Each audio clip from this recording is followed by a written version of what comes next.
I was discriminated against all my life because of my golden child sister.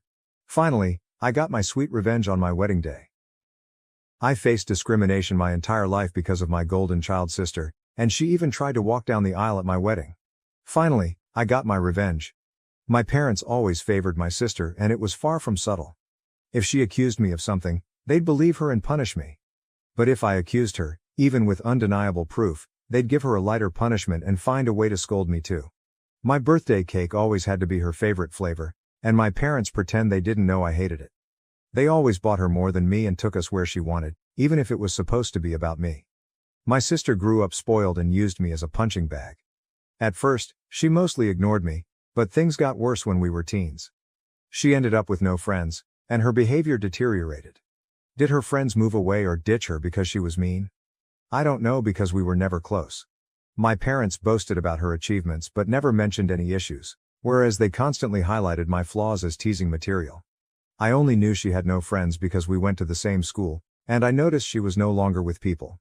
Meanwhile, I was fairly popular. My sister realized this and suddenly turned me from an occasional punching bag to someone she needed to take down constantly. She started accusing me and my friends of more things. My parents stopped letting me hang out with anyone, with excuses like, "They're not good people according to your sister," or, "Why are you trying to leave us? Why can't you be like your sister and enjoy family time?"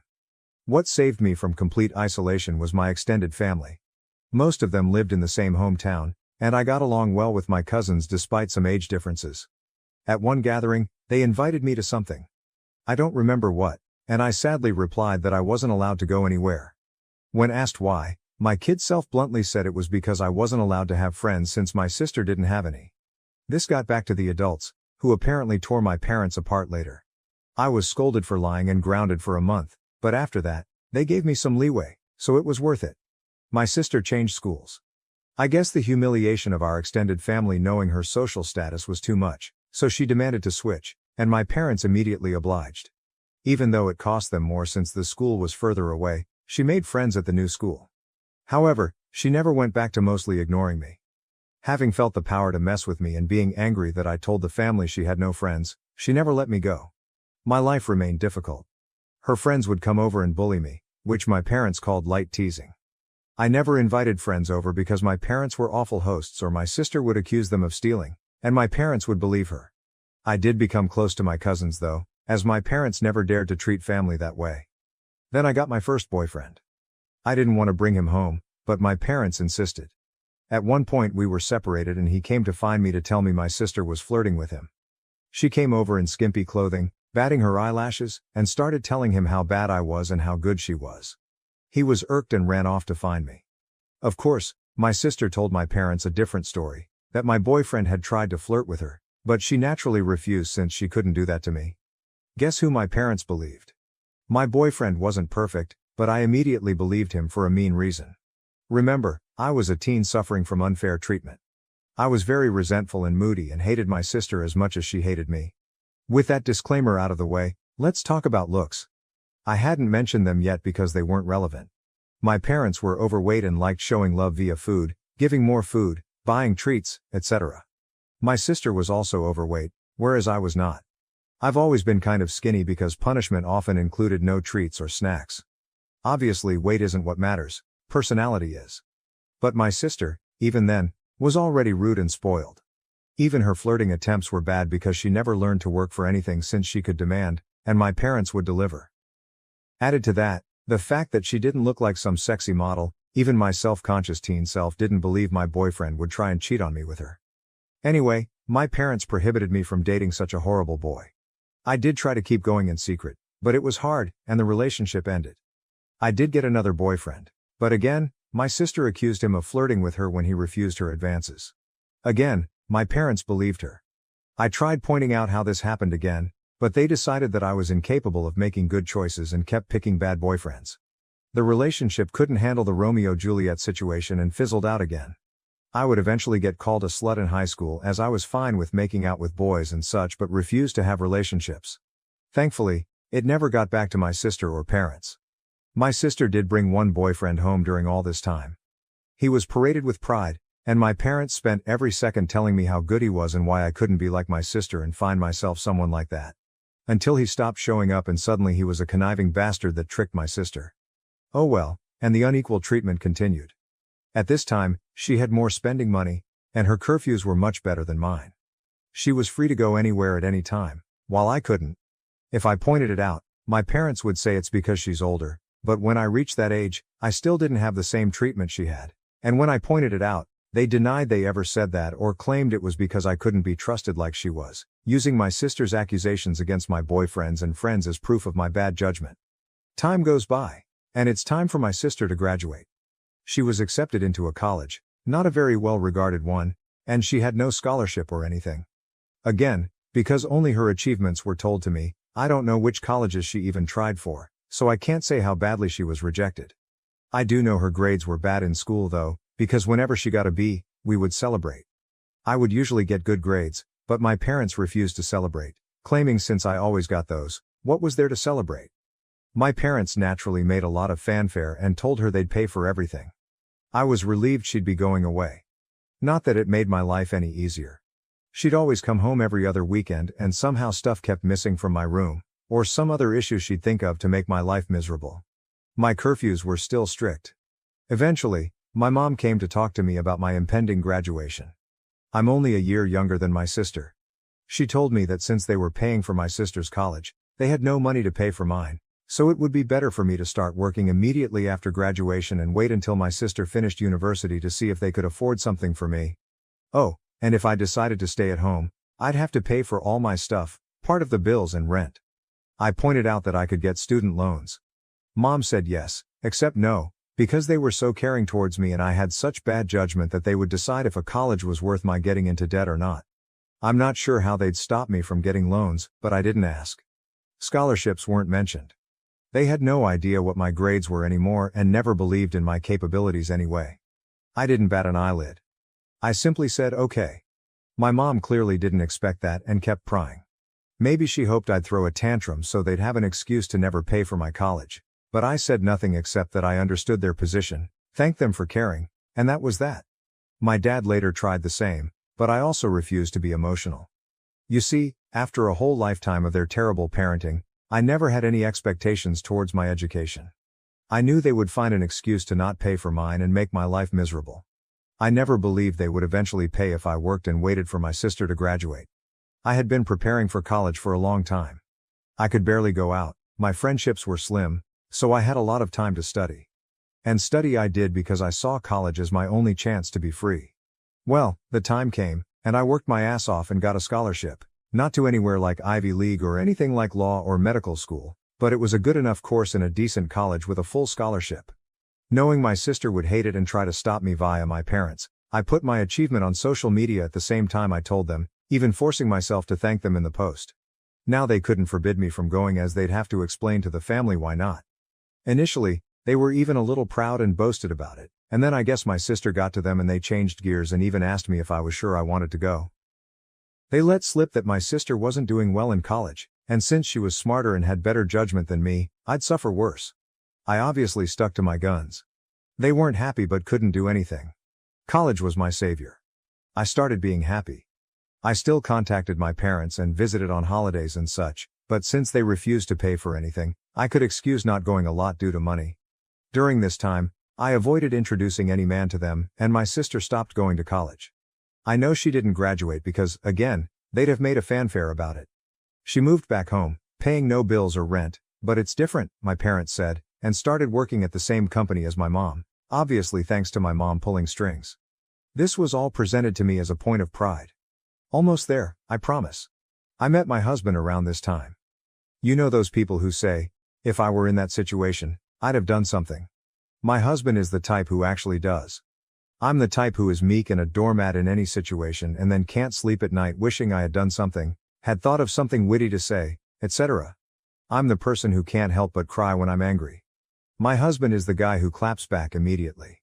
He loves drama and loves to resolve it. He's the guy that if he doesn't immediately reply to a slight, you better start worrying because he won't forgive and forget, he's just doing something worse for revenge. He's the one who wanted me to post here and wanted to post on a nuclear revenge board too but decided what we did wasn't nuclear. People were baffled that I got together with him, But just because I was incapable of acting like him due to my upbringing, it didn't mean I didn't like it. I love that my husband does what I can't, and he treats people well as long as they do the same to him. When we discussed marriage, we decided we didn't care much about the ceremony due to our budget, as we'd rather spend on a dream trip to Europe for our honeymoon. As for where to do it, since his family was spread out and mine was still mostly concentrated in my hometown, we decided to do it there. We weren't living too far off either, so we could take some long trips during the weekends to manage stuff. Plus, there was some work flexibility, so we could stay in my hometown for a bit too if needed. We sent out the engagement announcement and the save the date for a few months later. At this point, my parents naturally demanded to meet my man. I wanted to grow a spine and refuse, but was having a hard time. The distance had made me think maybe my parents weren't so bad. Well, my husband looked like I had canceled Christmas when I told him I would at least ensure they were never alone with him. See, he had been getting ready for this. He even bought a high-quality recorder he could hide in a pocket to record it all. He was stoked thinking of all the ways he could refuse my sister's advances, insult her, and then spread the recording of her attempts to my family. So off he went alone and excited to meet them, and came back later euphoric. Babe, you won't believe the awful things they wanted. Babe, we can screw them over so bad. There's so many possibilities. I was confused and wanted to hear the recording, but he smartly told me it was better to listen to him first or else I'd misunderstand him. Well, he went there, and instead of flirting, my parents and my sister sat him down. After some grumbling about not being okay with him, my judgment, etc., they proclaimed they were willing to pay for my wedding on one condition. My sister would walk down the aisle. My parents insisted that my sister would walk down the aisle at my wedding first, in a wedding dress. Their excuse was that it wasn't okay for a younger sister to marry first, so it was only fair if my sister at least had the experience of it, at my venue, with pictures being taken, in the dress, and she'd even have a cake later. My husband will now type his part. Hey, vengeful husband here. Hell hath no fury like a pro-revenge instant karma nuclear revenge lurker when his beloved is scorned. That said, as much as my wife, she's my wife now, paints me as this quick-witted dude, I admit my neurons all but short-circuited when those folks legit suggested that crap like some sort of great gift. Even Troy would rather take in the horse a second time, methinks. Alas, after my brain rebooted, I did have a whole list of insults ready to spew out, but something in my soul whispered in my ear like the devil, string these idiots along. So I said I needed to think, see how my wife, back then fiancée, would react, and then ran out of there before I could give away my nefarious plans. Back to me, the wife. So my husband sincerely recounted how my parents wanted even my wedding to be about my sister, with a grin on his face and the recording to prove it. I was shocked. The distance had softened how badly they treated me, and I thought even they wouldn't go so far. Thankfully, my husband insisting on the angle of revenge helped me not go to a bad headspace. We had a blast thinking up ways to screw them over, from ridiculously outlandish to what we thought was feasible. We then called his much more level-headed brother when we decided on a plan. It involved having 2 venue addresses, giving them the wrong one, etc. Well, the level-headed brother scolded us for it. While he acknowledged he would never be able to convince us to avoid retaliation, he at least showed us that something like that would be hard to pull off. Some of our other ideas were also at risk of getting us sued, so we eventually settled for the most benign plan. Act like we agreed, but then hire security and don't let her in. Obviously, if that was all, it wouldn't be pro-revenge. The rest is mostly my husband's doing, but he wants me to do the honors. So here goes. Just important to mention, everything he did was previously discussed with me, and they were our mutual ideas. He went back to my parents, said he probed and thought I wouldn't be down with it. However, he didn't see the issue and, not wanting the family to fall apart, would be down to help them do it. He pointed out that I don't like conflict, so if I was surprised with it, I might not throw a tantrum in front of all the people. On the other hand, marriage is a big thing, so who knew if I'd lash out? Thus, he suggested a compromise. They'd help pay for stuff. This way, I would feel even more pressure to not say anything, as not only would we be public with our families there, but I'd be grateful for the help they gave. He said my parents looked shocked, and my grown sister literally started skipping with joy like a kid, so it was accepted. Importantly, my husband also claimed that due to some bad judgment and past boyfriends, these words were all my idea, and I'm so proud of using their words against them. I was distrustful and controlling and liked to check his phone and stuff to ensure he wasn't cheating on me. As such, it was imperative that nothing of this plan was ever put in writing. For any discussion pertaining to my sister walking down the aisle before me, he'd go over to their house to talk. And so began the months of deception where my parents and sister thought they were tricking me, while my husband and I were milking them. Rather than paying for the wedding, they lay low. Of course, my parents wanted input in everything, including some things that meant a lot to me, like the songs and color palette. My husband would convince them to let it go to keep me in line, but since we never really cared for the ceremony to begin with, everything else was fair game. Or so they thought. Here's what we did. We'd go to check the drink and menu options and then accept the lowest or second lowest priced option. My husband would then secretly take my sister there to try it out and then sigh and say, "It's a pity we don't want to abuse my parents' goodwill, so we won't get the best options." Cue my sister demanding my parents pay for the best. My parents would then tell me not to worry and they'd pay for the most expensive option. The same was done with the photographer and flowers. My husband handed my sister a bouquet of the flowers we wanted and then sadly expressed how I wanted some other tasteless flowers. Cue my parents telling me they wanted us to go with said flowers and they'd pay for it. When it came to the wedding dress, we hit a minor snag. My parents wanted me to use a hideous dress. Okay, it wasn't outright hideous, but it wasn't my style and wouldn't look good on me. We had planned on saying yes and then simply not using it, but my mom sent me a message about it, so there'd be proof I said okay. We had to go with me refusing to text and standing my ground. My husband went over there and said he'd see what he could do.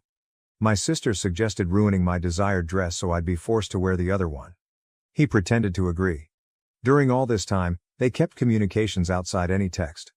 We made sure that happened by having me reply to my sister when she tried messaging my husband. This solidified the uncontrolling and neurotic claims my husband was making, so they believed it and never risked anything in writing. Some people might not like the thought of their partner going around and talking badly about them to family, but I'm such a doormat that the thought of being painted as this controlling and dangerous person is extremely funny to me, and I egged him on to do it. I guess I have a warped sense of humor. Oh, and my sister did try to flirt with him, but he acted conflicted to really sell that he was with them. My husband would pretend to tell them things without my knowledge, but he never told them we hired security. It was really funny. My husband and I, who had sincerely considered a courthouse wedding to focus costs on our honeymoon, ended up having this extravagant, expensive wedding and barely spent a dime. We called it back to pay for emotional damages from my parents. I think my husband, okay, he just confirmed I'm right, was enjoying the whole trick more than planning our wedding. I didn't think it was possible to witness a guy beaming at the thought of wasting his whole Saturday doing a car trip to discuss wedding details with his in-laws, but here we are. Soon the day came. The plan my parents, sister and husband had come up with was to wait until everyone was seated since the bride always comes out late. They'd have my sister arrive at that precise time to avoid me seeing her and trying to stop it, and she'd walk down the aisle. By the time I heard what happened, it would be too late to do anything. As for my dress, we saved some of the leftover fabric from my dress alterations. My husband took that to my parents' place, my sister still lives with them, and showed them as proof he'd ruined the dress, then said he had to go back to me as I was raging and he needed to calm me down. He told them he'd see them at the wedding. We made sure to keep our real security hidden initially. As the guests and my parents arrived, they only saw a woman with a list of names to check. Only after my parents had settled in did we bring out the actual security, a guy who looked like a bodyguard. We instructed him not to let my sister in and promised a generous tip if he kept our instructions confidential. Soon, the moment arrived. My parents got a text that my sister was less than 5 minutes away, so my dad signaled for the ceremony to start.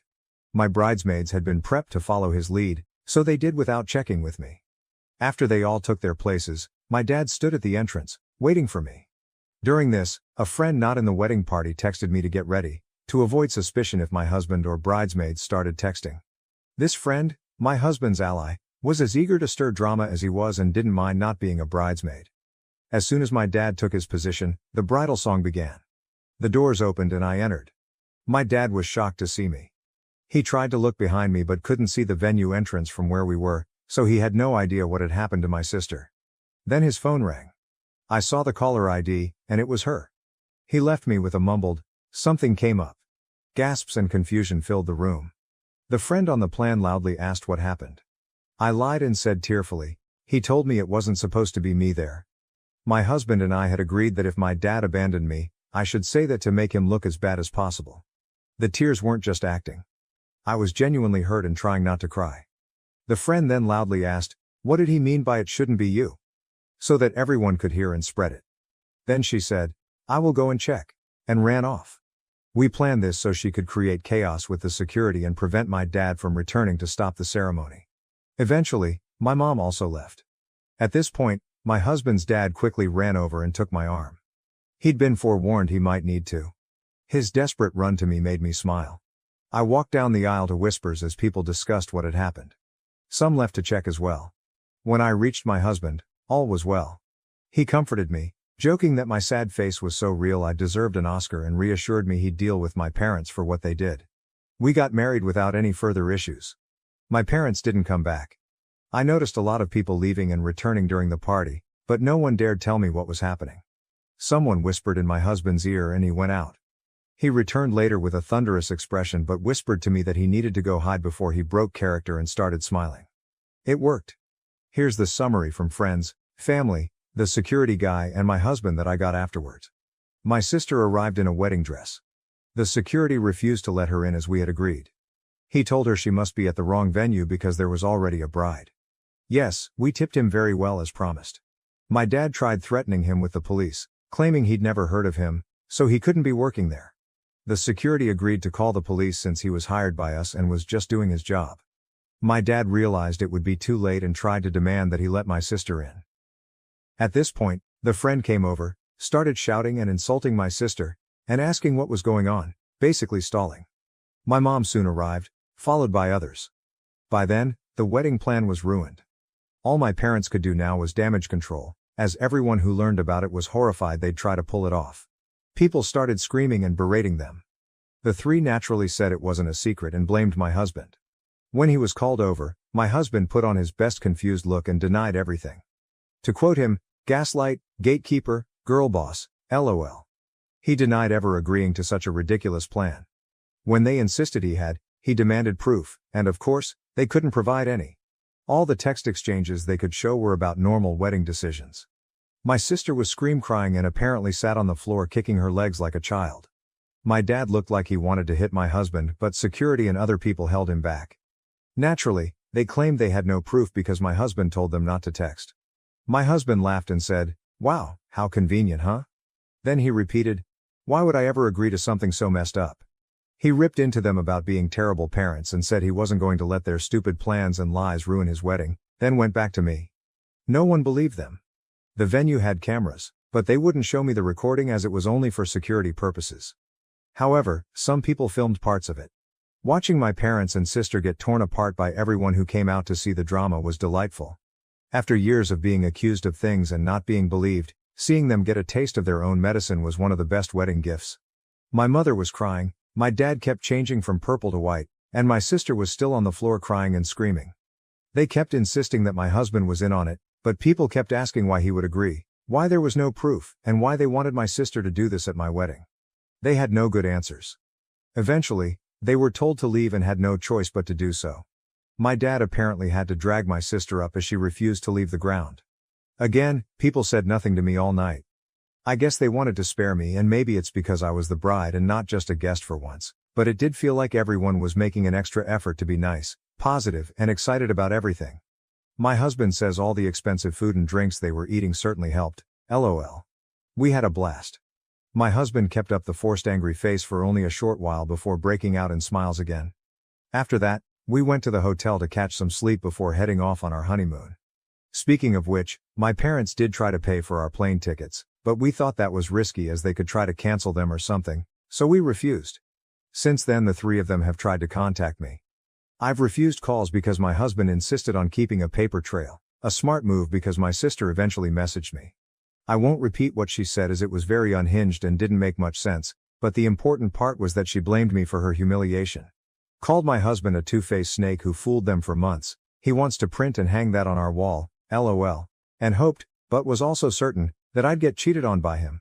She even suggested he was cheating on me with her. My husband took my phone, screenshot the call logs, my sister's messages and some messages from my parents demanding I pick up the phone, and sent it all to our family group chat. He also sent screenshots of messages to him where they called him names and threatened him, but he kept up the "you're delusional, I never agreed to anything" shtick and even threatened to sue them for defamation and harassment. He wrote a message in the group chat begging my family for help as I was now being harassed by them constantly. He pleaded with them to stop my parents and sister from ruining our honeymoon after they failed to ruin our wedding. He ended with a request that they not share our locations to prevent my parents from sending my sister over and claiming he had somehow agreed to pretend to sleep with her in our honeymoon suite. LOL. My family assured him they'd handle it, and since then, we've had peace. My husband is a bit disappointed that my sister didn't disobey so he could call her out again while tearing her a new one. We'll see if the peace lasts. All in all, while I would have preferred a normal, loving family at my wedding, at least for once in my life they not only failed to ruin something meaningful to me, but I got back at them. Extra info: do I know why they treat me like this? I've been asked this question a lot, so I assume you all will wonder the same. I've pondered this all my life and still don't know. I tried asking when I was young, but they denied any difference and scolded me for being spoiled, so I stopped trying. I've considered many possibilities, but based on my observations I think it's this. I was unplanned. They took a while to have my sister, so she was not only wanted but also like a miracle child after so long. However, given our small age difference, I think they didn't expect to have another child so soon or easily and didn't use adequate protection after my sister's birth. Maybe they didn't realize my mom was pregnant until it was too late, so they were saddled with an unplanned baby while still dealing with a newborn. They're not well off, so having the extra expense likely didn't help, and they resented me. But that's just my conjecture. Regardless, I've accepted that the reason won't truly matter. What they did to me was unwarranted, no matter what. Did they really think this would work? My husband and I have a theory that they never intended to do this at all.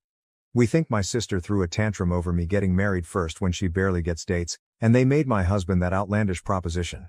They didn't want to pay for my wedding and didn't think we'd accept or that it would even look good for them to do it.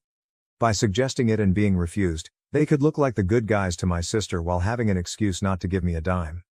But then my husband accepted it and they couldn't backtrack without risking my sister turning on them.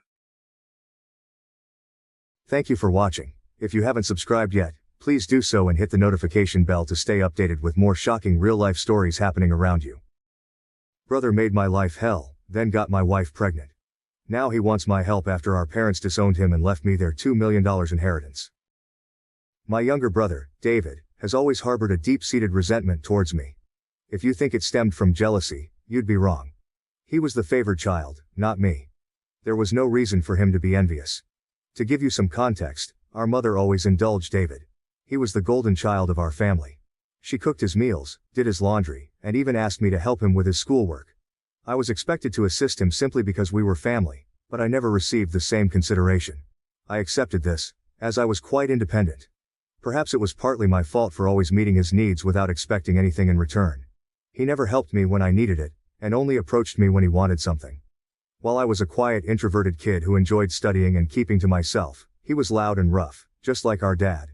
I also tend to be straightforward and honest, never sugarcoating things.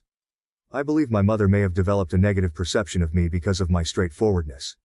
This favoritism made David the family's darling, and I didn't mind it while we were growing up. However, problems began when he started bullying and mocking me for being different from him. He would tease me about my height and the fact that I wore glasses. He would sneak into my room, read my diary, and then complain to my mom about what I had written. When I yelled at him and complained to our parents about him invading my privacy, they would laugh it off, saying it wasn't a big deal. He did more awful things, like nearly breaking my glasses and putting nasty things in my food. He even once put little stones in my cereal, but luckily, I found them before they could damage my teeth. When I told my mom, she dismissed it, saying this is how brothers bond. Whenever we fought, David would zero in on my insecurities to insult me. We went to the same school, so he knew I was being bullied by a few kids. Instead of supporting me, he sided with the bullies, calling me names like ugly loser or hairy monkey, and encouraging them to physically harm me, saying I was just a big failure. Another time, during a fight over something trivial that I can't even remember, he told me to kill myself. While I could easily brush off most insults, that one really hurt because I was struggling with my mental health at the time. I'm doing better now, but it was devastating to hear that my own brother wanted me dead.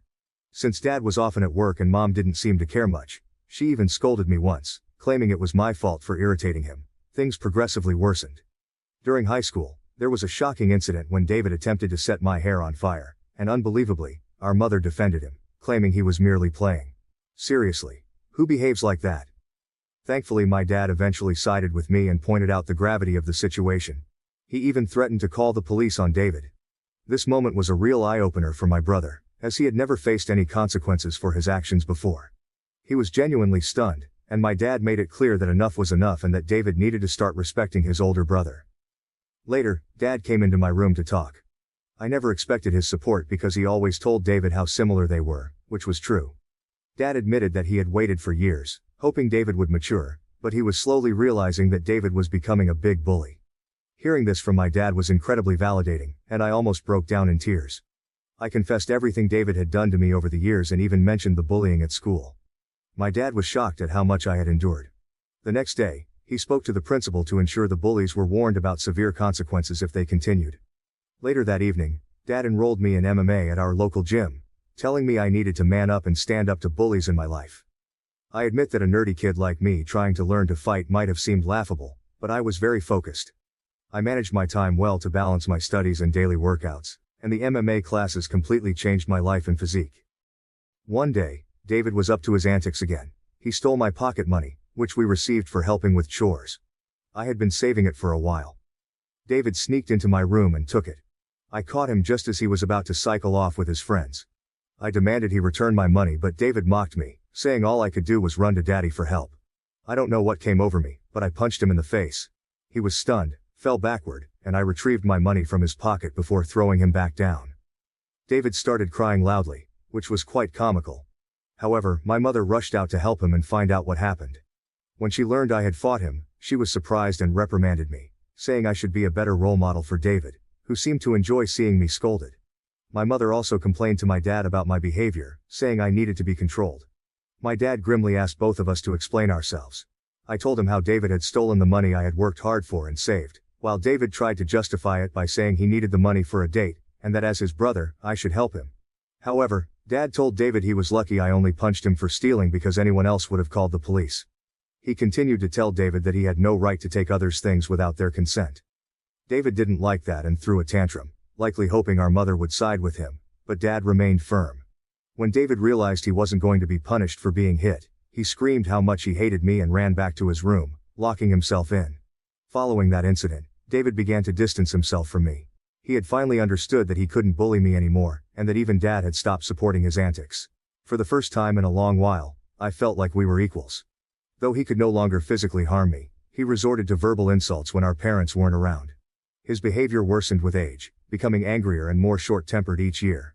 When I approached him with a question, he would ignore me and walk away, muttering insults like nerd or loser under his breath. If he needed to communicate something, he would relay it through our mother instead of speaking to me directly. When I questioned her about why David couldn't just talk to me, she would urge me to be more understanding. I couldn't tell if it was just puberty or genuine hatred. Over time, dealing with his comments became unbearable, and I longed to move out and get away from him. I repeatedly asked my mother to mediate a sit-down conversation for us to resolve our issues, but she always refused, saying she didn't want to get involved. When I asked her opinion on why David treated me this way, she would brush off the question. Eventually, I left for my dream university, having earned a scholarship as a top student. My dad threw a party for me, and even my mom seemed proud. However, David remained aloof and distant, barely acknowledging my achievements. The day I left for university was a mix of excitement for the future and relief to escape the toxic home environment. The first few months at university were liberating. I made new friends, enjoyed my classes, and started to build a life separate from the oppressive atmosphere of my childhood. The constant fear of David's verbal attacks lifted, giving me a newfound sense of peace. During my second year, I met my wife Karen at a frat party through a friend, and we immediately clicked. Coming from a religious background, having kids outside of marriage was frowned upon. However, when we discovered she was pregnant in our final year, we decided to marry right after graduation. Our wedding was a small but joyful ceremony. Our parents were happy for us, and we enjoyed the celebration. At that moment, I believed Karen was the love of my life. I had always envisioned a monogamous relationship, one woman to come home to and share my life with. Despite other women showing interest over the years, I never pursued anything because I was genuinely content in my marriage. Karen was my dream girl, and I never wanted to hurt her. However, I later uncovered 2 incidents of infidelity in our marriage. One was an intermittent affair with her married co-worker that spanned several years, and the other was a brief fling with an ex-boyfriend during a visit to her family. Some might think I was naive, and looking back, I can't completely disagree. Each time we separated for a while, I chose to forgive my wife. I didn't want to raise our child in a broken home and believed we could overcome these obstacles. The affair with her co-worker happened when we were young, and I attributed it to youthful mistakes and poor judgment. For a period, things seemed to get better. Although I could never fully trust her again, I did my best to set aside my doubts, knowing that if I chose to forgive, I had to genuinely work toward a fresh start. It's been 4 years since her second betrayal, and I felt confident in my decision to give her another chance. Karen seemed to have changed, and we were genuinely happy, planning our family's future.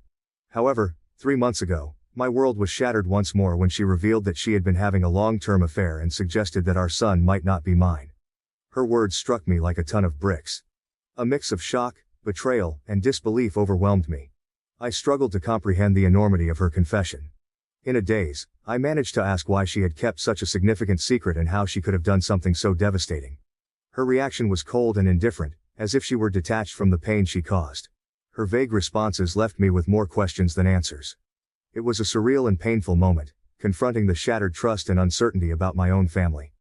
I continued to press Karen for the truth because I felt I deserved to know the father of the child I had been raising since birth. Ultimately, she admitted it was David. My eyes widened in shock as I asked Karen what she meant.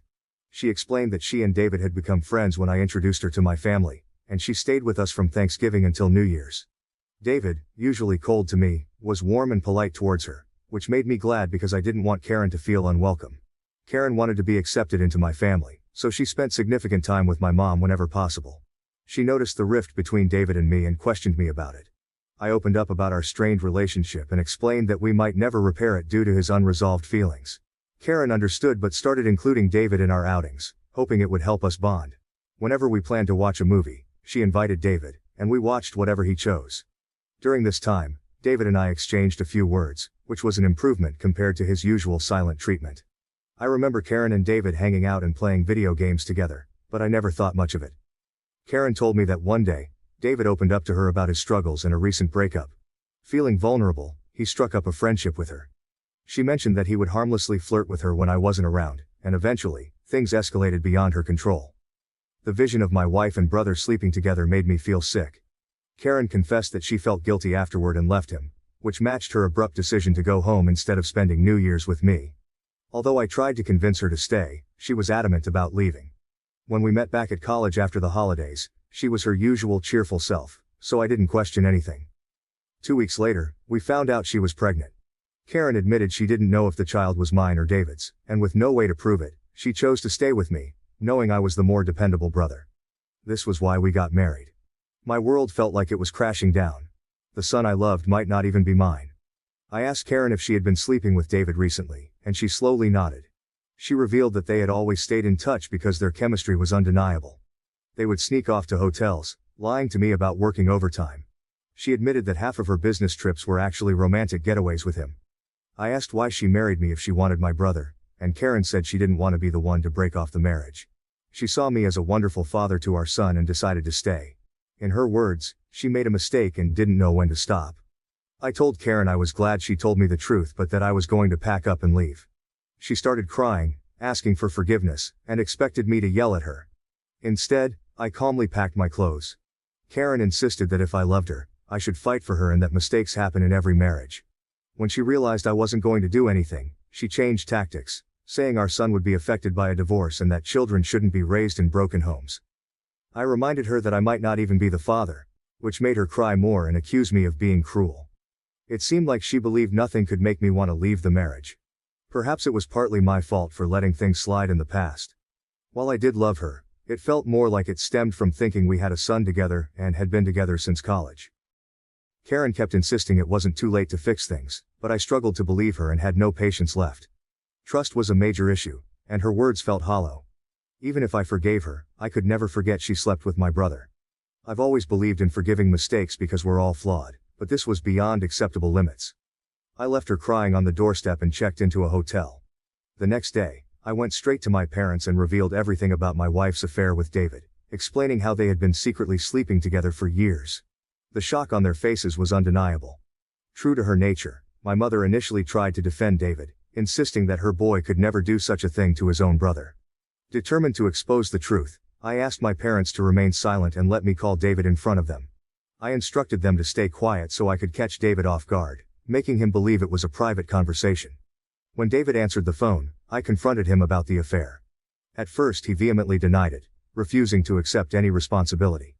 However, When I told him that Karen had admitted to everything, he started blaming her, calling her characterless. He claimed it wasn't his fault if women were attracted to him and that he was the better-looking brother.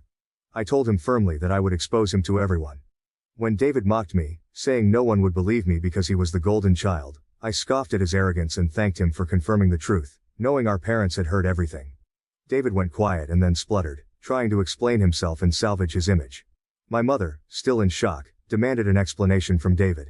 He stuttered through a feeble attempt to justify his actions, blaming everyone else but himself and desperately trying to shift the blame onto Karen. I could see my mother, who had once been protective of her favored son, now felt a mix of disappointment and anger. In that charged moment, I felt a strange sense of vindication. For years, I had endured David's torment. Now, the truth was out, and the roles were reversed. It was David who stood exposed, his actions laid bare for everyone to see. As David's words faltered, my father, usually reserved in his expressions, couldn't contain his disappointment. He asked me to pass him the phone and began to speak to David. "David," my father began, his voice laden with disappointment. "What you've done isn't just a betrayal of your brother, but a betrayal of this family. You slept with your brother's wife and continued the affair even after they were married. Your actions have severe consequences and have irreversibly shattered the trust we had in you. I raised both of you to value family, loyalty, and decency. What you've shown today defies everything I've tried to teach you." He paused, letting the weight of his words sink into David's conscience. "Your disregard for your brother's feelings and the lack of respect for his marriage are unacceptable. You've not only hurt him but also torn apart the bonds that hold our family together. Your mother and I are partly to blame for what you've become, but we will no longer tolerate this behavior. From today, you're cut off from the college funds I set up for you. You'll have to figure out how to pay your university fees on your own. I will also stop funding your lifestyle. Do you think it makes you more of a man to sleep with married women? Let's see how you manage without my money." Throughout this, I maintained a composed demeanor. Although I initially wanted to scream at David, watching my dad punish him was the ultimate vindication. I had exposed his true nature, and it was clear he had underestimated the consequences. My mother, despite David's persistent protests, continued to justify him, but my father swiftly ended the call, shutting down David's attempts to explain away his actions. Afterward, my mom approached me and hugged me. It had been a long time since we shared such a moment, but in that embrace, there was an unspoken understanding and support amid the family turmoil. She apologized for not believing me all this time. My 14-year-old self could never have imagined this moment, being vindicated and embraced by my mother. Following this, my dad helped me find a good lawyer to divorce Karen. She and her lawyer tried to fight dirty, asking for alimony since I earned more than her. But her affair played heavily in my favor. We also conducted a paternity test, and it was confirmed that David was indeed the father of the child. The news was incredibly painful, even worse than discovering Karen's infidelity. I was furious that the son I had loved and raised wasn't mine. However, I decided to stay strong. Karen begged me to continue visiting my son, arguing he shouldn't be punished for the situation, but I couldn't bear to see him. He reminded me too much of David, and I hated it. After my divorce was finalized, I felt a sense of freedom wash over me as I moved into my own bachelor pad. It felt surreal to live alone since I had married so young and never really had the chance to experience independence. However, my naturally independent nature allowed me to quickly adapt to my new lifestyle, and I thoroughly enjoyed it. 2 weeks ago, my dad called to tell me he was considering changing his will because he didn't want to leave anything to David. My dad is incredibly stubborn, and once he decided to cut David out of his life, he stuck to it. David tried reaching out to our parents and even showed up at their doorstep, begging for forgiveness, but they refused to let him in. I cut ties with a friend who was causing trouble, and they smeared my name, turned my friends against me, and alienated others, completely destroying my social status. In the bustling heart of downtown, amid the glass towers and the relentless buzz of corporate life, I found myself forging what I believed would be a lifelong friendship with Johnny. We were associates in a prominent marketing firm, thrown together by chance but bonded by a mutual zeal for innovative ideas and a shared rhythm in our work ethics. It was a connection that seemed destined to thrive beyond the typical workplace alliances, characterized by our lunchtime brainstorming sessions and after-hours collaborations that blurred the line between professional and personal. Johnny was more than just a colleague. He was my confidant and mentor in those early days. His charismatic presence and sharp intellect made him a beacon for many within our office. Yet he chose to invest his trust and friendship in me.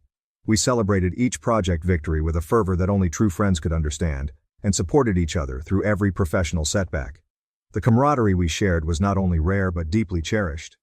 Lunch breaks were our cherished catch-up sessions, an opportunity to swap stories, share jokes, and combine our spare change for extra ice cream. These shared moments of youthful joy and carefree laughter were the beats that nurtured our growing friendship. However, as the quarters rolled into years, subtle shifts began to emerge in our dynamic. Johnny received a well-deserved promotion, one that placed him in a more strategic role within the company. Initially, I was thrilled for him, proud even, but it wasn't long before his new position began to cast a shadow over our interactions.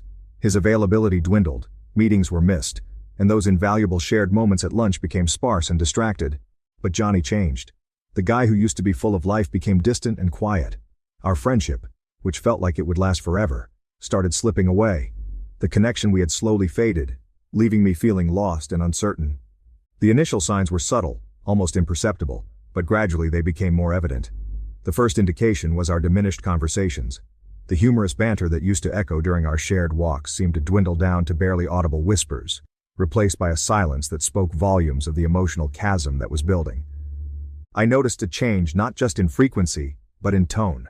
Our conversations, once filled with mutual enthusiasm and support, now seemed laden with subtle jibes and a competitiveness I hadn't felt before. Johnny, once my greatest ally, started to feel like a silent rival. His remarks, which I once took as constructive criticisms, began to feel undercutting and dismissive. The strain reached a tipping point during a high-stakes project where I felt undermined in front of our team. It became clear that what we had could no longer coexist with the competitive fervor of our office environment.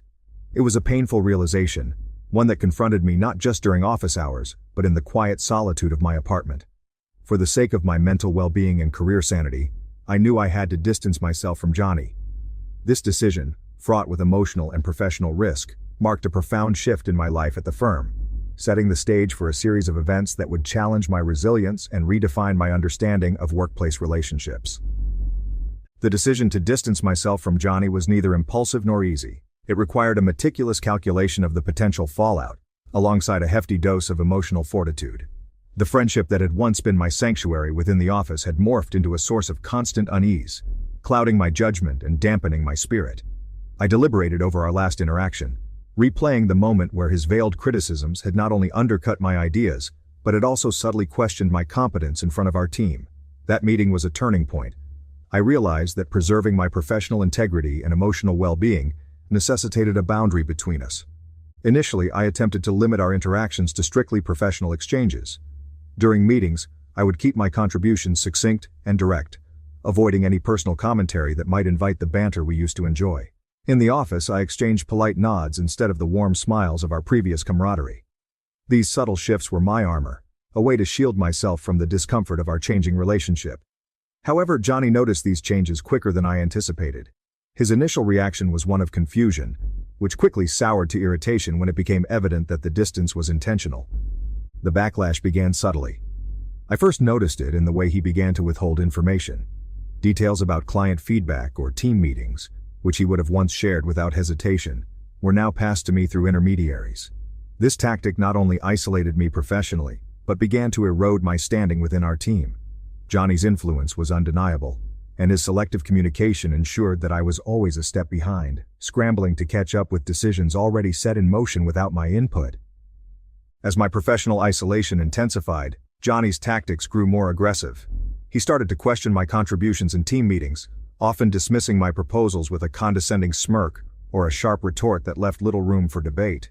These public displays not only undermined my confidence, but also began to color my colleagues' perceptions of my capability. Whispers and sideways glances started to fill the spaces where nods of approval and congratulatory pats on the back had once been. The environment I had thrived in became a labyrinth of skepticism and doubt, masterfully orchestrated by the friend I once trusted. Even though I tried to understand, it felt like Johnny was slipping through my fingers. The person I once shared everything with was now a stranger, and I struggled to navigate this new reality without him by my side. The smearing of my name was not limited to closed-door meetings or subtle exchanges. Johnny leveraged his charisma and network to cast further aspersions on my professional reputation. He shared anecdotes that painted me as unreliable and uncooperative, often embellished with enough humor to make them stick. These stories spread through our office like wildfire, fueled by the allure of office gossip and the credibility Johnny still commanded. Socially, the consequences were immediate and painful. Colleagues who had once sought my company at lunch or coffee breaks now gave polite excuses to avoid me.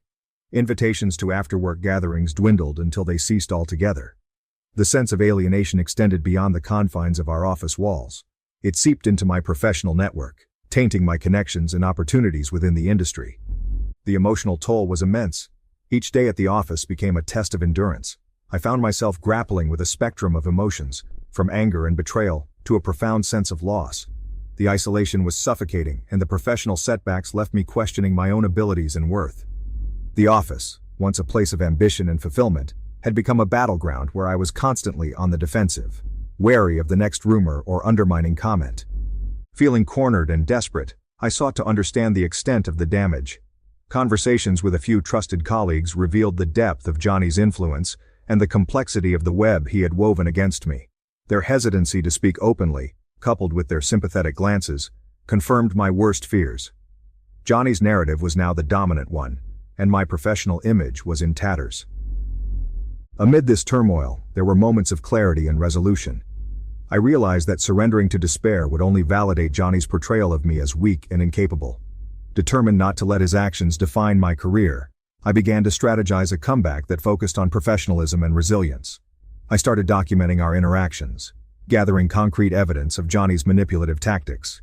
I renewed my efforts to deliver impeccable work, ensuring that my contributions could stand up to the most rigorous scrutiny. Additionally, I sought the counsel of our HR department, presenting my case with a level of detail that left no room for doubt. This move, while risky, was necessary to expose the undercurrents of manipulation and sabotage that had poisoned my professional life. The HR intervention was a turning point, catalyzing a series of investigations that gradually began to shift the narrative within our office. Despite these efforts, the journey to reclaim my professional standing and personal peace was fraught with challenges. The betrayal I felt was not easily erased, and the path to rebuilding trust within my professional circle was a slow and precarious one. Yet, through this adversity, I discovered an inner resilience and a determination to rise above pettiness and sabotage. I realized that while I could not control Johnny's actions or the opinions of others, I could certainly control my response and my commitment to my values and my career. The annual company retreat, traditionally a time for celebration and camaraderie, became the arena where the full extent of Johnny's campaign against me crystallized into a glaringly painful reality. The event was set in a picturesque lodge outside the city, an ironic backdrop to the internal turmoil I was facing. As colleagues gathered, the air was thick with anticipation, not just for the planned activities, but for the undercurrents of office politics, now more pronounced than ever due to Johnny's maneuverings. The pinnacle of conflict arrived on the second evening during the gala dinner, a formal affair meant to foster unity and toast to our collective successes. However, as speeches commenced and accolades were handed out, the isolation I felt was palpable. Whispers ceased when I approached, smiles faltered, and conversations ended abruptly. A stark contrast to the previous years when I was at the heart of the festivities. It was during these moments that I overheard a group of newer colleagues discussing Johnny's latest tale, disparaging my contributions to a crucial project. The rumor was not just a slight against my professional competence but painted me as actively sabotaging the team's efforts. The sting of betrayal was sharp, as these were not just Johnny's whispers anymore. They had become a narrative others were all too willing to believe. Fueled by a mix of hurt and indignation, I realized that passive endurance was no longer an option. The time had come to confront the situation head-on. Gathering my resolve, I approached Johnny, who was holding court among a group of laughing colleagues. The circle opened, the laughter died down, and the air bristled with tension as I asked to speak with him privately.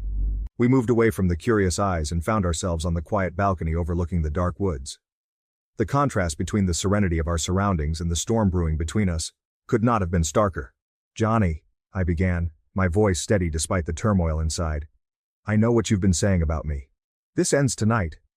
Johnny's face, usually so composed, betrayed a flicker of surprise before his features settled into a cool mask of indifference.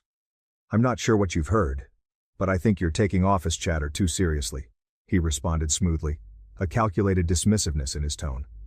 "This isn't just chatter," I countered, feeling a surge of clarity as I spoke. "It's targeted, and it's destructive. You've changed, and not for the better. We were friends once, but now you're using what you know about me to break me down. Why?" For a moment it seemed as if he might deny it, but then his posture relaxed, a resigned sigh escaping him. "Look, It's not personal. This is how the game is played at our level. You should know that. I have to protect my position, and sometimes that means playing hardball." The honesty, stark and unembellished, hit me harder than any of his rumors had. This was no longer the Johnny I knew. This was a strategist speaking, one who saw relationships as assets or obstacles. "I don't believe in winning this way," I said firmly. "You're right, we're not just colleagues. We were friends. And that should have meant something. If this is how you choose to climb the ladder, count me out. But I won't let you drag my name through the mud to do it." The conversation ended without resolution, as I knew it would. But it marked a significant shift within me. From that point on, I knew that my path would not align with Johnny's, that I would have to forge my own way forward, rooted in the values I held dear: integrity, respect, and trust. I walked away from that confrontation with a heavy heart, but a clear vision.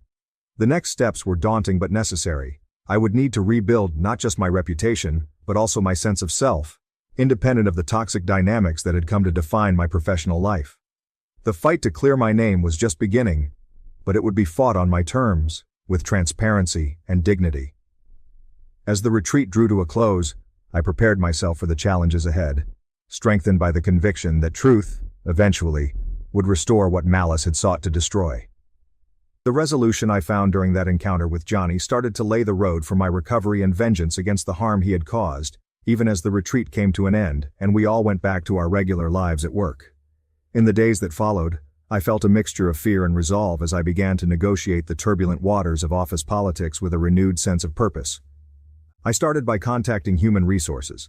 I called a departmental meeting and brought a comprehensive notebook documenting all the times Johnny had made me look bad, backed up by emails and eyewitness accounts from coworkers who had seen him in action.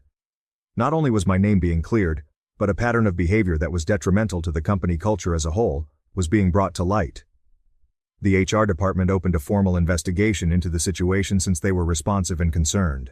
Even though it took longer than I would have liked for corporate justice to go forward, the simple act of having my complaint acknowledged made me feel like I had regained some measure of my dignity. At the same time, I started to restore my damaged reputation. I made personal contact with coworkers to engage with them on ongoing initiatives and offer my assistance and insights when needed, rather than to argue my position. Re-establishing a connection with the professional world I had been cut off from was more important than simply demonstrating my value. These efforts started to pay off gradually. As initiatives gained traction and my efforts were recognized, the story started to change. The ability and dedication that had been questioned were now apparent and unquestionable. A few loyal coworkers provided essential support during this experience. My strongest ally turned out to be Sarah, a peer who had worked with Johnny and me since our early days at the company.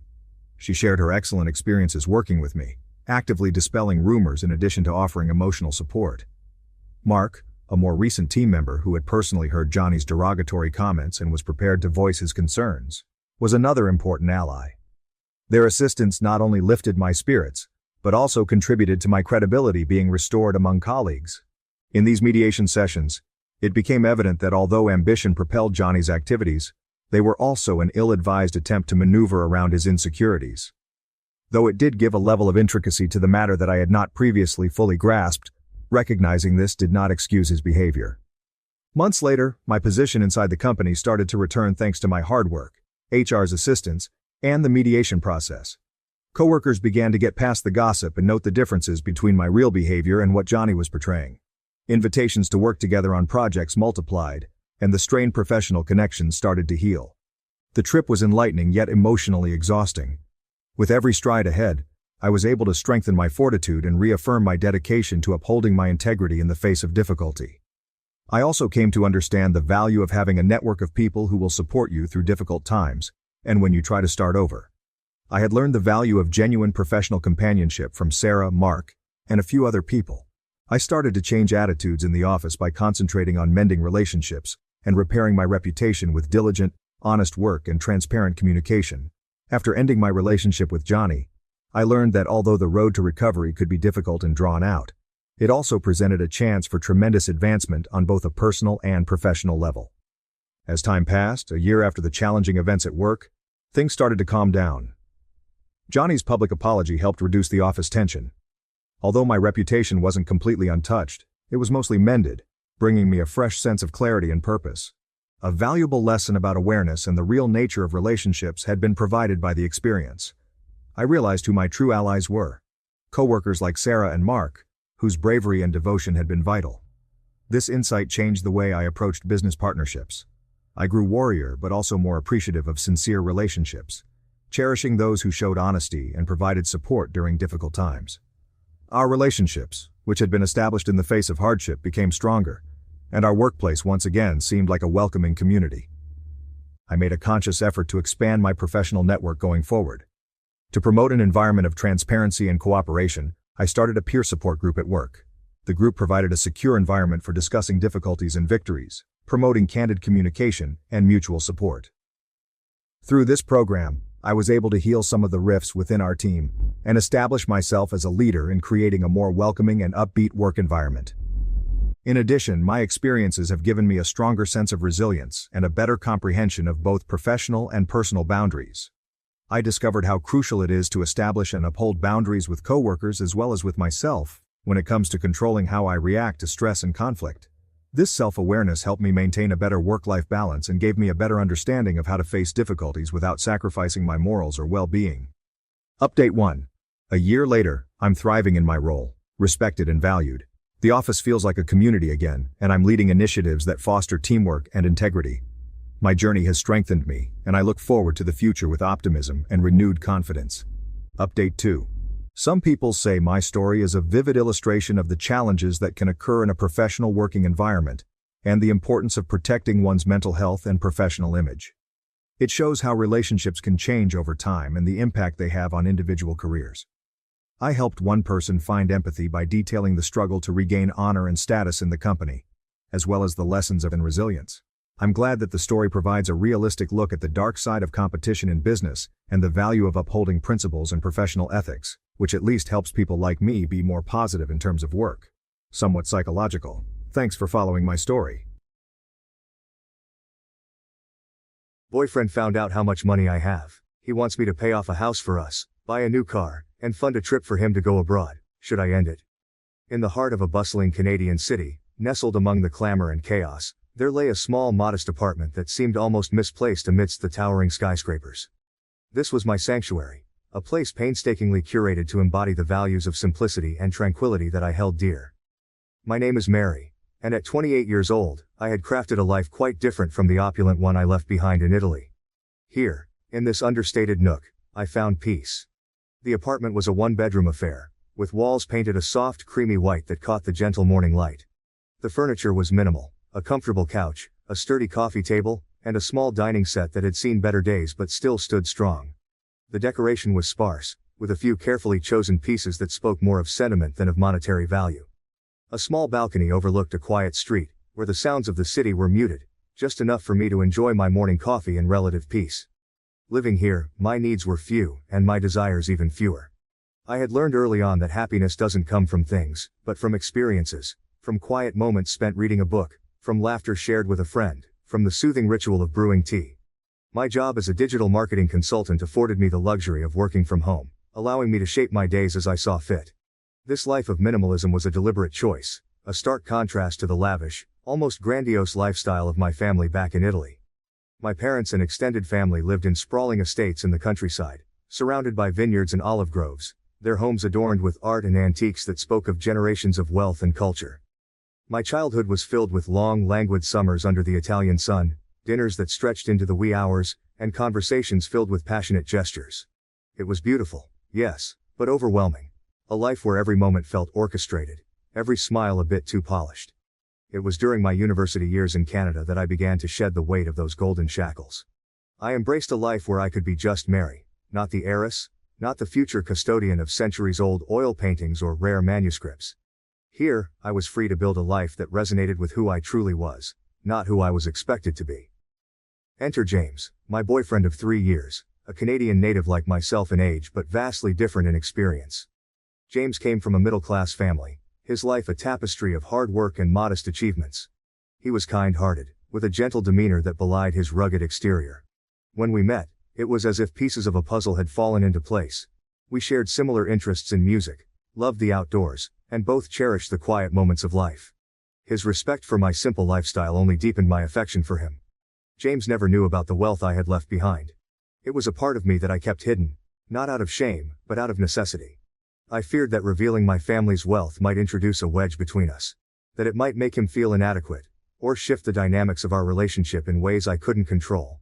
I wanted to be loved for who I was, not for the assets I would one day inherit. In my heart, I believed that preserving this secret was for the best, protecting both James's self-esteem and the purity of our connection. Our relationship was built on the foundations of mutual respect and shared values. We spent our weekends exploring local markets, cooking meals together, or watching old movies curled up on the couch. It was a peaceful, fulfilling existence, and for a while, I believed it would always be this way. But life, as it often does, had other plans. The catalyst came unexpectedly, in the form of an invitation to a family reunion back in Italy. It was an event I couldn't avoid, my grandmother's 80th birthday, a milestone that demanded my presence. As the date approached, the thought of bringing James along filled me with both excitement and dread. I was eager for him to see the country I loved, to experience the warmth of my family. Yet, I was terrified of how he might react when faced with the reality of my background. With a heavy heart, I booked our tickets, telling myself that it was time to face whatever consequences might come. As we packed our bags and prepared for the journey, I felt the weight of my secret heavier than ever. Little did I know, this trip would unravel the delicate threads of our relationship, exposing not only the truths I had hidden, but also the vulnerabilities we both carried. What lay ahead was a test of love and trust, one that would redefine the future of our relationship forever. The plane descended slowly through the cottony clouds, revealing glimpses of the lush Italian countryside, a stark contrast to the sprawling urbanity of Toronto. As the wheels touched down on the runway, a surge of nostalgia washed over me. Italy was not just my birthplace, it was a repository of my earliest and most cherished memories. Beside me, James peered eagerly out of the window, his face lit with the excitement of a child. This was his first time traveling outside North America, and his enthusiasm was palpable. We navigated through the airport with our luggage rolling behind us, the chatter of Italian filling the air like a familiar melody. I could feel James's curiosity bubbling as he tried to catch phrases and words, his eyes wide with fascination. As we stepped outside, my Uncle Luca was waiting for us, his arms wide open, a broad smile spreading across his face. "Benvenuti," he exclaimed, enveloping me in a warm embrace before turning to James with a firm handshake. "And you must be James. Mary has told us so much about you." James chuckled nervously, exchanging pleasantries in his halting Italian, which he had been practicing for weeks before our trip. As we drove away from the airport, the landscape transformed from urban sprawl to verdant vineyards and rolling hills dotted with olive trees. The beauty of my homeland unfolded before us, each turn and dip revealing vistas more breathtaking than the last. Our destination was my grandmother's estate in Tuscany, a place that seemed suspended in time. The house, a sprawling villa built in the Renaissance style, was perched atop a hill, overlooking acres of vineyards. Its ochre walls glowed under the setting sun, and ivy climbed generously over its ancient stones. It was a stark embodiment of the wealth and history of my family, a visual testament to a legacy that stretched back generations. As we pulled up the gravel driveway, the sound of the tires crunching underfoot, James's expression turned from excitement to awe.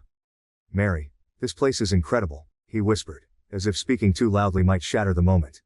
"I grew up playing in those vineyards," I said, pointing towards the green expanse. "And every stone of this house has a story." The grandeur of the villa was overwhelming even for me, who had seen it countless times before.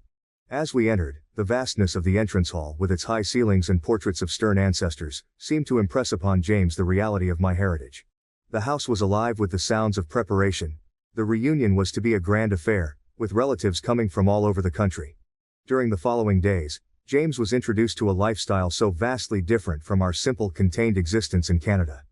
Each meal was a feast, each conversation a boisterous symphony of voices. My relatives, adorned in fine clothes and speaking with an effortless elegance, moved through the rooms with a grace that belonged to a different era. James tried to blend in, his usual confidence replaced by a quiet, observant demeanor. I watched him as he interacted with my family, his eyes often wide with a mix of admiration and incredulity. It was during a grand dinner, under the chandeliers of the grand dining room, that I first noticed a subtle shift in his attitude. "Everyone here seems to have their life figured out," he remarked quietly as we watched my cousins animatedly discussing politics and art. "It's like they're playing a game where everyone knows the rules except me." I squeezed his hand, trying to offer reassurance. "They've just had more practice at this kind of thing," I whispered back. As the days passed, the initial shock of the opulence gave way to a budding curiosity. James's questions grew more pointed, his interest in the specifics of my family's wealth more pronounced. "So, how does it all work?" he asked one evening as we walked through the vineyard, the sunset casting long shadows on the ground. "Who inherits what? How do you manage it all?" It was a discussion I had hoped to avoid, but there, amidst the rows of grapevines, I found myself opening up about trusts, management, and the responsibilities that came with such inheritance. James listened intently, nodding as I explained, but I could see the wheels turning in his head, the calculations forming behind his eyes. The remainder of our stay was marked by a series of such revelations. Whether it was the casual display of an antique vase worth more than our apartment, or the old family jewels that came out for a cousin's wedding, each instance seemed to embed a small wedge between us. James's demeanor evolved from one of simple curiosity to something tinged with a hint of entitlement. The boundaries of our relationship, once so clearly defined by mutual respect and simplicity, began to blur as notions of what could be started to infiltrate his thoughts. By the time we were preparing to leave, the air between us had thickened with unspoken words and unasked questions. The drive back to the airport was quiet, a reflective silence that seemed to hold the weight of our shared experiences. As the Italian countryside receded into the distance, I couldn't help but feel a sense of foreboding. The trip had not only exposed my wealth but had also unearthed the fragility of our bond. We returned to Canada carrying more than just our suitcases. We brought back a changed dynamic. A new awareness that would soon test the very foundation of our relationship. The seeds of doubt and change sown during those sunny days in Italy were poised to grow into challenges that neither of us could have anticipated. The return to our modest apartment in Canada felt jarring after the lavish expanses of my ancestral Italian villa. As James and I unpacked our suitcases, there was an unspoken understanding that something fundamental had shifted between us during our trip. The light-hearted laughter that had once filled our space seemed dulled, replaced by a pensive quietude that neither of us dared to disturb. In the days following our return, James's behavior began to subtly change. It started with small comments, offhand remarks about, "when we have a bigger place," or, "our future home." At first I thought these were just aspirational dreams, a way for him to process the grandeur we'd witnessed. However, it soon became clear that his views on our financial dynamics had shifted dramatically. One evening, while I was preparing dinner, James broached the subject of real estate. "I saw a listing today," he mentioned casually, his eyes fixed on his phone. "A house, not too far from here. 3 bedrooms, a garden. It's perfect for us." His tone was light, but the implication was heavy with expectation. I paused, a stir of apprehension in my gut. "James, we've talked about this. I'm happy here. We don't need a big house." He looked up, surprise etching his features. "But why settle for this when we can afford so much more? It's about time we lived like we deserve." His words struck a nerve. It wasn't just the presumption of we when he really meant my money, but also his sudden entitlement to a lifestyle he had never contributed to building. Over the following weeks, these conversations became more frequent. James started to bring up luxury cars, expensive vacations, and even investment opportunities. Each suggestion was grander than the last, each plan more elaborate, anchored firmly on the financial security he assumed we, or rather, I, possessed. The strain began to manifest in other ways too. Social gatherings, once a source of joy, turned into platforms for James to hint at our upgraded lifestyle. At a friend's birthday party, he openly discussed our future trips to Europe and the type of car we should buy next. Each claim felt like a chip away at the privacy and principles I held dear. This transformation in James's demeanor placed me in an emotional conundrum. Here was the man I loved. The man who had once cherished our simple life together, now morphed into someone who saw my inheritance as a stepping stone to material indulgences. It was as if the man I knew had been replaced by a stranger with a distorted sense of entitlement. As his plans grew more detailed, our discussions turned into disagreements. One night, as we lay in bed, the tension that had been brewing finally boiled over. "James, where is all this coming from?" I asked, my voice a mix of sadness and frustration. "Why has everything changed since we came back from Italy?" He turned to look at me, his expression a blend of defiance and confusion. "Changed? Mary, I'm thinking about our future. Your money could give us the life we've always wanted." "But at what cost?" I countered. "You're planning our life as if my money is ours. But it isn't, James. It's mine, and it comes with responsibilities and decisions that you're not considering." The room went silent, the weight of our words hanging between us. James's face softened, and for a moment, I saw a glimmer of the man I had fallen in love with. "I just want us to have the best," he whispered. "I might have gotten carried away, but it's only because I want to build something great with you." Despite his reassurances, the seed of doubt had been planted. The following days were a testament to the changed dynamics in our relationship. James's approach had altered subtly. Where once there was partnership, there now lay a transactional expectation. It was not just about sharing a life but about leveraging my wealth for a lifestyle that he now deemed essential. The practical implications of this shift were significant. Financial discussions, once rare and collaborative, became fraught with tension. Planning for the future was no longer about our dreams and goals, but about managing expectations and defending boundaries. I never thought I'd have to deal with him. My financial independence, a source of pride and empowerment, had become a battleground. Moreover, this shift affected how I viewed our relationship's foundation. Trust and respect, once given freely and reciprocally, now required constant negotiation and reassurance. The egalitarian nature of our partnership, which had been one of its strengths, was compromised. I found myself second-guessing not just decisions about money but the motivations behind James's affections and plans. This evolving dynamic also brought with it an emotional toll. There were moments of profound loneliness, times when I felt misunderstood and cornered. The joy that had once colored our daily life together was now occasionally marred by a palpable tension, making our interactions stilted, our conversations careful. In moments of solitude, I questioned the sustainability of our relationship. Could love endure when it was shadowed by financial imbalance and expectations? Was there a way to reclaim the simplicity and sincerity that had once defined us? These were questions that lingered in the quiet corners of our home, unanswered but increasingly urgent. As days turned into weeks, a palpable tension built between us. The air was thick with things unsaid and wishes unexpressed. It was late one evening, as we sat side by side on our couch with the TV chattering idly in the background, that the facade of normalcy finally cracked. "Mary, why don't we consider moving? Somewhere bigger, maybe even start looking at houses?" James ventured cautiously, his voice tinged with a hesitancy that was unlike him. I turned to look at him, really look at him, and saw not just the man I loved but also the growing divide between us. "James, why would we do that? This place. It's enough for us, isn't it? Hasn't it always been?" He shifted uncomfortably, avoiding my gaze. "Well, yes. But don't you think we deserve a bit more? I mean, your family lives so differently. Aren't you ever tempted?" The question hung between us, dense and daunting.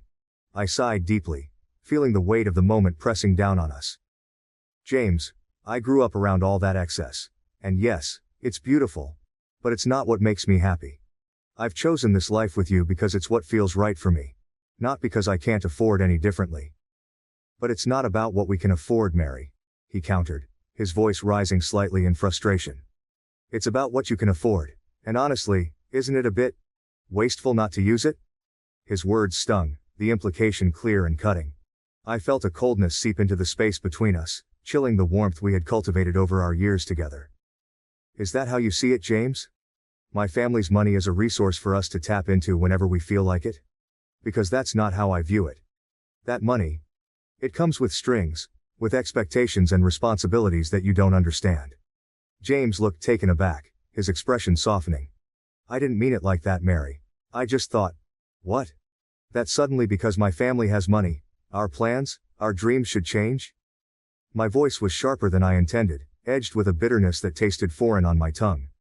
He paused, the air thick with our unsaid thoughts, before he reached for my hand, his touch tentative. "I'm sorry, Mary. I suppose I got carried away. It's just all so new to me.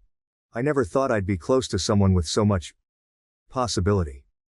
I pulled my hand gently from his grasp, needing the space to gather my thoughts. "James, my family's wealth isn't what I want our life to be about. I love our life, our home, just as it is. I don't want that to change because of money." He nodded slowly, his eyes meeting mine with a sincerity that punctured the tension. "I understand. Or at least I'll try to. I love you, Mary. I love this life we've built. I don't want to lose it over fantasies of something that might not even make us happy." It was then I realized how deeply entangled our dreams had become with the reality of my heritage. We sat together, the distance between us filled with the echo of our words, slowly finding our way back to each other. "I'm sorry for pushing," James murmured after a long silence, his voice low. "I'll respect your feelings about this. We can go as slow as you need. Let's just keep living our life, our way." I nodded, feeling a fragile peace settle over us. It was a temporary resolution, a band-aid over a wound that needed more than just promises to heal. But it was a start, a recognition of our mutual desire to preserve what we had, even in the face of tempting possibilities. As we turned back to the flickering light of the TV, A small smile passed between us, a silent acknowledgement of the complexities of love and wealth, and the simple truth that sometimes, holding on to what you value most requires letting go of what the world tells you should matter. Update. The weeks following our muted confrontation were a study in fragile normalcy. James and I navigated our days with a cautious tenderness, each of us aware of the unspoken fissures slowly spreading beneath the surface of our relationship. I believed, perhaps naively, that we could mend what had been strained by the revelations of wealth and differing desires. But the real test of our bond was yet to come. A test that would shatter the tentative peace we had brokered. The betrayal came on an unexpectedly warm evening, at a gathering hosted by a close friend. It was the kind of casual event we had attended countless times before, a backyard barbecue, where the smell of grilling mixed with laughter and music floated on the late summer air. James and I arrived together, hands linked, our smiles a bit too practiced, too ready. As the evening progressed, I noticed James slipping more comfortably into the crowd, his laughter a little louder, his gestures more expansive with every drink he consumed. I mingled too, but with a mind distracted by the watchful maintenance of my facade. It wasn't until I was by the makeshift bar, fetching us another round of drinks, that I overheard it. "No, you don't understand. Mary can afford way more than this. Her family is loaded. She's basically set for life," James was boasting, the words floating over to me, sharp and clear above the hum of party chatter. Frozen, drink in hand, my heart raced as I processed his words. A group of acquaintances around him laughed, someone whistling low in admiration. "Seriously man, that's wild. And here you are living in that tiny place?" Another voice chimed in, half joking, half serious. I felt the air leave my lungs in a whoosh, my presence at the bar suddenly suffocating. The casual betrayal, the ease with which James shared my most guarded secret, the very essence of my fears, was laid bare in those few flippant words. Navigating my way back to him, the cold grip of dread tightening around my heart, I intercepted his boisterous storytelling. "James, can I speak with you? In private?" My voice was calm, but it carried an edge, a signal not lost on him. His face changed as he followed me to a quiet corner of the yard, the mirth fading, replaced by a dawning realization of the gravity of his mistake. "Mary, Did you think it was your news to share?" I interrupted, the hurt making my words sharper, colder. "Did you think it wouldn't matter to me?" he stammered, a mix of alcohol and genuine remorse muddling his words. "I'm sorry. I didn't think it would be a big deal. I got carried away, and you decided my privacy, my trust wasn't worth respecting." I could hear the bitter disappointment in my own voice, a sound I never wanted to direct at him. "Mary, I made a mistake. Please, let's just go home and talk about this," he pleaded, reaching for my arm. I pulled away, my decision crystallizing with stark clarity. "No, James, we can't just talk it away this time. This isn't just a mistake. It's a betrayal." The rest of the evening was a blur of hushed apologies and quiet exits. We left separately, the ride home a solitary journey for each of us, filled with the echoing words of what had passed between us. That night, alone in the apartment we had shared, the walls seemed to close in on me. Each shared memory now tinged with the stain of betrayal. The breakup was as inevitable as the dawn. When James returned the next morning, his eyes hopeful yet wary, I knew what needed to be said. "I can't do this, James. Your actions last night showed me just how little you respect what I hold dear." "But Mary, everyone makes mistakes. I know I messed up, but I can fix this." "We can fix this," he insisted, desperation lacing his voice.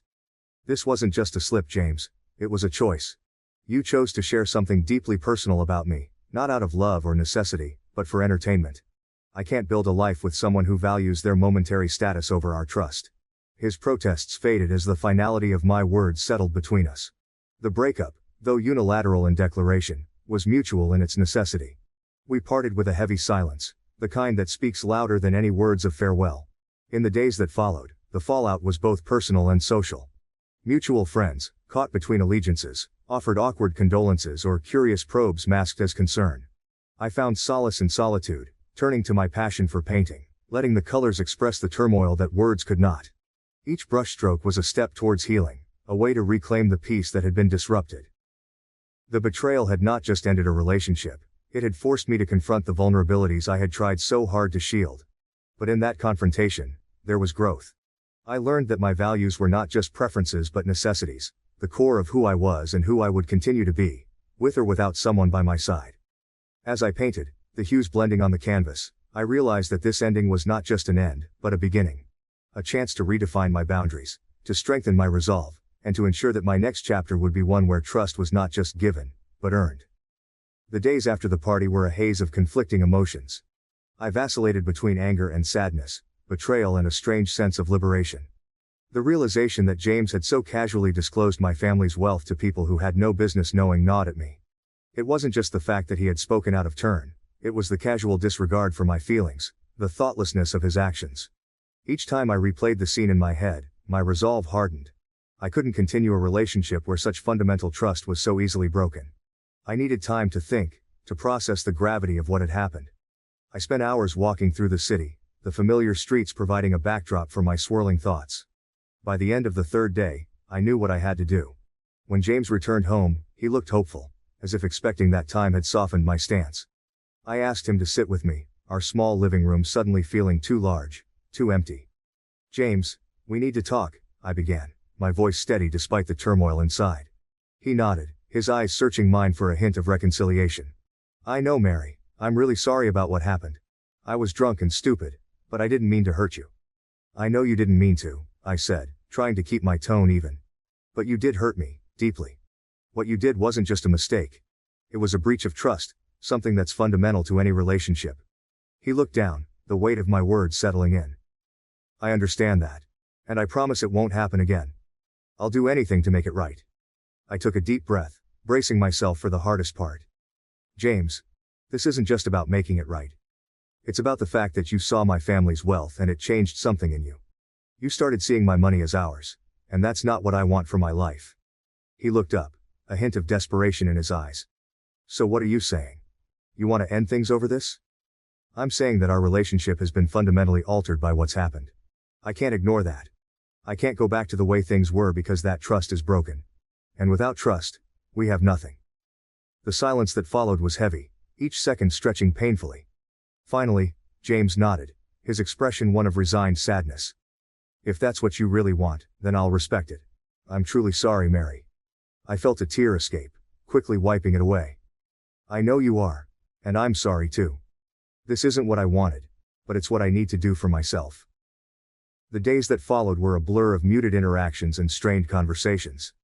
Friends who had been at the party reached out, some with genuine concern, others with a curiosity that felt invasive. I found myself navigating a delicate balance, explaining the situation without divulging too much, trying to protect my privacy even in the wake of its breach. Some friends were supportive, offering their shoulders to cry on and their ears to listen. Others seemed more interested in the gossip, their questions probing for details that felt too raw to share. It was a lonely time, despite the well-meaning gestures, as I struggled to find a way forward. I threw myself into my work, finding solace in the routine and the familiar tasks that required my full attention. Painting became my refuge. The act of creating something new. A therapeutic process that helped me process my emotions. Each stroke of the brush was a way to channel the pain, the disappointment, the anger. The canvas became a mirror of my inner turmoil, and as the days passed, the chaotic swirls of color slowly began to take form, reflecting my journey towards healing. I also started journaling, pouring my thoughts onto the pages, unfiltered and raw. It was a way to make sense of the tangled web of emotions, to understand the why and the how of what had happened. Writing became a nightly ritual, a time for reflection and self-discovery. Through these creative outlets, I began to reclaim my sense of self. The betrayal had left scars, but it also taught me valuable lessons about trust, boundaries, and the importance of protecting what mattered most to me. I emerged from the experience stronger, more resolute, and more determined to live a life defined by my values, not by the expectations or judgments of others. As time passed, the initial sting of the betrayal faded, replaced by a quieter, more profound understanding of what I needed in a relationship. I knew that the next time I opened my heart to someone, it would be with a clearer sense of my own worth and a firmer grip on the boundaries that protected my peace. In the end, the breakup was not just an end but a beginning. It marked the start of a new chapter in my life, one where I was more attuned to my own needs and more protective of my own happiness. It was a hard-won lesson, but one that I carried with me as I moved forward, ready to face whatever came next with a renewed sense of purpose and strength. From introducing a girl to my son during his situationship, to inadvertently causing discord and his eviction, everything surprisingly culminated in a far better ending than I had anticipated. At the age of 50, I find myself in the midst of a perplexing and somewhat distressing situation involving my son's girlfriend, who has consistently been somewhat distant and cool towards me. My son and his girlfriend, both 25, have been dating for a while now, but the roots of the issue go back about 3 years to a time before they were officially a couple. Back then, my son was involved in what he described as a situationship with her. This term was new to me at the time, implying a relationship that was more than friendship but without clear commitment. He lavished her with luxurious gifts and frequently invited her over, yet when pressed, he admitted that they weren't officially together. She was an attractive online influencer, considering her options among several interested parties. About 7 months into this undefined relationship, I met a young woman through my work who seemed particularly smitten with my son. It was during a typical bustling afternoon at my small boutique, a place adorned with colorful fabrics and eclectic decorations that reflected my personal taste for the vibrant and unusual. Among my employees was a young woman, recently hired, who brought an infectious energy and a smile that could brighten even the dreariest days. As we arranged new stock one day, she casually mentioned her admiration for my son, having seen photos of him on my desk. Her interest piqued as she spoke of his achievements and hobbies, which I had shared in passing during our coffee breaks. My kid was in what he called a situationship with an internet influencer, which is an informal and seemingly open arrangement, so I saw no problem with putting him in front of someone who was obviously interested. After all, the influencer was still weighing her options among several suitors, and he had previously made it clear that the connection was not exclusive. Given the circumstances, I believed that giving this young lady my son's contact information, and urging her to give him a call was a harmless enough gesture. It could be fun for him to meet her. When I brought up the interaction with my kid later, his response was, at best, hesitant. With a vague, "Okay mom," and a non-committal shrug, he immediately changed the subject. There was no quick follow-up or spark of interest. It appeared to be just one more thing tucked away in the recesses of his memory, not important enough to take action on just now. My son's response was non-committal, and nothing immediate came of it, but eventually, he and the influencer formalized their relationship. However, as the months progressed, the dynamics of his relationship with the influencer began to shift. Whether my introduction played any role in this change was unclear, but about 3 to 4 months later, he and the influencer decided to commit to each other officially. They started appearing together more publicly, their social media filled with coupled photos and sweet captions that marked their relationship status clearly to all. It was a transition from a loose, undefined connection to something more solid and acknowledged, which took me by surprise, given the casual nature of their earlier interactions. Recently, wanting to clear the air and address any potential misunderstandings, I approached her during one of her visits to our home. I attempted an apology if my actions had seemed intrusive. Her response was forthright, suggesting I should have stayed out of my son's personal affairs, as the boundaries of their early relationship, though unclear to me, were set by them. This notion of variable boundaries in each situationship was a revelation to me and clearly a point of contention. My daughter, seeing the tension, suggested somewhat flippantly that I seek advice via Reddit, a reflection of her frustration with the situation. The girlfriend's reaction to our conversation was not hopeful. She became even colder, which worries me as my son is quite serious about their future together. The setting was our family living room, a space that usually felt cozy and inviting with its soft plush sofas and the gentle hum of the grandfather clock in the corner. However, on that particular afternoon, the atmosphere felt tense and uncomfortably charged. It was just the two of us, as I had asked her to stay back for a few minutes after a family lunch, hoping to discuss our misunderstandings privately. I chose my words carefully, trying to convey my sincerity and regret if my past actions had overstepped her boundaries. The autumn light filtered through the sheer curtains, casting soft patterns on the carpet, a stark contrast to the hardness of the conversation. As I spoke, I noticed her posture remained rigid, her hands tightly clasped in her lap. Her face, usually expressive and animated, was set in a mask of polite detachment. When she replied, her voice was cool and measured, her words carefully chosen to maintain a diplomatic but distant tone. She reminded me that the dynamics of her relationship with my son, even in its early stages, were for them to navigate and not for outsiders to interfere with. Her response left little room for the warmth or understanding I had hoped to foster. It was clear that my attempt at an apology hadn't thawed the frost between us. After a brief and somewhat stilted conversation, she excused herself, claiming a need to catch up on work. The way she quickly gathered her things and avoided eye contact as she left underscored the chilly atmosphere. Watching her leave, I felt a sinking feeling of unease. My son is deeply in love with her, often discussing their plans for the future with a bright enthusiasm. His seriousness about their relationship made her coldness towards me all the more troubling. It was clear that repairing this rift would require more than just a single conversation, and the path forward seemed daunting as I sat alone in the now silent room, pondering my next steps. Adding to the complexity, I've had limited interactions with her, but one significant episode did little to help our relationship. When she decided to drop out of college to pursue her career as an online influencer full-time, I expressed my concerns bluntly. She was close to completing her degree, and I saw her decision as potentially short-sighted. I voiced these thoughts more forcefully than I perhaps should have, given that I was not contributing financially to her education. Now reflecting on these events, I find myself questioning how best to mend this fractured relationship. My approach so far has evidently not been effective, and with my son's deepening commitment to her, the need to reconcile, for the sake of family harmony, feels urgent. I am contemplating ways to possibly bridge this gap, seeking to understand her perspective more fully and to communicate my intentions without overstepping boundaries. It's a delicate balance to strike, one that I hope, with time and effort, can be achieved. Are there any ways I can salvage the relationship? She didn't seem to appreciate our conversation and is getting even colder. My son, however, seems to be really determined to marry her. Update. I wasn't planning to share more at this point, preferring instead to keep things simple and civil. However, events took a turn that forced the issue out into the open. My daughter felt compelled to share our family troubles with my husband, perhaps hoping for a resolution that seemed beyond my reach. My husband, typically a steady presence though often absent due to his work which requires him to travel, is deeply invested in the well-being of our family. His career has enabled us to live more comfortably than many in our community, but it comes with the cost of his frequent absence. This time, he returned unexpectedly early and walked into the midst of unresolved tension. Unhappy with what he perceived as ongoing issues with our son, he made the drastic decision to ask him to leave our home, a course of action I hadn't anticipated and wasn't prepared for. I wasn't there when he arrived. I only came back to find that my son had already packed some essentials and left. The reality of seeing his space empty brought an ache, a deep unsettling feeling that things were spiraling out of my control. Meanwhile, my son's messages filled my phone, his words echoing his hurt and disbelief at being cast out, describing our actions as heartless.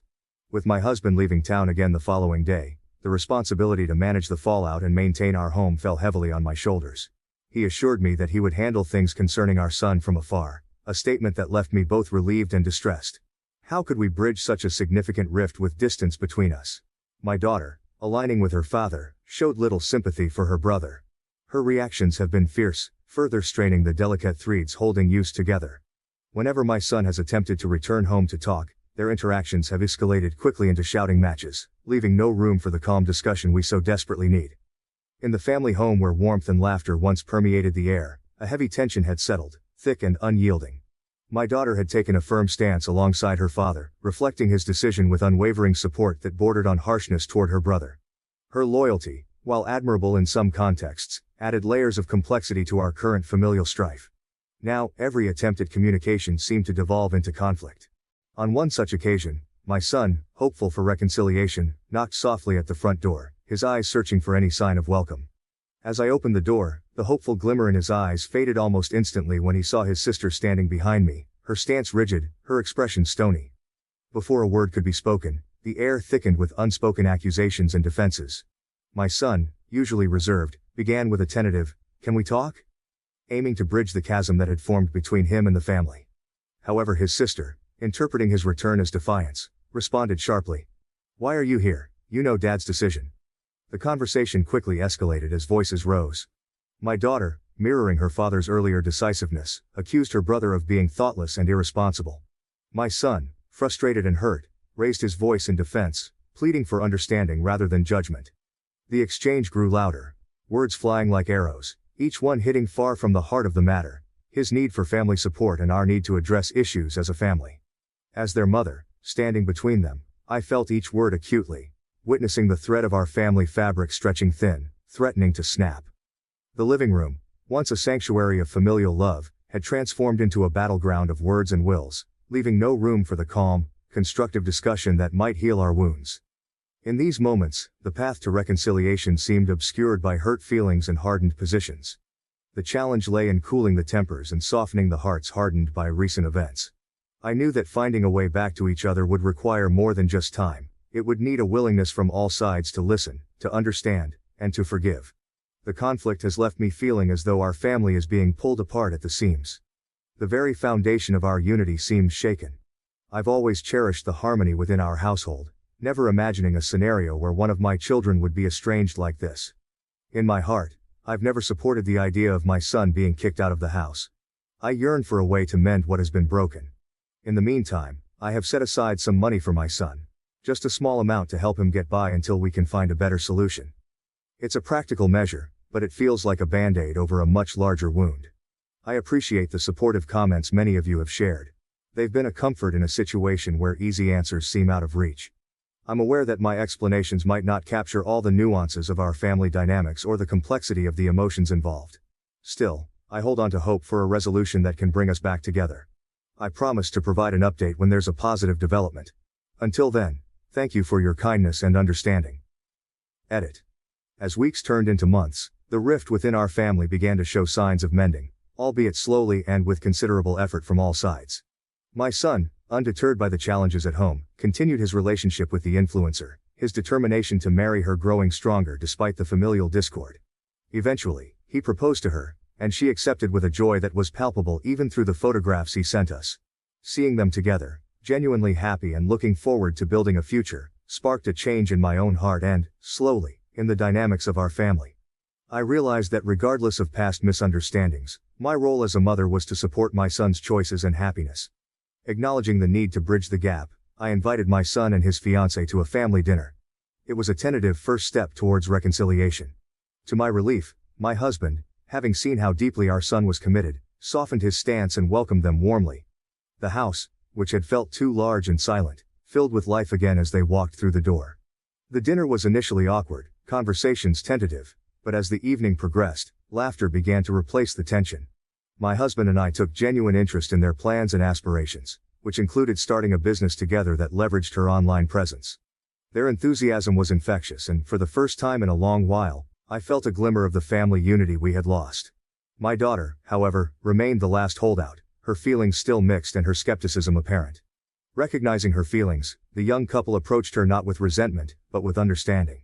They shared their hopes for the family's unity and expressed a sincere desire for her to be part of their lives and future celebrations. They also took the time to engage in activities she enjoyed, showing up at her art exhibitions and supporting her projects. Gradually, my daughter began to respond to their efforts. It wasn't an overnight change, but each small interaction, each shared moment, seemed to soften her stance. The breakthrough came one evening, during a casual backyard barbecue, when she and her future sister-in-law teamed up for a game of charades. The laughter and camaraderie of that game seemed to wash away the last of her reservations. Months later, at the wedding, my daughter stood as the maid of honor, her speech touching and heartfelt, acknowledging her initial misgivings but also her joy at seeing her brother so happy and well-matched. The wedding itself was a beautiful affair, set in a lovely outdoor venue that reflected the couple's style and the healing that had taken place within our family. As I watched them exchange vows, surrounded by friends and family who had witnessed the struggles and now the joyful culmination, I felt a profound sense of peace. The journey had not been easy, but it had taught us all valuable lessons about love, forgiveness, and the enduring strength of family ties. The return of my son and his new wife to the family fold wasn't just a reunion, it was a new beginning, promising hope and happiness for the future. Dad chose my stepbrother's wedding over mine. So my grandpa walked me down the aisle and I inherited his lake house. I, 28F, am in dire need of guidance regarding my wedding circumstances. Family drama has made what could have been a great situation into a total nightmare. I'll start from the beginning to help you understand how we got here because there's a lot to unpack. I grew up in what I believe to be a happy family as an only child. Weekend excursions with my parents, family game evenings, and my dad teaching me how to ride a bike are all part of my early recollections. The type of father who would construct tree houses for me and ward off monsters beneath my bed, he was my hero. But when I was 14, everything changed. The day my parents sat me down and announced their impending divorce is still fresh in my mind. Mom had discovered that Dad was having an affair with his coworker, Laura, 42F. Dad and Laura were married 6 months after the divorce was finalized.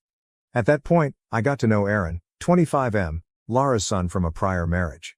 The change wasn't simple. Suddenly, I had a stepbrother after being an only child. My dad took it upon himself to be Aaron's ideal father figure when his biological father abandoned him when he was a little child. I initially found it admirable that Dad was assisting a child in need of a father. I was unaware that this would ultimately result in the death of my own father. Although slow, the alterations persisted. Aaron's baseball schedule became the focal point of our Sunday father-daughter breakfasts, which evolved into family breakfasts. My dad used to attend all of my dance recitals, but he started missing them because Aaron had practices or games. Despite having no baseball knowledge, he even joined Aaron's squad as assistant coach. My mother remarried David, a good man who had a job offer in another state, when I was 16.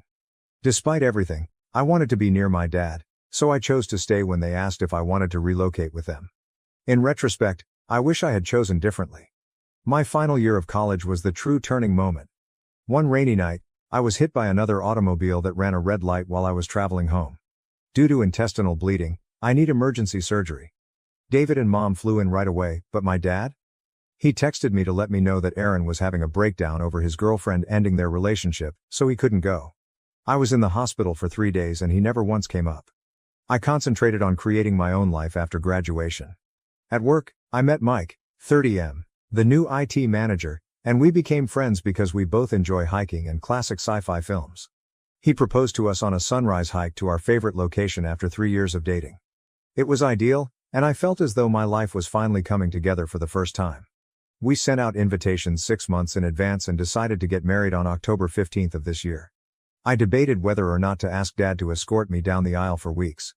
He was still my father in spite of everything, and I secretly hoped that this would be our opportunity to mend our relationship.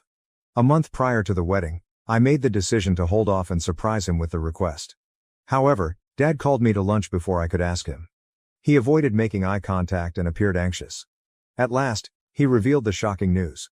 Dad had already agreed to be Aaron's best man, and Aaron was getting married on October 15th. I had the impression that I had been punched in the stomach. I asked Aaron why he picked the same day, and he told me it was the day he and his fiancée initially met 2 years prior. I mentioned that Aaron was aware of our date and that we had sent out our invitations months prior. Dad's reaction? Since my venue was more flexible while Aaron's was extremely exclusive, he recommended that I change my date. I wouldn't alter our date.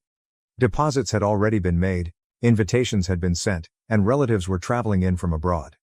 Dad accused me of being self-centered and disregarding Aaron's sentiments when I attempted to explain this. He claimed that because Aaron never had a real father figure, he needed him more. When my grandfather, Mom's father, learned, the situation blew out. He and I have always been close, particularly since my parents' divorce. He offered to take me down the aisle right away since he was upset with my dad. Then Dad made an unexpected announcement. He said he would give his vacation home to Mike and me as a wedding present. It is a stunning waterfront property that we have always appreciated. Dad abruptly changed his mind. He contacted me and said he could make both weddings work, showing up at my reception to dance with me after serving as Aaron's best man at the ceremony. He began accusing me of destroying the family and forcing him to make a decision when I didn't agree right away. Karma, however, had other ideas. It seems that Aaron did not ask Dad to his wedding 2 weeks prior. Aaron wanted his biological father to be his best man instead, according to Dad, who called me in tears. Assuming he could just lead me down the aisle as if nothing had happened, Dad was now free to take part in every aspect of my wedding. No, I told him. Given his extraordinary generosity, I didn't want to upset my grandfather by denying him this moment because he had stepped up when Dad stepped out. Dad went totally crazy. He began shouting that I was being deceived by my grandfather, that I was selling my loyalty for a house, and that I was putting money before family. I blocked his number after hanging up on him. His whole family is now accusing me of being materialistic and callous. Dad is hurting, therefore my stepmother Laura says I should be more compassionate. Since he's now available, even some of my friends believe I'm being too harsh and that I should give him another try. However, I don't believe I'm mistaken. This goes beyond the wedding. It's about years of being viewed as Aaron's second best friend and having my needs and feelings ignored in favor of Aaron. Since he's only coming to me since his first choice didn't work out, why should I give him this unique moment?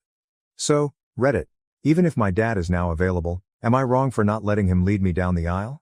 By picking my grandfather, who gave us a house, over my father, am I being materialistic? I'd greatly benefit from an independent viewpoint on this. Update 1. I want to start by saying thank you to everyone for their encouraging words and remarks. I feel more sure now about my choice thanks to all of you. However, since my previous post, a lot has transpired, and I must tell you about the mayhem that occurred during my wedding rehearsal. Yesterday, the rehearsal was set to begin at our location at 5:00 p.m. It was going well. The ladies were practicing their steps, Mike's nephew was performing admirably as our ring bearer, and my granddad was rehearsing leading me down the aisle. Then my father unexpectedly arrived. We didn't notice him at first. He crept into the rear of the venue and observed from the sidelines. He didn't start yelling until we were in the middle of the second practice. Yelling that this was all wrong and that he was my real father, who had a greater right to be there than my grandfather, he rushed down the aisle and shoved past my bridesmaids. Bless him, my grandfather made an effort to remain composed.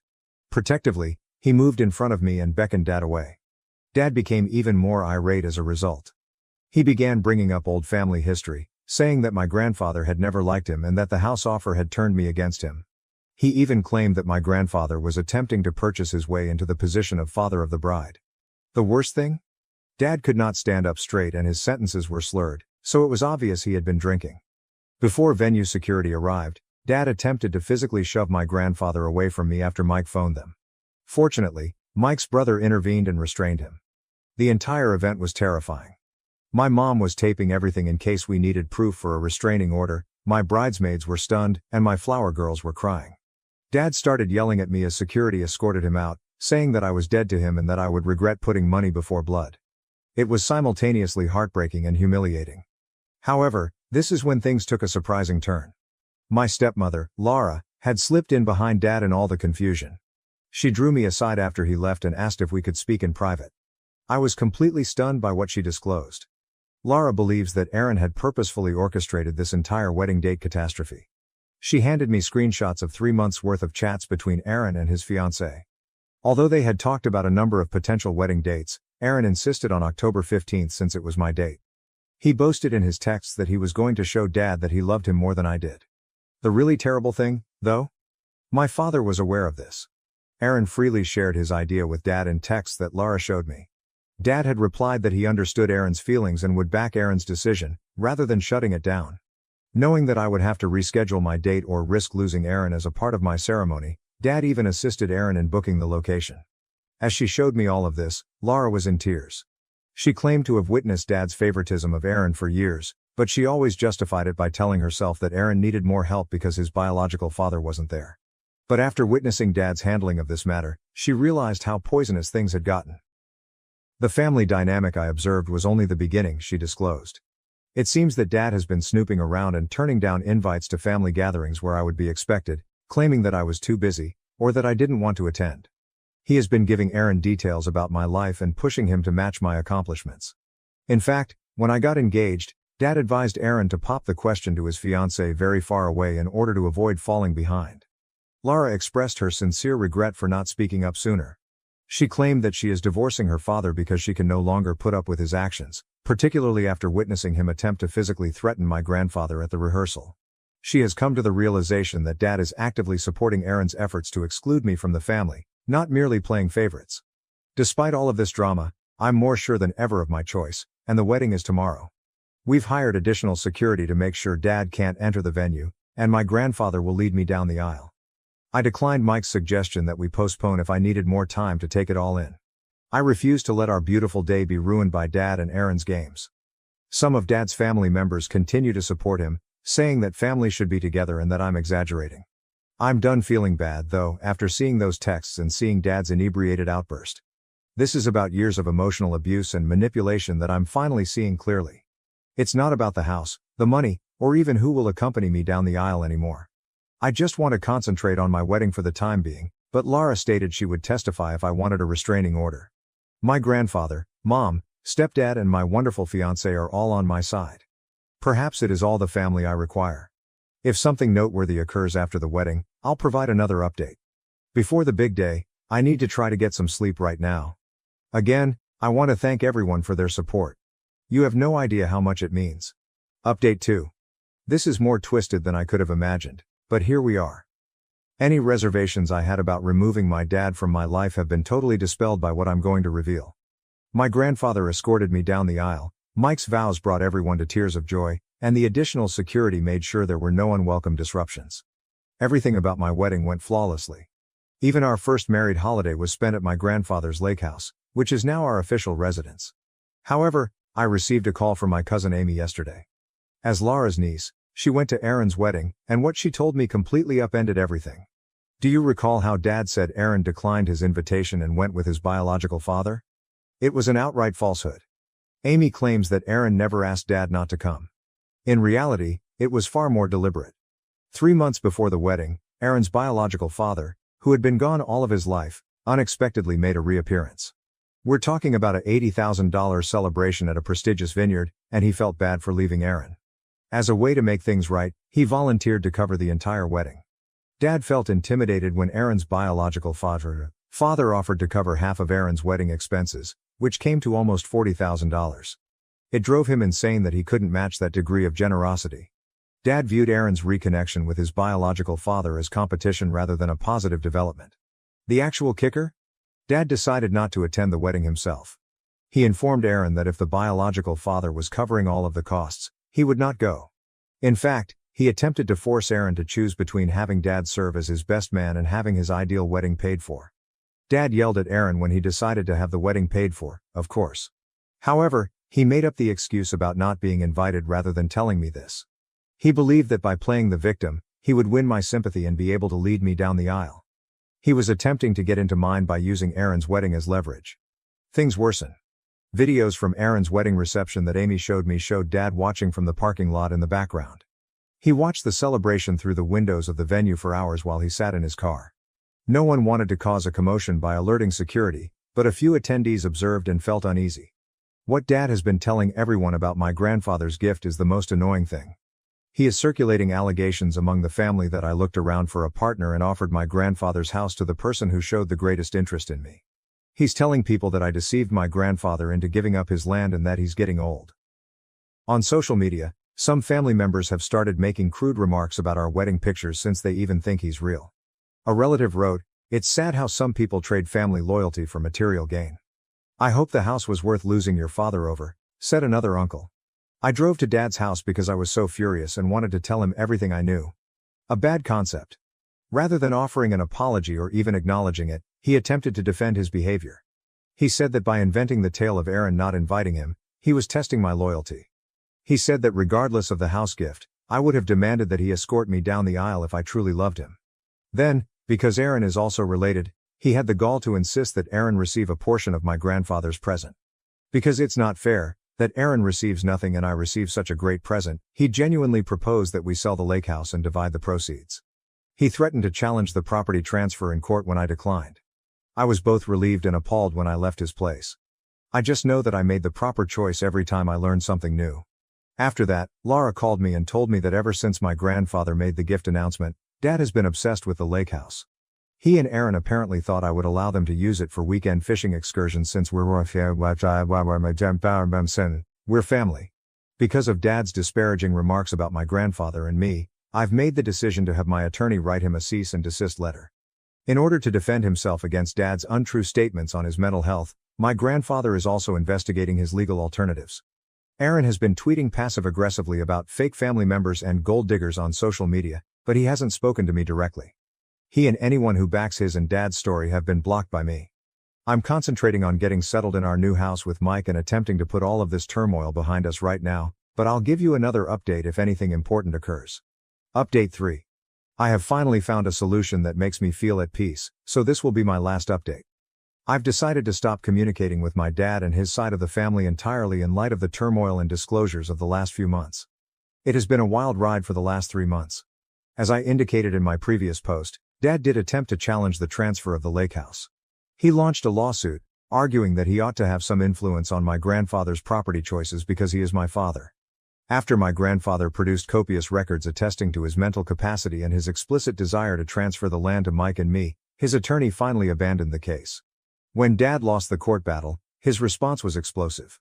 When he arrived at my place of employment, he created such a commotion that my employer had to bar him from the building. He yelled that I had stolen his retirement dream, implying that he and Aaron had intended to use the lake house as a fishing hideaway. Our restraining order documentation now includes the security footage of his outburst. Even more information about Dad's actions over the years was made public during Laura's divorce procedures. She discovered emails in which he and Aaron would purposefully schedule family get-togethers to clash with my crucial dates.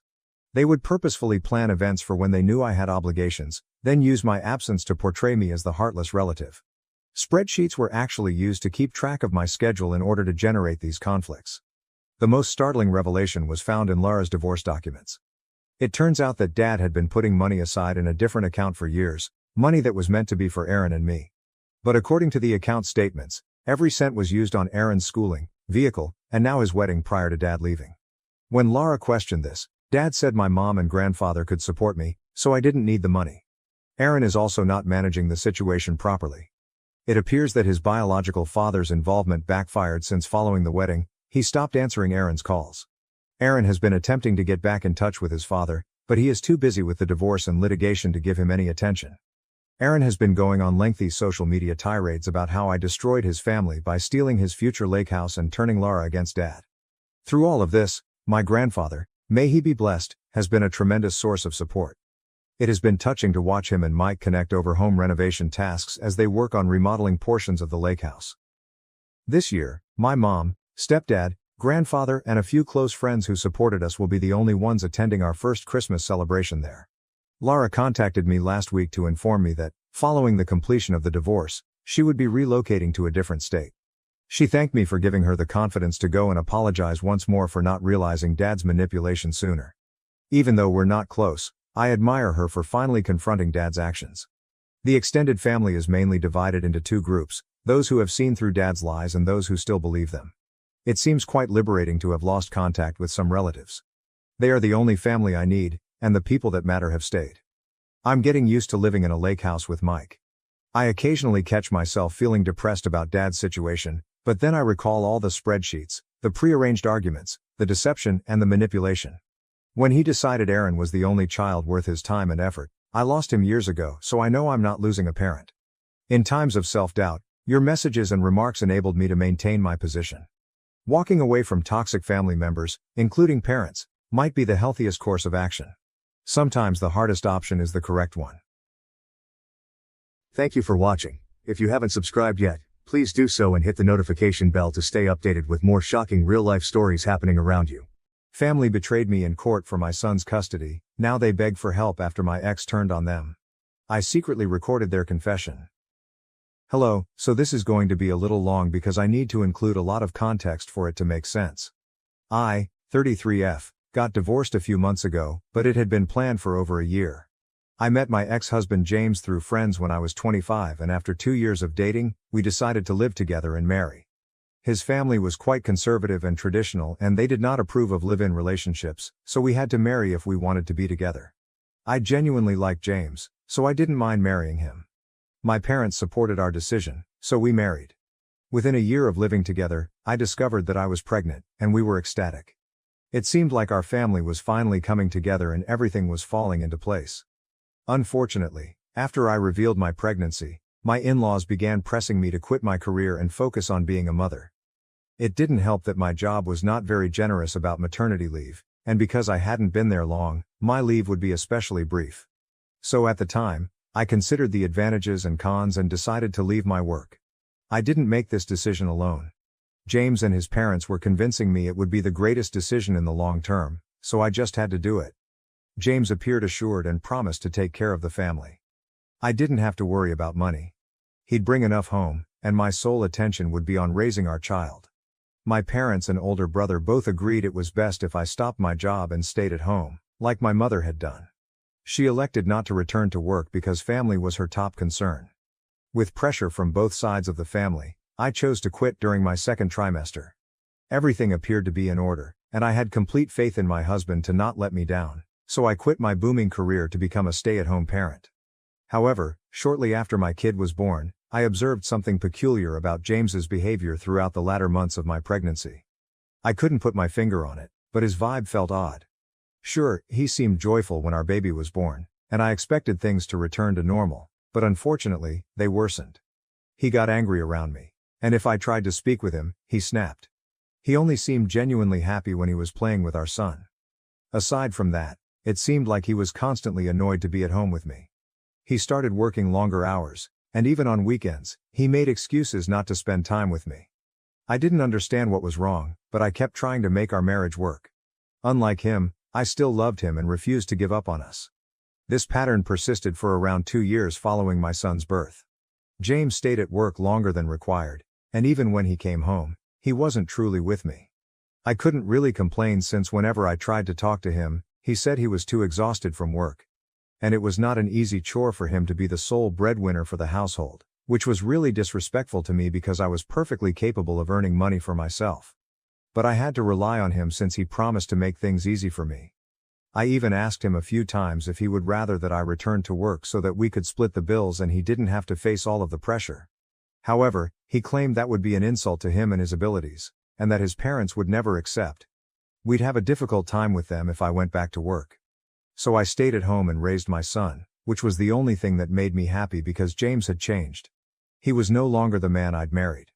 About a year ago, I discovered that James had an affair with one of his co-workers. It was quite difficult for me to find this because I had been skeptical for quite some time.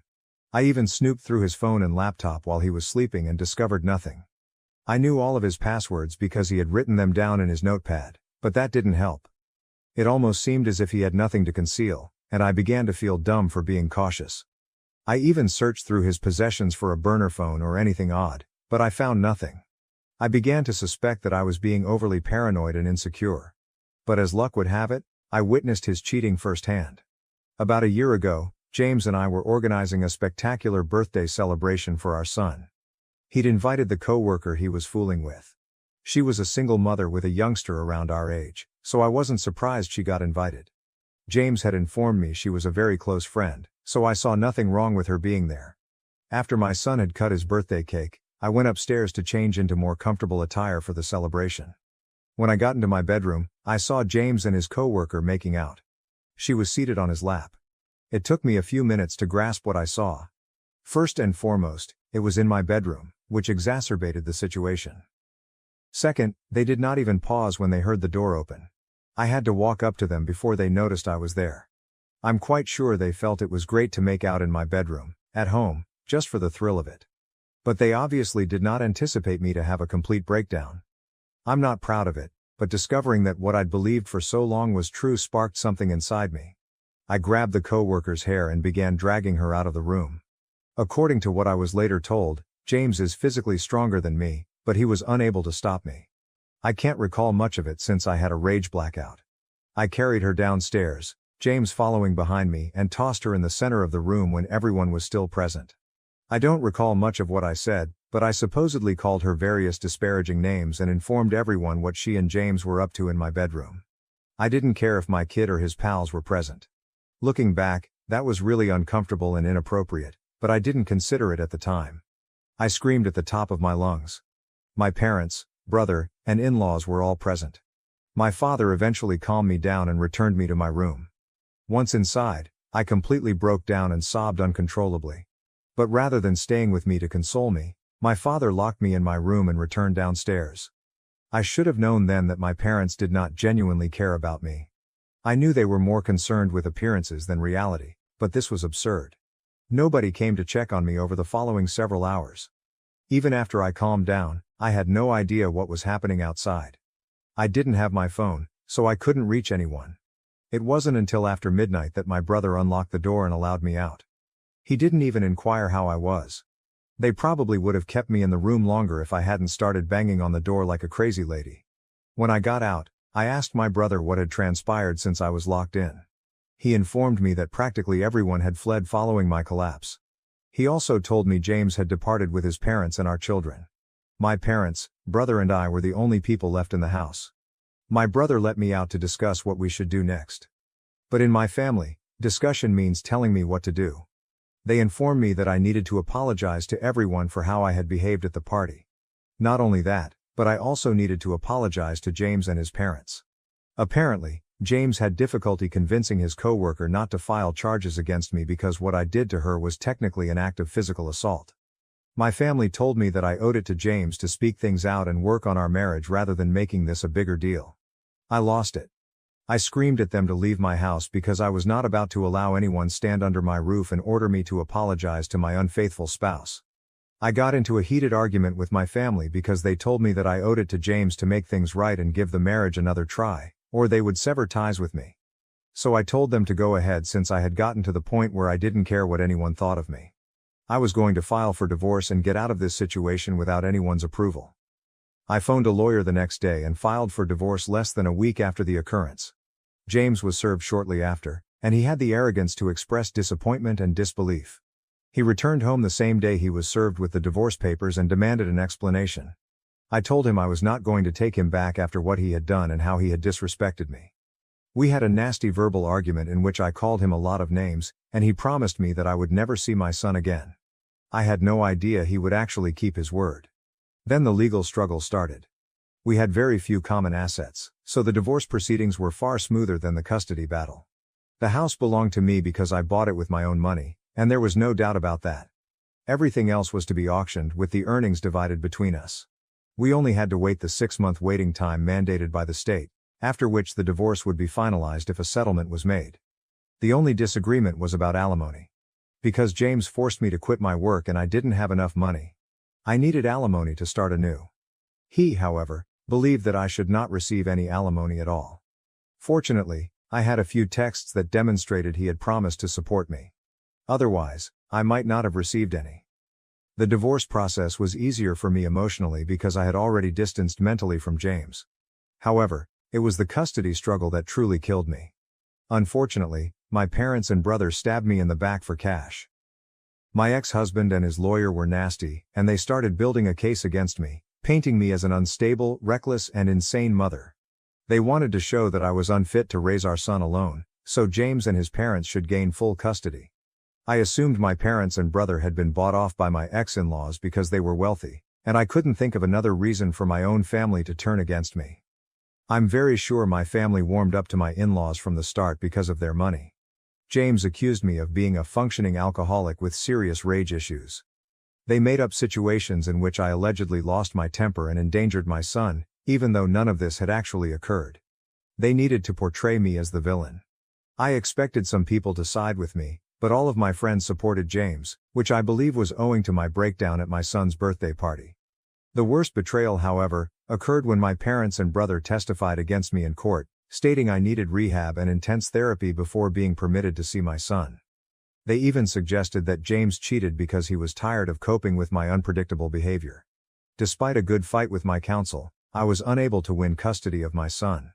The odds were stacked against me, and there was little I could do to prevent the inevitable. My lawyer and I worked hard to gather proof to prove I was a decent mother, but it all went to waste. The decision was revealed a few months ago, and it was the last time I saw my kid in person. I was granted supervised visiting privileges, but James never let me see him. It was pointless. My son is now 4 years old, and I'm constantly concerned that he'll forget me. According to a few relatives that remain on my side, my family continues to see my son.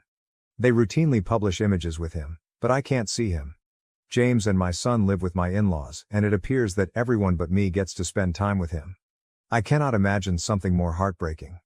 I've been living on memories of my son, thinking James was taking excellent care of him. I don't think I could have provided a comfortable life for him on my current pay, given I've only lately resumed working. I got a job at a friend's startup, but it doesn't pay well. Most of the employees are in their early 20s, working for experience and expecting to advance to better chances. Although I receive alimony, it is insufficient to maintain my previous lifestyle. I can't cut expenditures like a bachelor, but it's all I have right now. I had wanted to reapply for joint custody once my life was in order, but an unexpected chance presented itself a few weeks ago. My parents contacted me after months of silence to ask for assistance. It turned out that James was not the fantastic man they thought he was.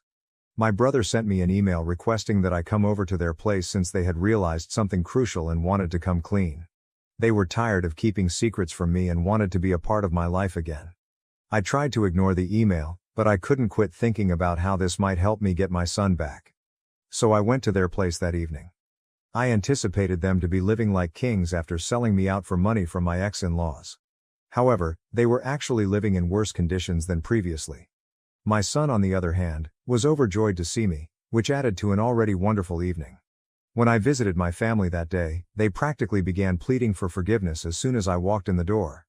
Apparently, they recognized how severely they had messed up and there was no turning back, yet they still wanted me to forgive them. After the divorce, when my ex-in-laws and James were approached about the money they had been promised, James informed my family that it was no longer occurring. Apparently, they had just been told that they would be well compensated if they turned on me and testified in their favor. However, there was no written evidence to support it. If my relatives tried to go back and inform me about everything, James and his family would make sure they never saw my son again. So, for the protection of my son, they agreed to keep their mouths hidden. Even though they had not been paid as promised. But things grew worse.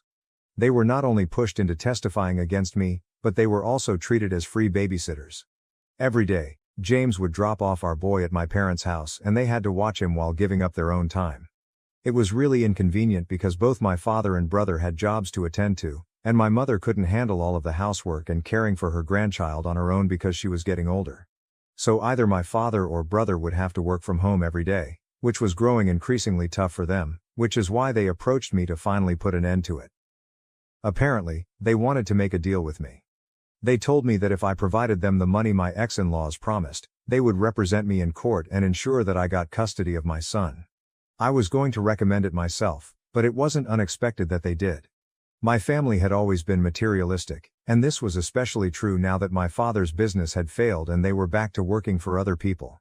Obviously they would want money more than ever now because my father wanted to retire but didn't have enough saved because he had invested all of his money in the firm, which eventually failed. They claimed they could make up a tale about how they were forced and coerced into testifying against me so they wouldn't be charged with perjury while under oath. They were unaware that I no longer required their assistance. I had been recording everything they said since the moment I came inside the house since I suspected something was wrong and didn't want to take any chances. So I had already recorded everything. Nonetheless, I encouraged my family to give me screenshots if they had any to prove they had been used and lied to, and I promised to help them. Following that, I departed. I'd already seen my son, and I had more than enough evidence to seek custody again. So that's what I did the next day with my lawyer. This time, I was ready.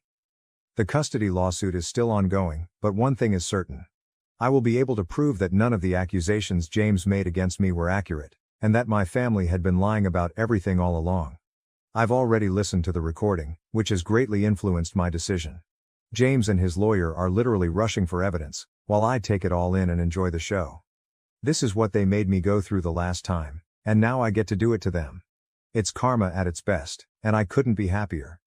The only thing that hasn't been ideal is that my family has said I used them, just like James did, and that I had no right to record them without their permission and use it against them. However, in my state, that is perfectly legal and acceptable in court. I had no idea what they were talking about until they told me I had broken their trust by recording them. Bold statements from those who broke my confidence by siding with my ex-husband in the custody dispute. They believed that what I did was wrong because what they had done was out of necessity. They needed the money.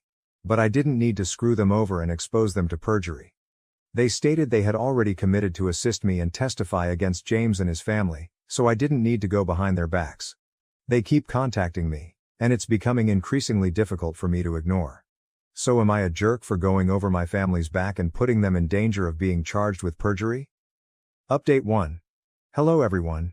The custody dispute is still ongoing, and James and his lawyer are working tirelessly to show that they have been speaking the truth. Of course, they might be charged, and since it is a criminal, they could face jail time. But it is not my business right now, and it should not have been at any time. I'm not sure why I was worried about my parents when they obviously weren't concerned about me when it was my turn. So it's basically tit for tat right now. The comments section made me realize how entitled my parents were. Anyway, I've terminated connections with them. They can all go wherever they choose. I want my son to be okay and with me. I've waited long enough for this, and I'm not going to allow my family's victimization of themselves to stop me. If they can sell me out for money, I don't think I need to be loyal to them. I am done now. Update 2. So the good news is that I've finally gotten custody of my son. I don't think I've ever been this happy in my life. The second good news is that my in-laws, James and my family have been charged with perjury and they may face jail time. I'm sure they're regretting everything now, but I don't care since I got what I wanted. My son back, which was all I ever asked for. According to what I know, James is still attempting to fight it and avoid jail, but I don't think it will work. I've already applied for a restraining order against all of them because I've been receiving extremely frightening text messages, and I'm certain it's from these folks. Nobody else would want to hurt me, unless it was them. Things have been really busy and crazy over the last several weeks, but I'm finally learning to slow down. I badly want to spend more time with my son, therefore I chose to shorten my working hours. I've also considered selling my property and moving to a smaller apartment to save more money. I still have a lot of work to do. Repairing my relationship with my son will not be an easy process. Even though he is glad to be with me, he continues to inquire about his father and grandparents, and I am at a loss for words. He's told me a few things about them, such as how he spent the majority of his time with his grandparents and how his father and my in-laws were only available for a portion of the day. When I ask him how it was living with his grandparents, he makes a face and says it wasn't very good since everyone was continuously fighting. I completely get that. It sounds like they treated him poorly because they refused to accept responsibility. I can't comprehend why they'd treat a youngster that way, but I wouldn't put it past them. They are undoubtedly capable of making even a young child feel horrible about himself. But I don't have to worry about it anymore because he's with me. Update 3. Hello everyone. I can't believe I've returned here after nearly 5 years. My life is so different right now that it feels unreal. 5 years is a long time, and a lot has changed, the first being my son's age. We have a wonderful connection right now, and after many therapy sessions, he and I have finally become the mother and son we should have been from the start. He's growing into a wonderful man, and I'm confident he'll be nothing like his father. I simply know it in my heart. He's 9 years old and already a wonderful gentleman. I'm parenting him on my own, and I have full custody because James gave up and moved to Europe after getting out of jail. I cannot say I am surprised. He left with his co-worker, who he had been cheating on me with, and they are now married. I guess he merely replaced his biological son with another child. It's terrifying, but that's the type of person he is. My parents and my brother were released from jail after 6 months of good behavior. We haven't communicated, and they didn't try to contact me when they were freed, which I appreciate because I doubt I would have had much to say to them anyway. I have no news regarding my in-laws. I haven't heard from them in years, and that's for the best. I believe I am living a life now. God has blessed me with a solid job and a consistent salary. I'm still working at the company I started with, my friend's business, and it's doing pretty well. So life worked out beautifully for me and my son, and it was more than I could have hoped for. I am very appreciative of everything.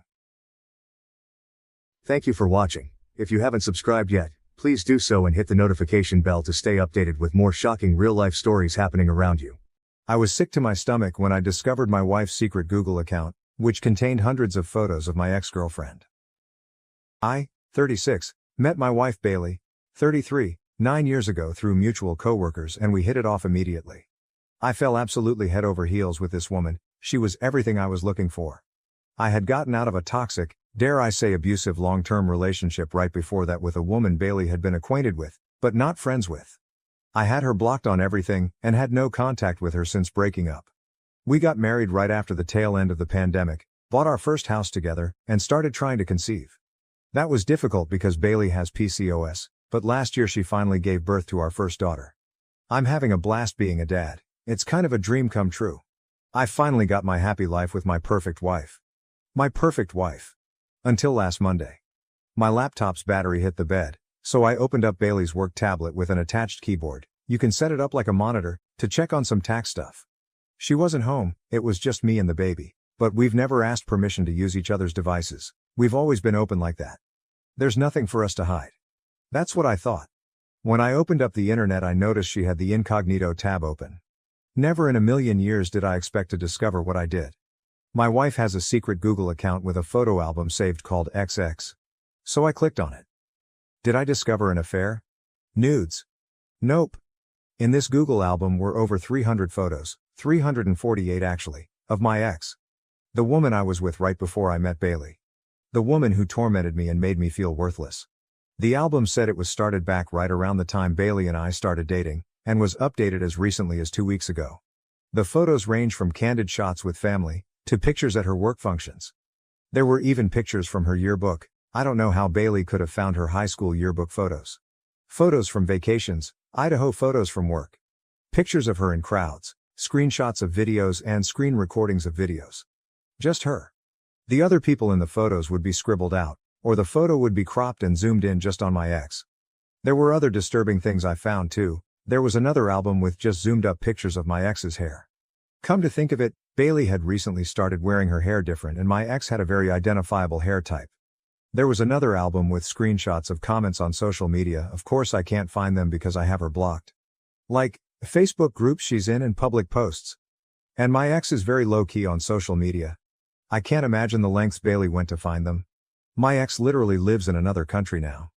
There were also different links to the exact outfits she was wearing, like very specific blouses and trousers you'd have to really go looking for to find. A specific water bottle I remembered purchasing, and identical hiking boots and sandals. So basically, my partner of almost a decade has been a single white female. My girlfriend has secretly stalked her to the point of buying her exact clothes and changing her hair, and now I'm starting to realize Bailey's new interests over the years were just my ex's. Bailey has turned herself into my ex. Everything feels like a lie. Our love feels like a lie. The things we share feel like a lie. I threw up and had a panic attack. I looked at our daughter and felt betrayed. I haven't confronted her yet. I don't know if I want to. I want to run away with our daughter. I want to print out all her pictures, leave them on the table and disappear. I don't know what to do, I just want to throw up. Relevant comments. Shmai. Holy cow. That definitely is alarming. The best thing to do is address it now to see what'll change if she no longer has someone to replicate. The toxic side of me would slowly start mentioning things like, you know, you really do remind me of someone. And nonchalantly bite into an apple and walk away. OP, I feel like what's worse is that she's subtly made these changes over time under my nose. So my ex has a specific career and Bailey didn't express interest in switching careers to the exact same thing until after I had mentioned what my ex did. Didn't notice at the time, but I remember telling her ex went to school for that. The hair was more recent, the outfits and objects, slowly over time.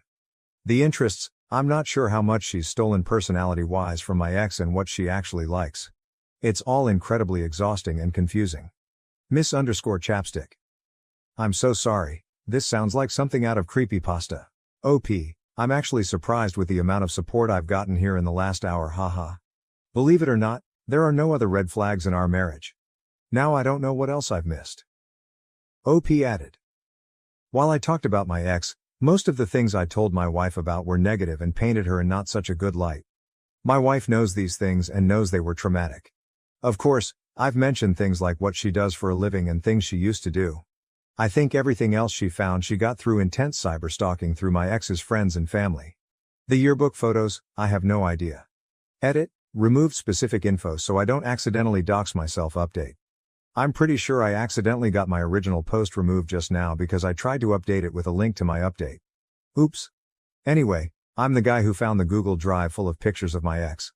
So, I was not expecting my original post to go viral on YouTube and TikTok, and have so many responses. Yikes. I am overwhelmed by the support. I am humbled by the number of people who have been through this experience, on both sides. I have an update, but it's probably not as exciting and as juicy as you want. It's not bad though. First, let me clear things up.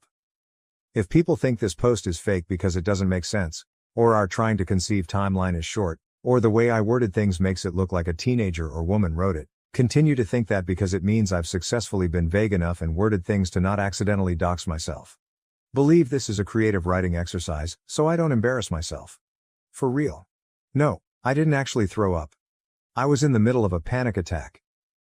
Private browsing. Tabs were open to the websites with clothing and objects, another tab was signed into Google Photos.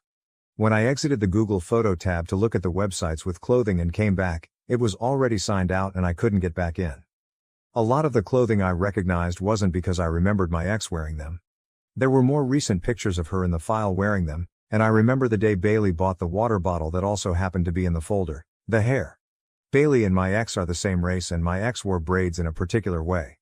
Not so particular that it's exclusive to my ex, because Bailey has also worn different braids, but seeing pictures of her made me put two and two together. Is there any way Bailey could have gotten with me in an attempt to get to my ex? Was Bailey possibly obsessed with my ex before she met me? Probably not, because Bailey grew up here and my ex originally moved here for university. And while you can drive across the border, it's not that easy and I don't think Bailey was going back and forth to stalk her in person. Also, the reasons why my ex and I broke up have nothing to do with Bailey and she could not have had any involvement. On to the actual update. The next day when I had calmed down I called several social workers and therapists. I was planning to confront her there. Unfortunately, the only places that take our insurance did not have an opening for another couple weeks.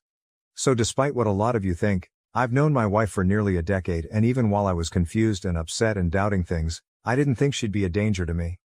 We took the baby to grandma's and I asked her to go for a walk with me. I did not beat around the bush and straight up told her I found the folder. Her face got very red and she was frozen, but also tried to play dumb at first. I was persistent and she started crying and begged me not to leave her. This is what I uncovered.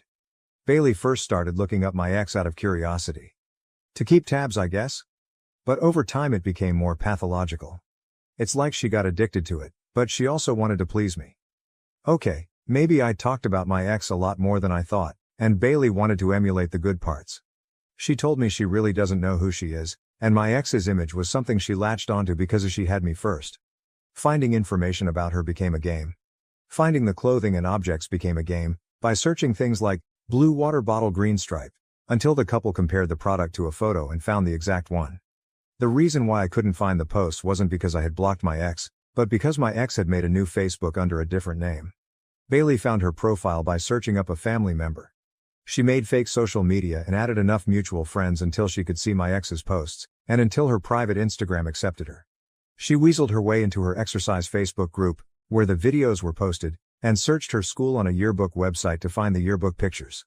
Over time she just collected the images and would get excited to find something new, despite the fact that my ex is extremely private on social media. The folder had originally been called Hex the Ex. In case I discovered it, she was going to make the excuse of saving the pictures to put a hex on her. When she made a burner Google account, she deleted the old folder and named the new one XX. Then she got sloppy and comfortable, and that's right around the time I just happened to open the work tablet. We took a break. It was a while. We made it to couples counseling, and Bailey and I also began seeing separate therapists. She still has not had an assessment with a psychiatrist, but it's on the list. She promised to stop and deleted the album in front of me.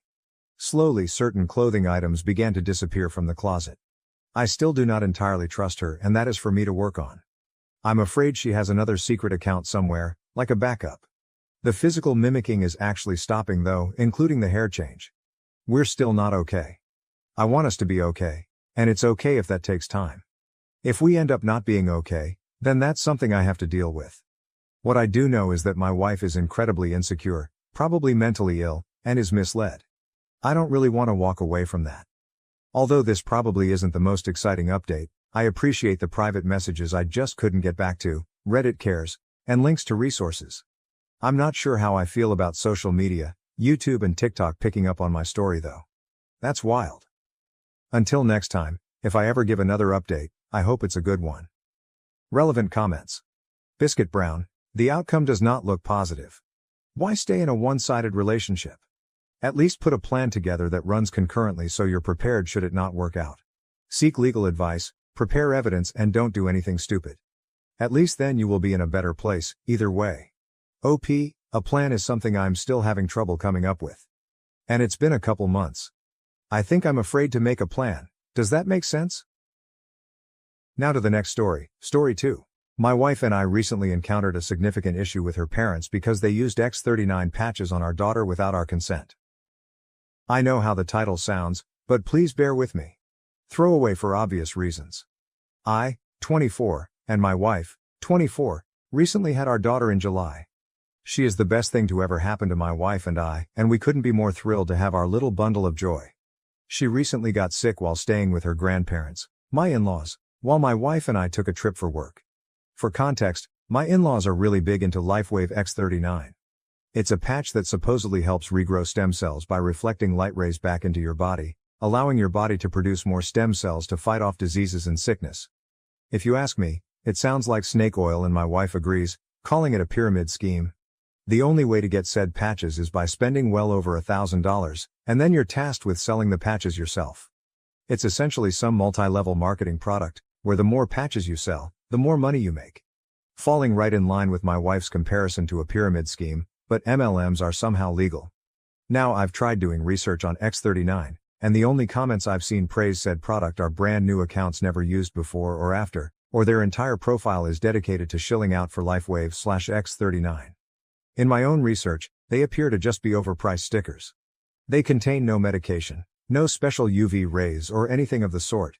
They're literally just an overpriced sticker with an air bubble. But my wife and I have made it very clear that we wanted no part in X39, nor did we want our daughter to have it. Even if it's fake, we wanted no part in it, and on the off chance it did something, I didn't want our daughter to be used as their lab rat or guinea pig. Now before we left our daughter with my in-laws, we provided them with some infant medication, just in case she got sick. Can never be too safe, you know? Well, we returned home from the work trip early because our daughter wasn't getting any better. So we picked her up and went home. We were going to give her a bath, and in the process of taking her jacket off, we found an X39 patch on her arm. Upon finding it, we immediately called her parents and demanded to know why she had a patch on her. Her parents tried saying that, it's safe for the baby, we even ordered the ones for ages 7 and younger. And that, it's practically medication. Their words. Which still didn't answer our question. So my wife checked the go bag, and the Motrin we gave them was, while it was used, not used very much at all. Her parents tried claiming that someone else in their group or whatever gave it to their son and they got better in a week. Point is, we didn't buy it nor did we care. We've made it abundantly clear that we wanted nothing to do with X39 and we didn't want our daughter to be a part of it. They failed to listen. My wife was on the phone with them for over an hour, and while I don't know the exact length the conversation went to, I know it at least ended with her screaming, "Going to see my fucking daughter again, and if you attempt to come to my house we will call the police." Before hanging up. That was 3 days ago now, and we've had several missed calls from family members, her parents, her siblings and even family friends all saying that we overreacted, and they were just trying to help. Maybe we overreacted, but we wanted nothing to do with that, and despite making it clear, they went against our wishes and did it anyway. And instead of giving my daughter actual medication, they try to give her some placebo patch. Her parents tried claiming that we're stopping them from seeing their only grandchild over something so small. But we did want to hear it. Relevant comments. Comment 1. I kinda think you Tosh for leaving your sick baby to go out of town. OP, we didn't leave a sick baby to go out of town. We left her with her grandparents while she was fine. We only packed Motrin because, as I stated in my post, you can never be too careful. She got sick while we were out of town, not before. Comment 2, you say that like it's snake oil, like it's just as bad as the X39. Was it Advil and cough syrup? Or just a generic bottle that you wrote infant medication on? You expect us to believe that you gave them medication just in case she got sick and then she immediately got sick? Come on, this sounds like total BS. OP, her grandparents don't exactly have children medication laying around. We packed her Motrin, which I quite literally stated later in the post had you read it, not some generic bottle, or snake oil, and just as bad, nor do they have the ability to really go anywhere. They live a good 30-40 minutes outside of any nearby town. The drive to and from her parents is a grand whole hour drive from where we live.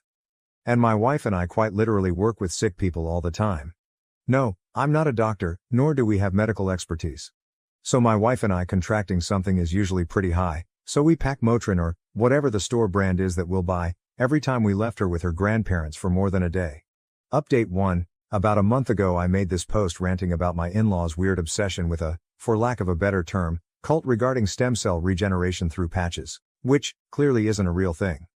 There's been some development on that end, and while I'm confident things will likely end here, I wanted to give a quick update for those who may have been curious. I'm writing this on the toilet at work, so don't mind the rushiness of it all. After my wife essentially cut ties with them and we all received a million phone calls and text messages from family and friends, things quieted down for about a week or two. We started having my sister watch our daughter instead, when we had to work. We haven't had another out-of-trip town since the initial post, however. Through those couple of weeks we never really heard anything beyond a couple of supposed shit-talking posts on Facebook bitching about us, but I can't seem to find the posts. We thought things were, probably, hopefully, going to end there, but boy were we wrong. And this is quite the jump from the last post. My wife and I were visited by CPS about 2 weeks ago or so, after they received concerning calls about supposed child abuse and negligence within the household. Of course, nothing like that happened and the caseworker was very quick to see that. We had asked who reported her, and while she couldn't say, we had a suspicion it was from her parents. We were completely helpful and cooperative with the caseworker, and after she left that night, my wife called her mom up and asked her if she's the one who called CPS. Surprisingly, her mother took full accountability, but not so surprisingly, tried to spin it around in her favor, claiming that she did it for our own good because our daughter was sick and she wasn't getting any better, when she was there so clearly we were doing something awful as parents. Kids get sick, it happens, but they're also extreme anti-vaxxers. Not just COVID, I mean everything. From even something as trivial as the flu shot. Yet, they're willing to shell out thousands of dollars for some supposed stem cell regeneration sticker. The fucking hypocrisy and irony in their bullshit is unmatched. My wife didn't really know how to react to that, so she basically told her mom to go fuck herself, and she wants nothing to do with her again. I know I saw a few comments on the last post saying maybe we shouldn't have cut them out entirely, but now I'm starting to question why we didn't cut them out years ago, before our daughter was even a thought in our heads. About a week after the first audit, my mother-in-law showed up to our house on my day off while my wife was at work, and essentially demanded to see our daughter, forcing her way into our home by pushing past my arm. When I told her to get the hell out of my house, she had no business matching in here like that. She essentially told me that I'm unfit to be a parent because I'm depriving my daughter of help she desperately needed, because she's clearly a very sick child. My daughter is perfectly healthy right now, and in fact, has had no stuffy nose and no high temperature. Nothing. I told my MIL straight up that she was batshit insane. I went off on her about how she lied to us, went against our wishes, had the audacity to call and lie to CPS, and then show up at our house unannounced, uninvited, and march herself inside, as well as everything about her X39 LifeWave bullshit. We argued there for a while, before I finally got so fed up. I told her to leave my house before I called the police. She stormed out of the house, and in true Karen fashion, said, "This isn't over," before slamming my door. I immediately called my wife, who was of course irate. The following morning, we filed a restraining order at the courthouse from her mom and dad, because they're clearly not in their right mindset. The caseworker had to audit us a few more times as per their guidelines over the past 2 weeks, and yesterday was her last day, where she informed us that we're doing good and she's sorry for the trouble they caused. We kept her up to speed on the LifeWave shit, the showing up unannounced and the restraining order, and though she couldn't really take a side, she seemed apologetic. But my wife and I are pretty livid. We started looking at houses in another state to get as far away from her in-laws as possible. Our company has offices out there, so it's entirely possible we could just be transferred. So we're crossing our fingers that all goes well, the restraining order gets filed soon enough, and we'll get a place clear across the country so that this will hopefully be my last update. New update. Things aren't going to be as juicy in this post as the last two, but some new things have happened, so I'll just jump right in. After my in-laws called CPS on us for no discernible reasons other than we forbid them from seeing our daughter, things mostly quieted down. Some of you suggested that we should do more than just get a restraining order, so we bought some security cameras and had them installed all around our property, and our neighbors, who were pretty good friends of ours, was in the loop for the most part, and any time we had to go somewhere, not only did we have video cameras recording every time someone entered our driveway displayed directly on our phones, our neighbors kept us updated too. She stopped coming around for the first few months since she called CPS on us, but just the month before last, as we were preparing to move, my in-laws somehow got word we planned on moving states and attempted to block our driveway as her dad tried blocking the front door. Not sure what their plan was there because we have a back door and an extra side door leading from the kitchen, but I digress. Her mom blocked the driveway, stopping our U-Haul or car from leaving the property, and wouldn't budge, even after we told them we would call the police. They told us they'd move if we told them where we were moving to, but my wife told them that that wasn't happening and they had 10 minutes to leave or we'd be calling the police. My neighbor came over during the commotion, but my in-laws still wouldn't budge. My daughter is crying during all of this as my wife is trying to console her, as my neighbor and I are attempting to remove my father-in-law from the doorway, but he wouldn't move. Eventually my wife called the police, and I'm guessing another neighbor called them as well because they responded within mere minutes. My in-laws kept screaming that we were taking their rightful grandchild away, and that we'd all be damned to burn in hell for this, but honestly that just made me laugh. The police kept asking them to leave, but they wouldn't. Eventually they were arrested for refusing to leave, and the police were nice enough to call a tow truck for us to be able to back out of the driveway. Lo and behold, as the police were handcuffing my in-laws, they both had on those X39 patches, and even the police questioned them about it. But whatever, what's done is done. We were able to finally leave and on to new adventures. We've been settled in at our new house for the better part of over a month, and we're enjoying it greatly. No word from her in-laws, and they have no idea where we are.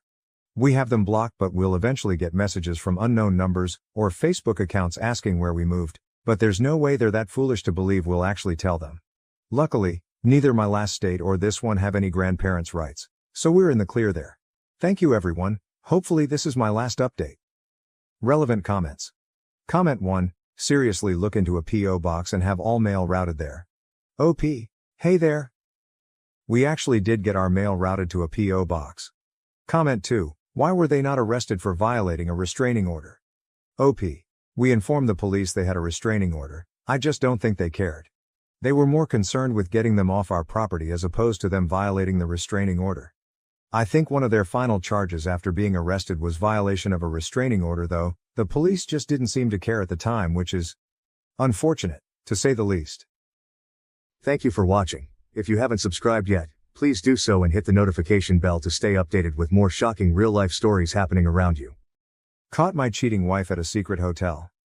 My wife was surprised when I gave her divorce papers in the hotel lobby.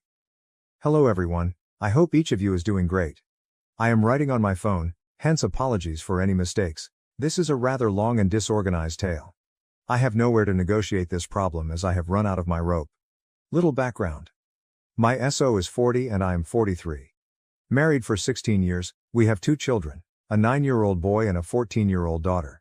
At first, our marriage was somewhat turbulent, but we worked through those difficult years and came out much different. We married young, hence maturity wasn't completely there yet. Nevertheless, we knew we loved each other and could overcome any challenge standing between our marriage. Whether this was wishful thinking still remains a question. Still, I have been in engineering for 7 years while my wife has worked for 3 years as a manager in a very large advertising agency. Our careers pay nicely and have given our family a quite nice way of life. We were a rather close family. As parents, we always made sure our children could create wonderful memories. We always found time for our children no matter how busy we became. To be honest, I think I'm a decent husband and dad. When it came to my wife, I occasionally messed up. But I did everything for this woman, and it really shook me to my very core to learn she was having a long-term affair. Which leads me to the revelation. My wife was acting far away. Actually, the last 2 years preceding this one were the toughest. She just seemed to enjoy nothing I did. Yes, I know now. She would constantly tell me how her boss would handle this or that and continually contrasting me with her employer. Not able to grasp her mind. She can, however, ask her supervisor. Make her feel unique and avoid starting the initiative to take her on dates. Her supervisor does that for his wife though. Why was my immaturity so extreme? I would want to know how she wanted me to liven up our marriage. Her usual response was, "Don't ask, you need to already know and do it." So since I knew nothing, I investigated and bought books, anything. The response has to come from someone else. Everything I tried was greeted with either half-hearted thanks or bitter disappointment. In the years I have known her, my wife was never like this, therefore I felt that my failure to make her happy was something I really had to address. Little did I know, the entire time the repairing was being done by someone else. We were really close to her employer and his wife. They have children as well. The children adored one another. We brought them to our family trips to the park, barbecues, arcade gaming days. We have gone to theirs and they have visited our place many times. Not surprising that we grew close. When I told her boss about our marriage issues, he offered wise counsel. He seemed to be a great man. Still back to the discovery though. The demands of my wife to better myself where the marriage was concerned had emotionally worn me out. Her attitude really surprised me since, up until now, I had felt our marriage was wonderful. She was thus busy chuckling and laughing one night while messaging someone. Curious, I was also next to her in bed. She fiercely pushed away from me the instant I leaned to get a look. She asked me right away what I was doing, furious. She withdrew to the restroom when I told her I wanted to find out what the joke was and she said it was none of my business. That is the day I realized, deep down, that there was an affair of sorts underway. Though I lacked evidence as well. The next day I asked her straightforwardly, making a mistake. She was enraged and claimed no guilt. I wanted the truth badly even if I lacked access to her phone. She balked when I asked for her phone. She handed me the phone hesitantly only later in the evening. She deleted almost every text message she sent to particular individuals. I could tell since some of the exchanges sounded contradictory and others seemed absolutely ludicrous. I returned the phone to her, and we didn't talk about it until a month later when I got a friend to check the phone and retrieve erased texts. My wife had received another phone earlier and seldom used the one she handed me. Some books were found, and it was via bits and pieces that I at last found evidence of an affair underway.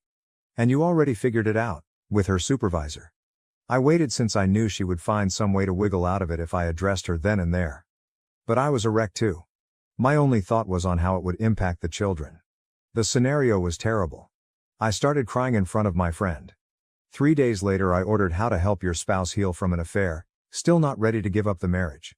If you are shaking your head, it is okay. I began reading, expecting that if I showed my wife, she would stop this crap. I wanted the marriage saved and my wife back off. She had told me they had an emergency at work and not to wait for her, so I had intended to chat to her on that Saturday to sort things out. Of course, I called the office on the day to verify the narrative she told me and got no response. Saturdays are not open. I tried her phone but there was no response. On Sunday, around 2 in the morning, she returned home, showered right away and went to bed. When I questioned her about her late arrival, she sidestepped the inquiry by claiming she had already advised me not to wait for her. I was tired of this. I left her the book I purchased absent-minded. She did not care. I was hurting. She didn't care when she saw me in agony. To find out, I asked the wife of her boss whether she knew anything. I still don't regret doing it since I was so yearning for stability. Finding out startled her as much as it did me. She wanted to face her husband, but I advised her he would most likely lie and try to cover it like my wife did. We got together at her residence to go over what was happening, and I handed her the meager evidence we had. She needed further proof, hence we both set out to compile data on our respective sides and then compare them. Starting to spy more on my wife, she followed suit with her husband. She found clear evidence quite easily on her end. Her husband was so conceited that he omitted deleting the texts on his phone between him and my wife. The small notes I'd discovered earlier at last made sense, and we now knew 2 years had been the duration of the affair. I was enraged, just as the wife of the employer was. I wanted retribution on them as well as she did. Everywhere they slept, her house, my house, fancy hotels, business travels. Reading all that made one queasy. They even emailed each other pictures, but we decided to overlook them since we wanted not to damage ourselves with the pictures. Though not an affair ourselves, we sought retribution. We both resolved that they could have each other if they so desired. About the same time, we each gathered divorce paperwork. We were dead set on it. We acted our part. Our husbands were unaware of what we knew. Our ducks were back then in a row, once more. This time, working with the wife of the boss, we knew exactly where and how they would be received. We knew the motel they had reserved for their good weekend. I visited there together with the sheriff. While the sheriff arranged everything, I waited in the lobby. My wife was called to come down from her room. She dropped down wearing a bathrobe and, I worry, nothing else. She was terrified and asked me furiously what I was doing there. Though not too distant, it was rather a distance from our house. The sheriff wanted her name and details confirmed. She responded ambiguously in the affirmative and was served. Seeing the startled expression on her face was quite fulfilling, but I chose to leave knowing the job was done as I did not want to bring it under discussion. She held my arm, dragged me back and insisted on knowing what the meaning of this was not letting me. You had an affair, I told her, and I'm leaving you, simplified. She began shouting at me then grabbed my arm firmly. The sheriff had to intervene and order her to release me immediately. She told me she could explain, that I had the wrong notion, and that it was my fault. She started crying. I left fast to get home since I was getting enraged. When my wife told her boss, he fretted. According to what I was told, he hurried home only to find himself served. We gave them no time to straighten their heads. We blindsided them exactly as they did us. While hers might take some more time, my divorce will be finalized in a few months. On the divorces, both my wife and her supervisor have been battling us. Neither want to file for divorce. The reasons I have heard are that they never meant to leave their husbands, that it was only a purely sexual affair and nothing more, that people have worse indiscretions and still come out with a fantastic marriage, that they messed up and would like a chance to right things. What, I asked my wife, do you suppose the result of all this is? She said she is not that person anymore and said she was following the flow and behaved totally against nature. She is a moron, I told her. For not giving my wife another chance, others around me are labeling me horrible. Though they would want it if we stayed together, my children know what is going on, age appropriate, and they are backing me 100%. We still reside in the same house, hence my resolve is weakening along with the fact that my wife is reading the book I purchased and attending therapy. It's becoming more difficult to keep to my guns. She claims to be sorry and will perform all necessary actions. All I need to know is that she is sorry she got caught. She has labeled me as a sour, angry person unable to go past all the negativity. Later she apologizes for it, but I know that's how she feels. I still speak with the boss's wife, and my wife completely detests it. She believes the boss's wife is the reason I won't be giving us another chance or that I will be having a vengeance affair. Like she did with her boss, she has insisted on my starting no communication with the wife of the boss. She is nuts, I told her. We did nothing illegal, why should I now accept her points of view? See, I believe I finished. I respect nothing about her. She is still not ready to give up and is actively interacting with me about her ideas and procedures concerning the affair. I find them as justifications, hence I ignore her. She asks me to accompany her for therapy. I was thinking, hell no, as I have seen in numerous instances where the therapist blames the victim. She wants me to read books about infidelity with her. Given that we are likely to divorce regardless, what good is this? She is close-minded. She would not be able to control me with sex, I informed her. She says she just wants to show me how much she loves me and it's not manipulation. Correcting her, I responded, love me now, you mean? People around me, including my mother, are annoyed with me as they believe that mistakes are inevitable and my wife understands from her errors that she really loves me. I assured others I would never be someone's backup plan. Treating her the way I do makes me terribly guilty. Though there is hate involved, I still love her. Am I treating her unduly cruelly? She is trying quite hard, but I have no interest. Should I go back over the divorce? People say I should slow down. I shall regret it. I am moving too quickly. Yes, that is accurate. I'm not sure what is actual from what is not. Edit. I appreciate all of you spending time to answer my predicament. After reading all of your comments, some of you address some really pertinent issues. I will talk with my wife right now. Though I will keep you informed, I believe divorce is the best path for my children and myself. Reading from here has been beneficial. Update for the narrative. Alright, I'm back once more. I'm trying a second time since I have been receiving emails requesting an update.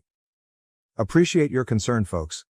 I would want to clear certain things since I can see your curiosity.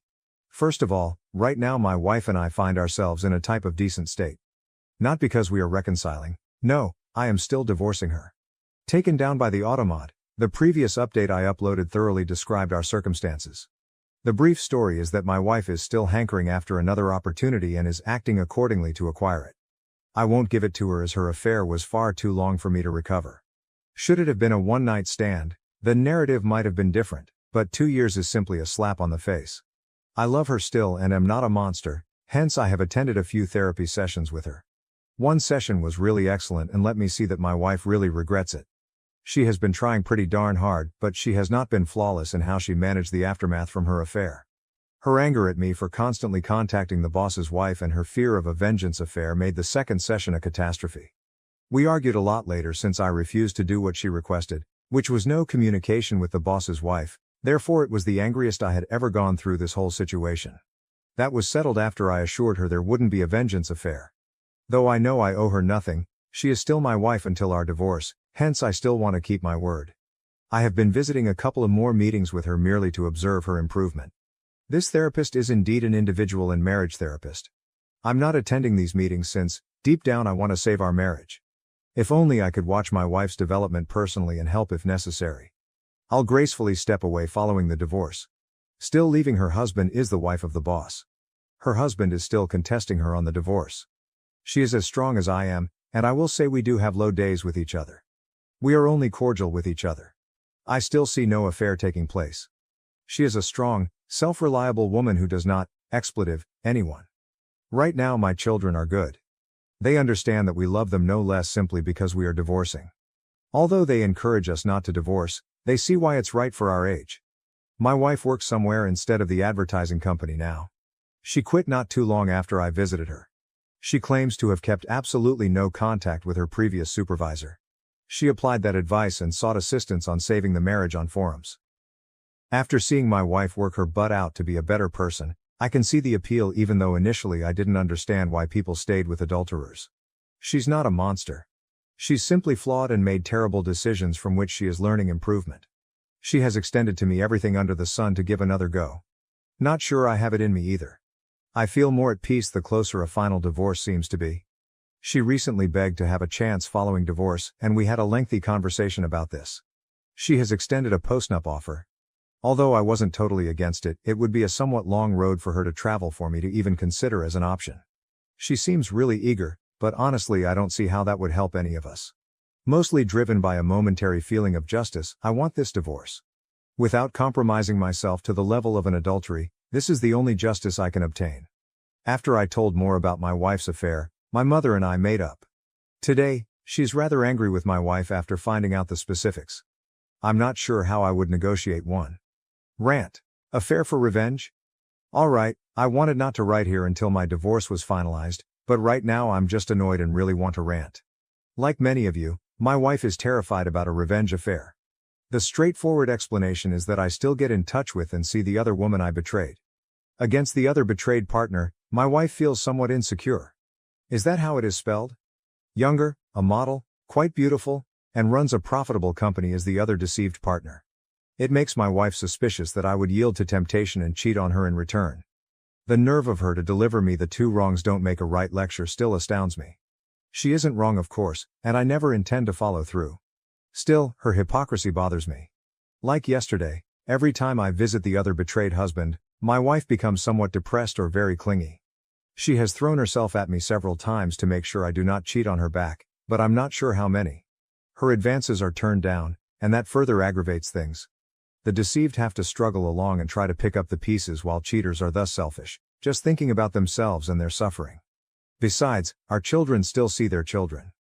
Although I never go to the other betrayed partner without my children, my wife still believes I have it in me to be as merciless as she was and sees every chance to attack the lady. Laughable, expletive. OM is still residing in their vacation house and begs the other betrayed partner to bring him back. I am not going to lie, seeing him suffer the repercussions makes me very happy. Given my degree of leverage on him, he has not tried threatening me. He has to cope with my ongoing communication with his wife. He makes sure I'm not around when he visits since he is allowed to see his kids whenever he wants but does not want to see me. To be honest, I pity the man. My wife has been really contrite lately. She has lavished me with love, which I just push aside. I'm not in a good frame of mind. Today is our therapy session. I feel like releasing all the suffering and hurt I have gone through thanks to her. My anger has become intolerable. Update. Well, here I am checking in. Not especially fresh to report to you folks. Only a few things have evolved though. Reviewing my conversations and postings helped me to see how wonderful this location is for helping people just like us. To help me to see my circumstances better, I have been reading a lot of material about infidelity.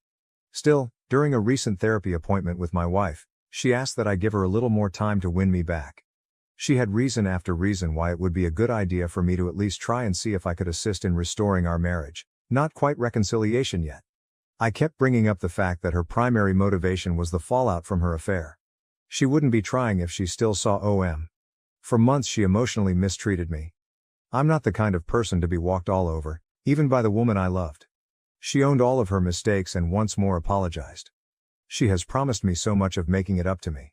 She believes it is possible and wants our marriage to be stronger than it has ever been. Having plenty to spare, I asked her whether she would be ready to tolerate my wrath. She was like, absolutely. And she would like me to dump on her anytime I feel like it to help me process the grief. Usually, I got a million excuses when I questioned her why she had an affair. She was honest this time, telling me there was no justification for what she did and that she would spend every day for the rest of her life demonstrating to me by her actions that she was really regretful and would never hurt me that way again. She genuinely dumped emotions onto me, and it helped me to realize that she truly was rather insecure about herself and envious of the other betrayed partner. Her ego shot skyward from the affair. She loved feeling beautiful and wanted. She would never last and admitted the encounter was most certainly a fantasy. She considered the ramifications from time to time but scarcely gave them any thought overall. She regrets having the affair and claims she will live with this guilt the rest of her life.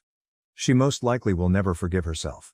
She informed me she could never hold a candle to the other betrayed spouse, and the reason she was so sure I would cheat again was because the other betrayed spouse is not only gorgeous but also a lady with integrity.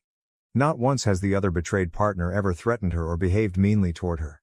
It was all my wife's fears, and maybe the fact I was furious with her for turning on me.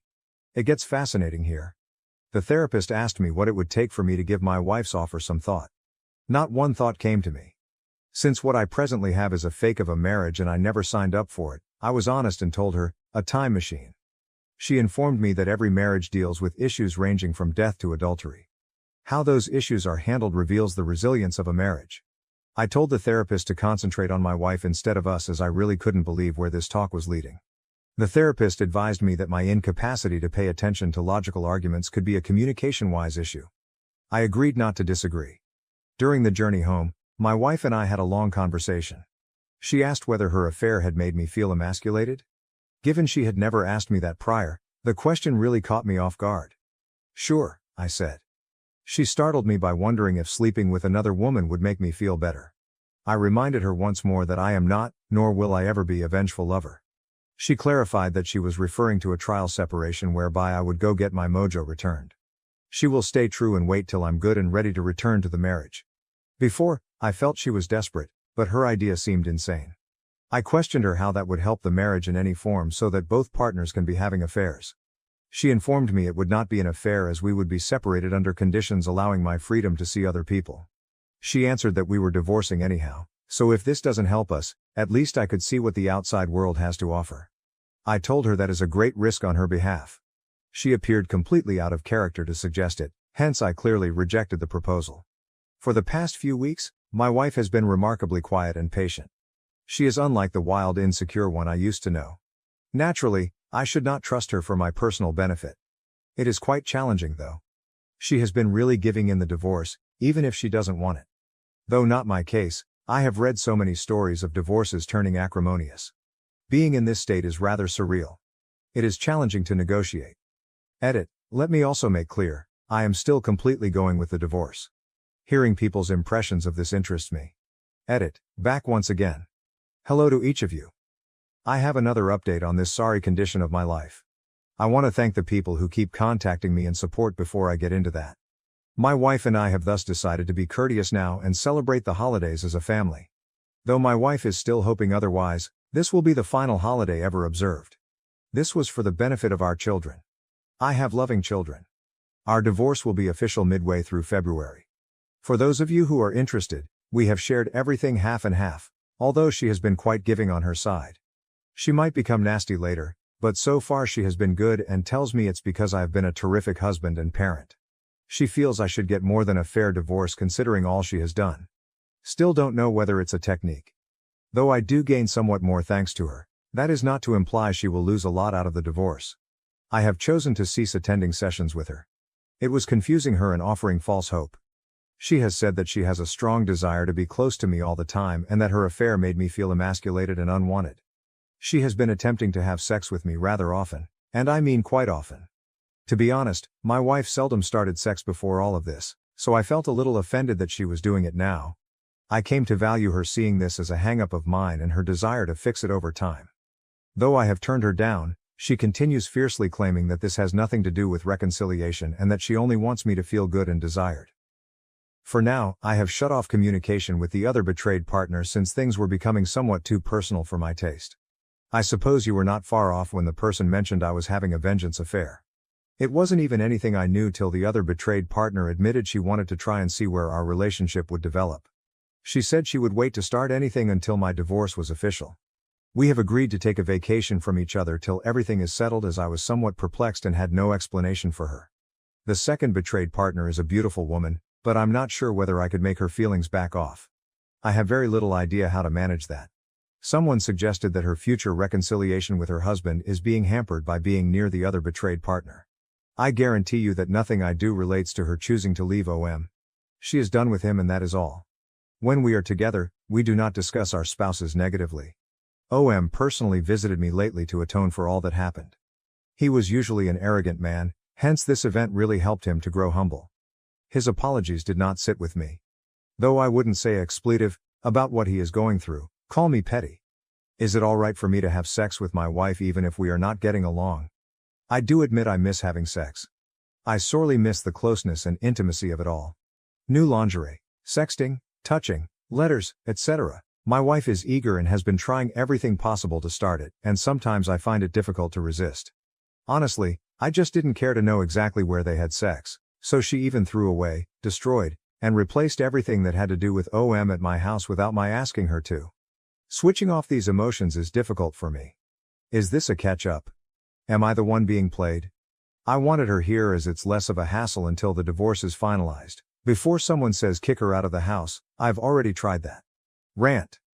At last I understand it. Though she was nothing but worthless, I felt I squandered all these years on a woman. Nevertheless, she produced wonderful memories and children. As a man, these things I will never forget and value greatly. I am going to do better than her though, and at last I realize I am better than her.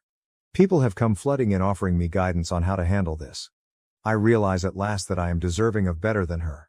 She twisted me over, put me down, and made me feel less than when another man paid her any attention. She actually gave another man her all. It still shocks me that I'm at last realizing I am over her. She only now does all it takes to maintain me. She is now focusing her effort on us. She used to not care, however now she wants me to be happy. She now desires to be this daring sex partner for me. Though it was never amazing, I enjoyed our sex. I can now clearly see what I have missed. Her writings with OM let me know only the surface of the graphic nature of their trysts. Now, despite her past relative slowness, she wants to show me just how much she loves me. The lethargic sex tells volumes to me. While earlier it was all about giving her attention and providing for her at the same time, now she gives me space and is pleased and supportive of all I do. She now respects my bounds and surpasses them to add more. She now views me as the king I wanted her to see, but no. First I had to smother her off her pedestal first. She is the perfect woman right now, yet it seems transitory to me. She now tells me everything exactly, very open. She is quite honest as well, even if it may make her embarrassed or offended. Before, I don't believe I have ever seen any woman looking constantly ashamed on her face. She wishes this affair never had a place. She kicks herself quite a bit every day. When I am simply not responsive to anything she does, I can see the desperation on her face.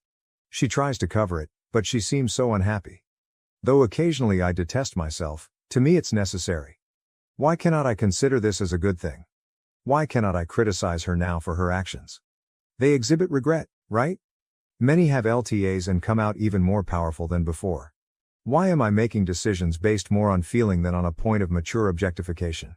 While I enter another dubious relationship, someone else will end up receiving the better and upgraded version of her. When everything seems to lead to something decent for the future, why not strive for this? These are the lines I have been handed. My response is that I will not tolerate disrespect. Perhaps I was eager in the early phases of research, but I woke up from that fast. This is to respond to those who have routinely asked about my position and messaged me.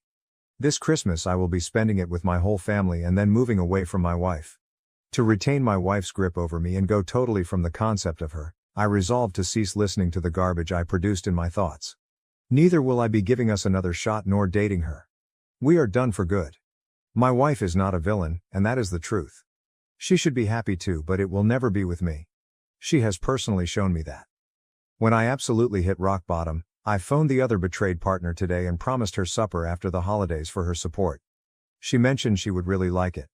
Although I know this isn't common, we truly helped each other all through this and I owe her thanks. I really didn't know before people started discussing how much I intended this with OBS. For the past few years, my feelings have been so twisted that the whole idea of another lady never crossed my head. And dinner is it, nothing else unless both of us really want it. But the closer the divorce approaches, the more I see I really have choices. One such alternative has been right there. Regarding OM, I have nothing to say about the man. Not a flying expletive. I will inform any woman as I do not believe I will marry once more. Though my divorce has not been particularly difficult, I am nonetheless losing a lot of money. Today, the whole concept of marriage seems to be a hoax. I apologize for just now being so cynical. Though I'm jaded, I want this essay not to insult anyone. I realized how little I got back after giving this lady my best years. Happy holidays, you won't be seeing me for some time. Update, formally divorced. It has been long since I expected. I did say earlier that I will be returning here for the final update. That ends. Formally, my ex and I have split ways permanently. It happened around 3 weeks ago. For the better part of several days following the event I mourned as though I had lost a loved one. That my marriage failed so spectacularly really affected me rather strongly. Ever since I initially found out about the affair, I never shed tears that strong. I also railed a lot, most likely one of my lowest points. Everything has been set up for my ex, partly on my behalf for the children. She left the house, I am attempting to buy her out of her portion of it. She currently resides in an apartment, a somewhat large downsize for her, and it basically makes her depressed. She still visits the therapist and remains committed to reading and researching infidelity. Not exactly sure why. With little physical touch, we have had long chats both before and following the divorce. She is the mother of my children, hence even if I know I shouldn't be entertaining her right now, we should be decent co-parents. Thanks in great part to this group and others, I am nothing except logical about the matter. Of course, it's the same song. She wants to reconcile, and I believe it would be too dangerous for me to put myself in the same circumstances once more. I regret not feeling the right mood to present her the gift. I went to supper with the other betrayed partner this past weekend solely for companionship and conversation. We covered a lot of ground. Things grew flirtatious between us, and I have to say I was somewhat hesitant to welcome the fast-shifting mood. I suppose I should say that the evening concluded with quite fervent intensity. I'm sorry for the TMI. Most likely, the most amazing sex I have ever experienced. OBS is quite much a giver, spades above my ex. Although I had no intention of it going that far, the other betrayed partner was eager and I too was. Learned quite a few more LOL tricks in the sack. First time I had someone that was eager to satisfy me rather than the other way around. She divorced her ex, thus I guess I shouldn't call her the other betrayed spouse anymore, but for privacy's sake I will just use that. To be honest, I do not see us advancing our relationship. That evening, I suppose the hormones and booze got the best of us. Though I'm not sure she would want to. I believe she also helps me to arrange myself emotionally. Still, I feel really terrific. Although this may not be what people want to hear, the sex I had with the other betrayed partner greatly helped with my remaining self-esteem problems. Desired, living, and at last I knew what I was missing. I will never accept artificial sex once more. Knowing that I did not lose my morals and was not cheating made me more fulfilled. All things considered, I'm really pleased with how I handled all this mess. Though not flawless, I did the best I could. Though I did lose a lot of money in this process, I am most likely coming out really lucky compared to many BHS. But it was because I was ready to listen to those with knowledge rather than mindlessly wishing for the best. I will thus be eternally appreciative of you people. You and everyone who listened to me helped me to avoid even further losing my value. Summary. Respect you.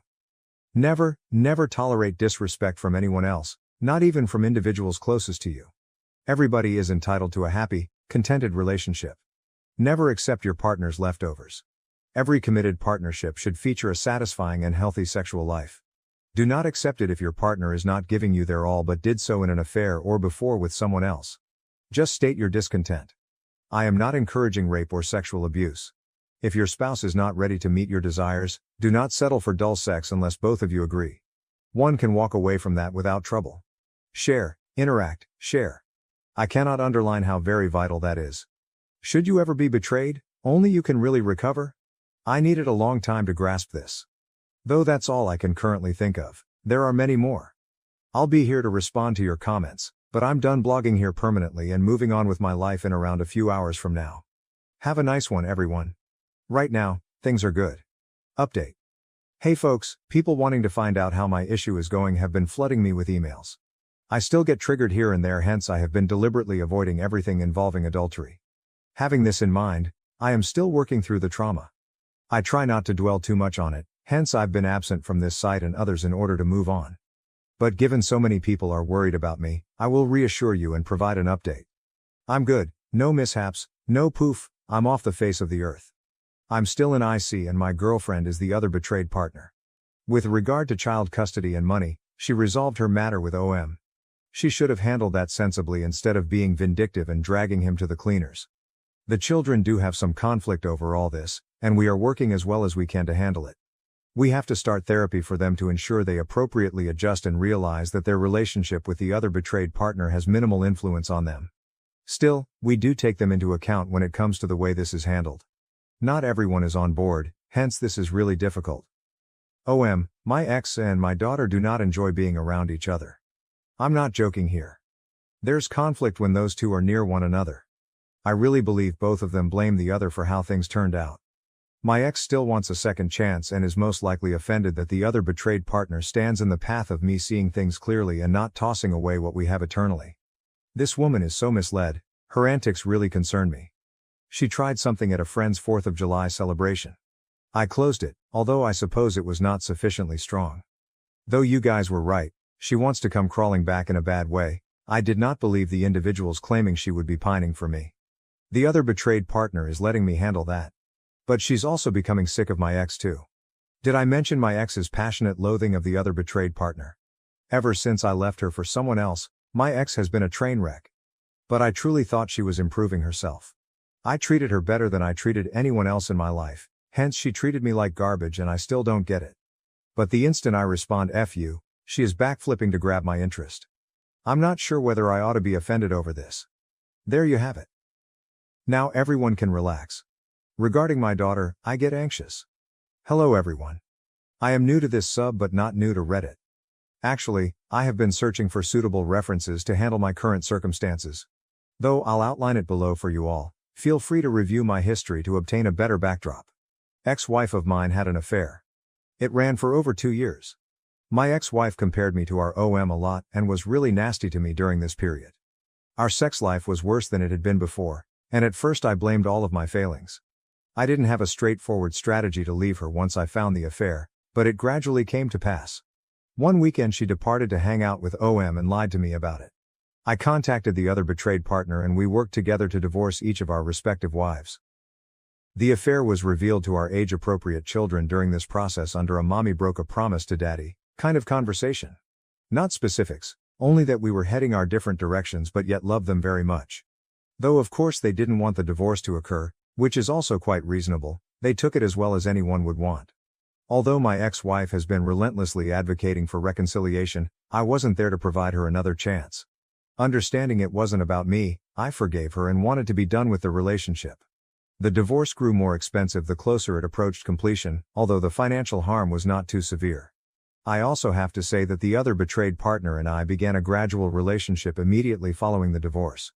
It was first like FWB, but these days it's far more serious. Had it not been for our mutual support during the aftermath of the affair, I most certainly would still be with my cheating ex, that or murdered myself, half joking. Still, I constantly chat to my children to find out how they are handling this. I strive to make sure our talks are honest. If they object to my relationship with the other betrayed partner, they can let me know so. I wouldn't be insulted since I want to avoid putting them in a position that would cause problems down the road. 10-year-old son likes OBS. Given her age, 15, my daughter would rather have a little more time adjusting to the new dynamic. She says she doesn't want to meddle with my connection with the other betrayed partner and she wants to see me happy. I told her I wanted her to be happy too, even if it is not her place. She can say so, and I wouldn't mind, if she prefers the other betrayed partner. She claims she just needs some time and is good with the other betrayed partner. About good partnerships, we have had several conversations with them. My daughter and I have had a lot of conversations regarding her concerns and worries.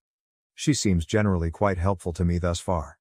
The other betrayed partner, and my son, daughter and her 2 daughters are very subtle in our relationship so as not to overwhelm all the other engaged children. Everyone, even OM, is in therapy. But that is a different matter entirely. This is clearly an unusual circumstance, as you can observe, which brings me back to my kid. The affair and choices taken have clearly affected her relationship with her mother. She tells me straightforwardly that she hates her as none of this would have happened without her. She is quite defiant with her mother. She pushes off her mother's attempts at affection, sulks when it is her turn to take her, and even curses at her once, which results in me stepping in and instructing her to be respectful, which she followed in that incident. The two had argued, and it worries me greatly that my daughter is suffering in such a severe degree. Though there is only so much she can do on her own, my ex-wife is attempting to cope as best as she can. Since I chose to divorce, she wants my help in restoring a relationship with her kid. She was the one who cheated. I could toss her right back off. I am above that, yet it calls into question how I handled this. Concerns I have. My daughter respects nothing about her mother. My daughter doesn't know her mother mistreated her. She wants things to be back as they were. Although my daughter is in treatment, I'm not sure how much it is benefiting her. She seems overburdened since she believes she has no voice or control over the circumstances.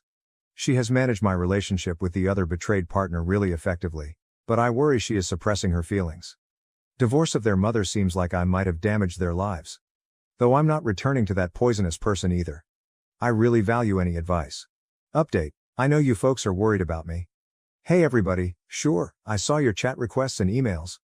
I'm sorry for not getting back. I'm not active here anymore, but I am very much aware that some have been attempting to follow up on my position and this update will help to allay your concerns. Not a happy ever after, be advised. First let's start with the large elephant in the room. How are the other deceived spouses and I doing? Actually, amazing. Years ago, I would have gone after a woman like her if I realized she existed earlier. LOL. All joking aside, other from her I have never had a closer bond with any lady. I had no idea what a good relationship looked like as my ex-wife put me through the grind so often. Though I still have self-doubts, the other betrayed partner is a great friend and has supported me through this. I really love this gal quite a bit. I feel the same way about her and she has repeatedly shown me, time and time again, that I mean a great deal to her. Nothing more than a girlfriend though. I have questions about the entire concept of marriage.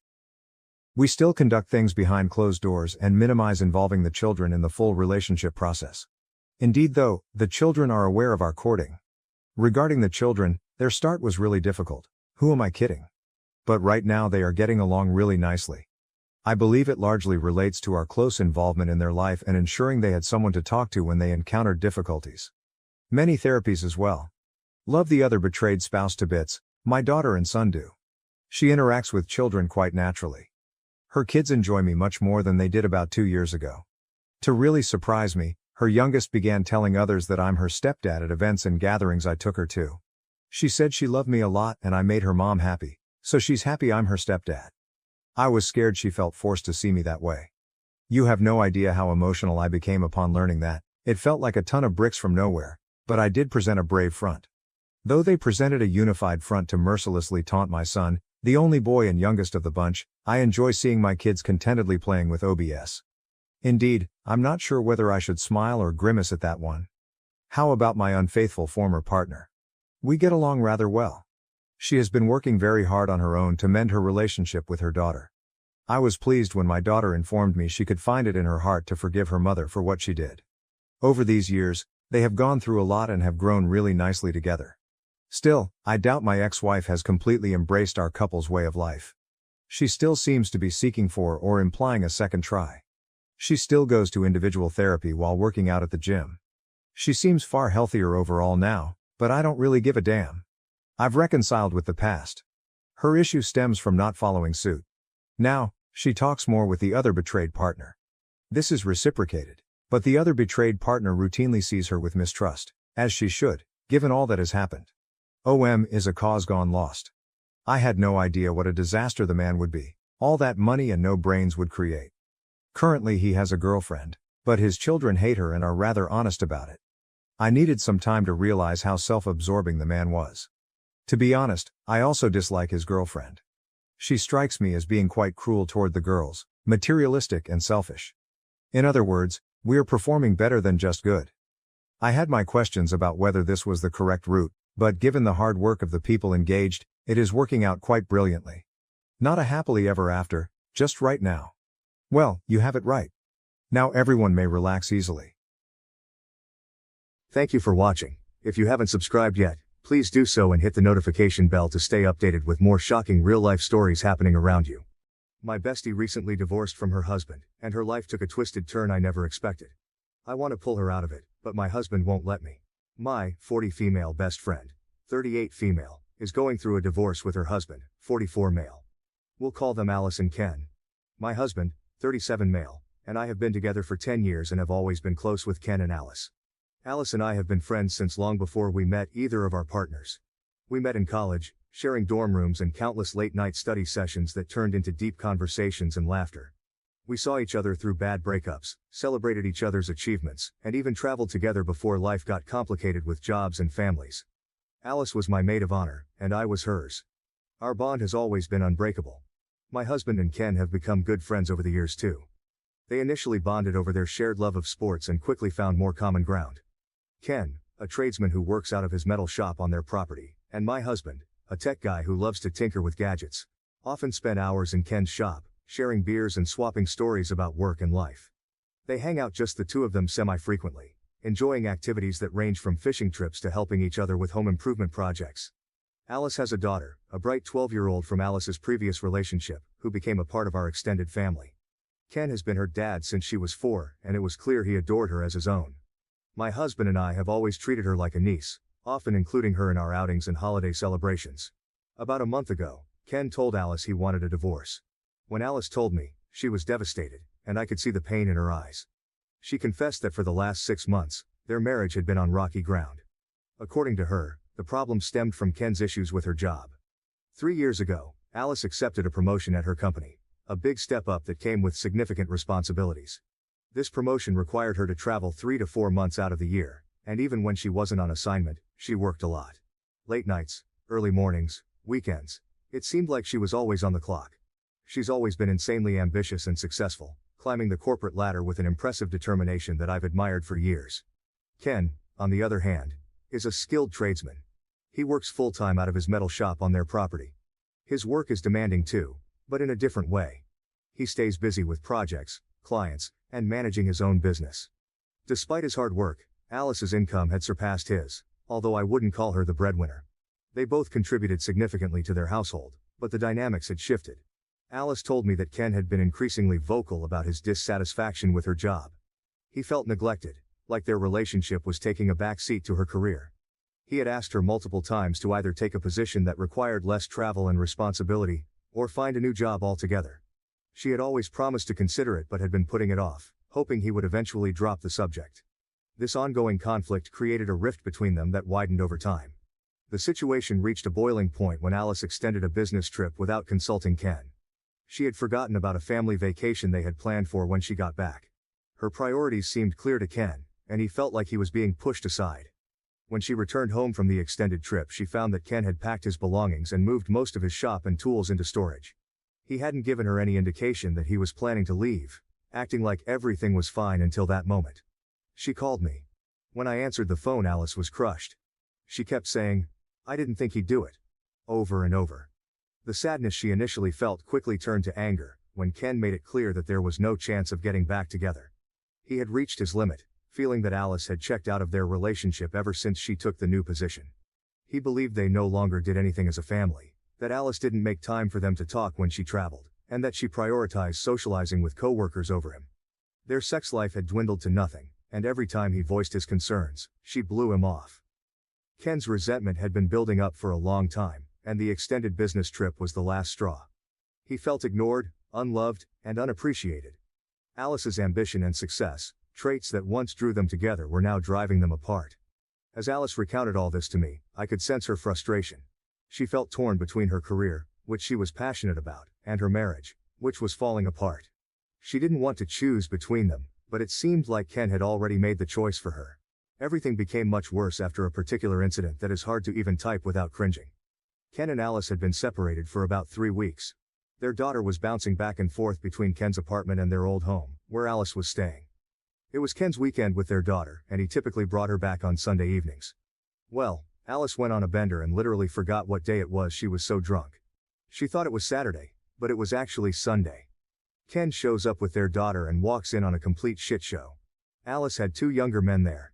They were drunk and in the hot tub. They weren't in the act, but it was clear what was going on. The scene was chaotic.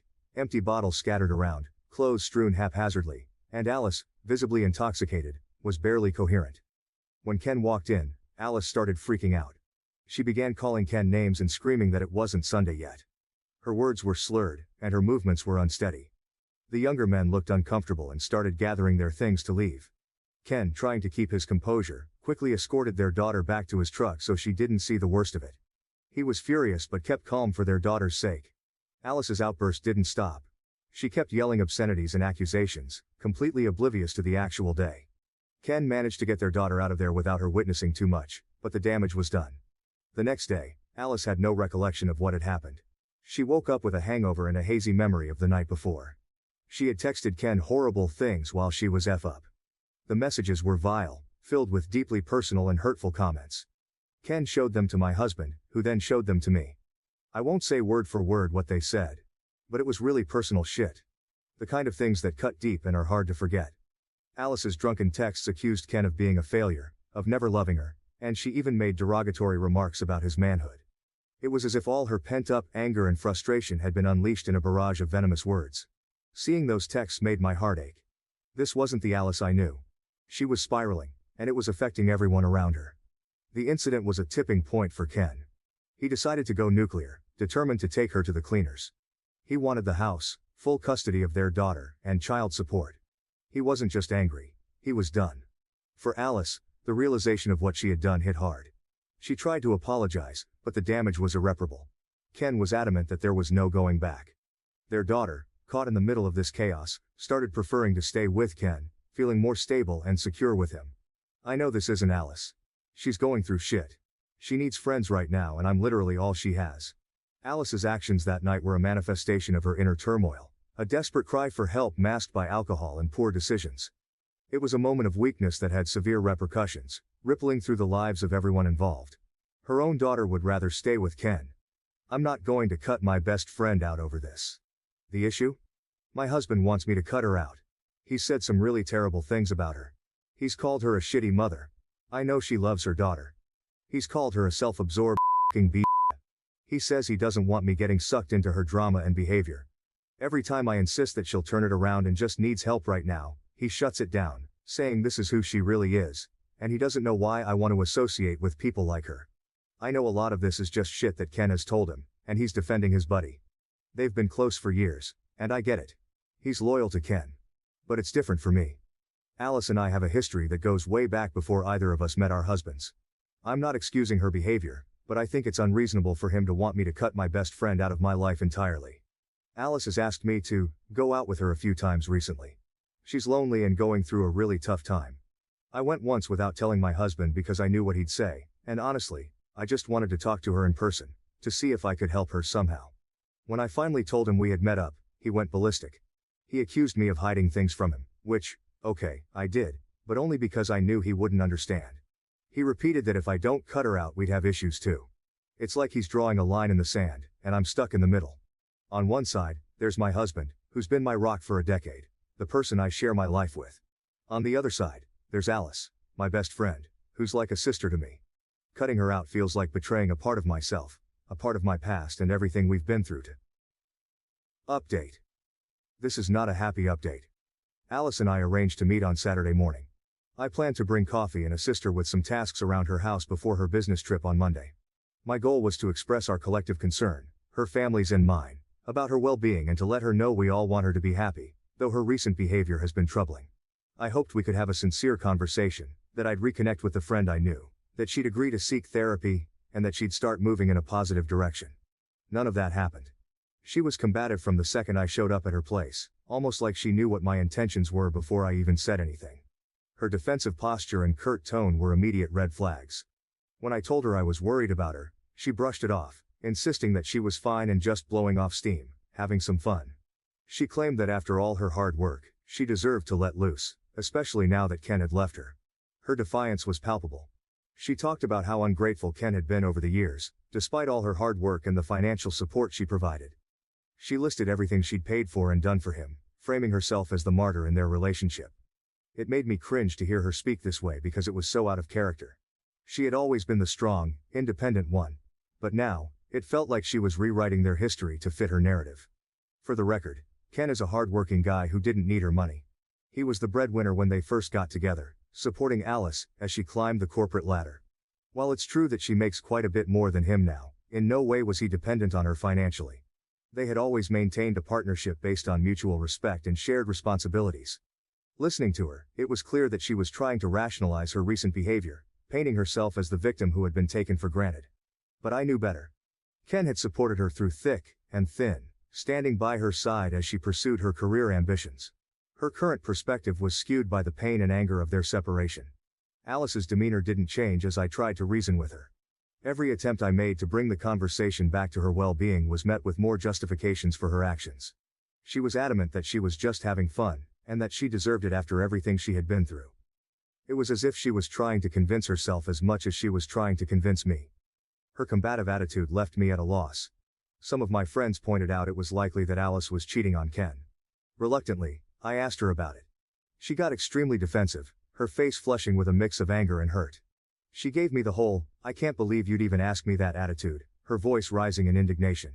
Her reaction was immediate and intense, as if the very suggestion was an unforgivable betrayal on my part.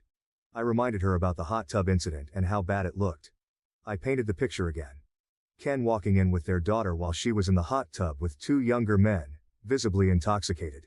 The scene had scandal written all over it. But Alice blew it off, swearing she'd never cheated. She insisted that nothing inappropriate had happened, that it was just a night of harmless fun. When I pressed further and asked who the guys were, she admitted they were interns at her company. Her admission came with a nonchalant shrug, like it was no big deal. I could feel my stomach turn as I asked how old they were. Her response? They were legal. The way she said it made me shudder, a cold and dismissive tone that sounded more like something a dirty old man would say about younger women. It was gross and unsettling.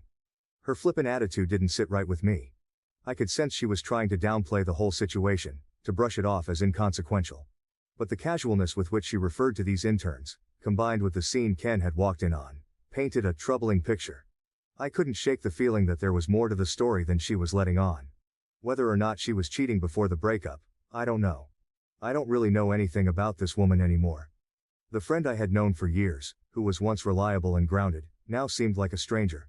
Her actions, her words, and her entire demeanor were so far removed from the Alice I used to know. It was as if she had become someone else entirely, someone I couldn't recognize or understand. This whole ordeal had put me in a difficult position. I wanted to support her, to help her through this rough patch, but her behavior was making it increasingly hard. Here's where things took an unexpected turn. As we chatted, she was packing for her business trip. I asked her where she was going this time. She said Dallas. I didn't think anything of it. She's gone to Dallas for business dozens of times. But what struck me as odd was what she was packing. Long pants, sweatshirts, a beanie, jackets, hiking boots. It was all fall attire and not what she'd be wearing in Dallas this time of year. The weather in Dallas was still warm, so her choice of clothing made no sense. I don't think I even saw her pack work clothes, which was even more puzzling given the purpose of her trip. But the weirdest thing? A random Seattle Mariners jersey. Alice doesn't follow baseball. She never has. Seeing that jersey among her things made my mind race with questions. Why would she need a baseball jersey for a business trip to Dallas? The more I thought about it, the stranger it seemed. I wanted to ask her about it, to get to the bottom of this odd packing list, but I kept my questions to myself. I didn't want to seem intrusive or accusatory, especially given how defensive she had been lately. Despite my growing unease, I tried to stay positive. Alice seemed preoccupied with her packing, her movements hurried and almost frantic. Her daughter was coming over soon, adding to the sense of urgency in the room. I decided it was best to leave her to it, not wanting to add to her stress. We hugged before I left. I told her I loved her and that I wanted her to be happy. I emphasized that I hoped she would consider seeing a therapist when she got back from her trip. She looked at me with a mix of emotions and said, "I'll think about it." It was a small concession, but I clung to it, hoping it might lead to something positive. As I walked out the door, I couldn't shake the feeling that something was off. The bizarre packing choices, the evasive answers, everything felt wrong. But I didn't push it. I wanted to trust that Alice knew what she was doing, even though my gut told me otherwise. When I got home, hubby and I sat down to talk about how things went with Alice. I told him about the clothes she was packing, long pants, sweatshirts, a beanie, jackets, and hiking boots, and the random Seattle Mariners jersey. He thought it was odd too. We both found it strange, but other than it just being odd, we didn't think much of it at the time. But then, hubby went full internet detective.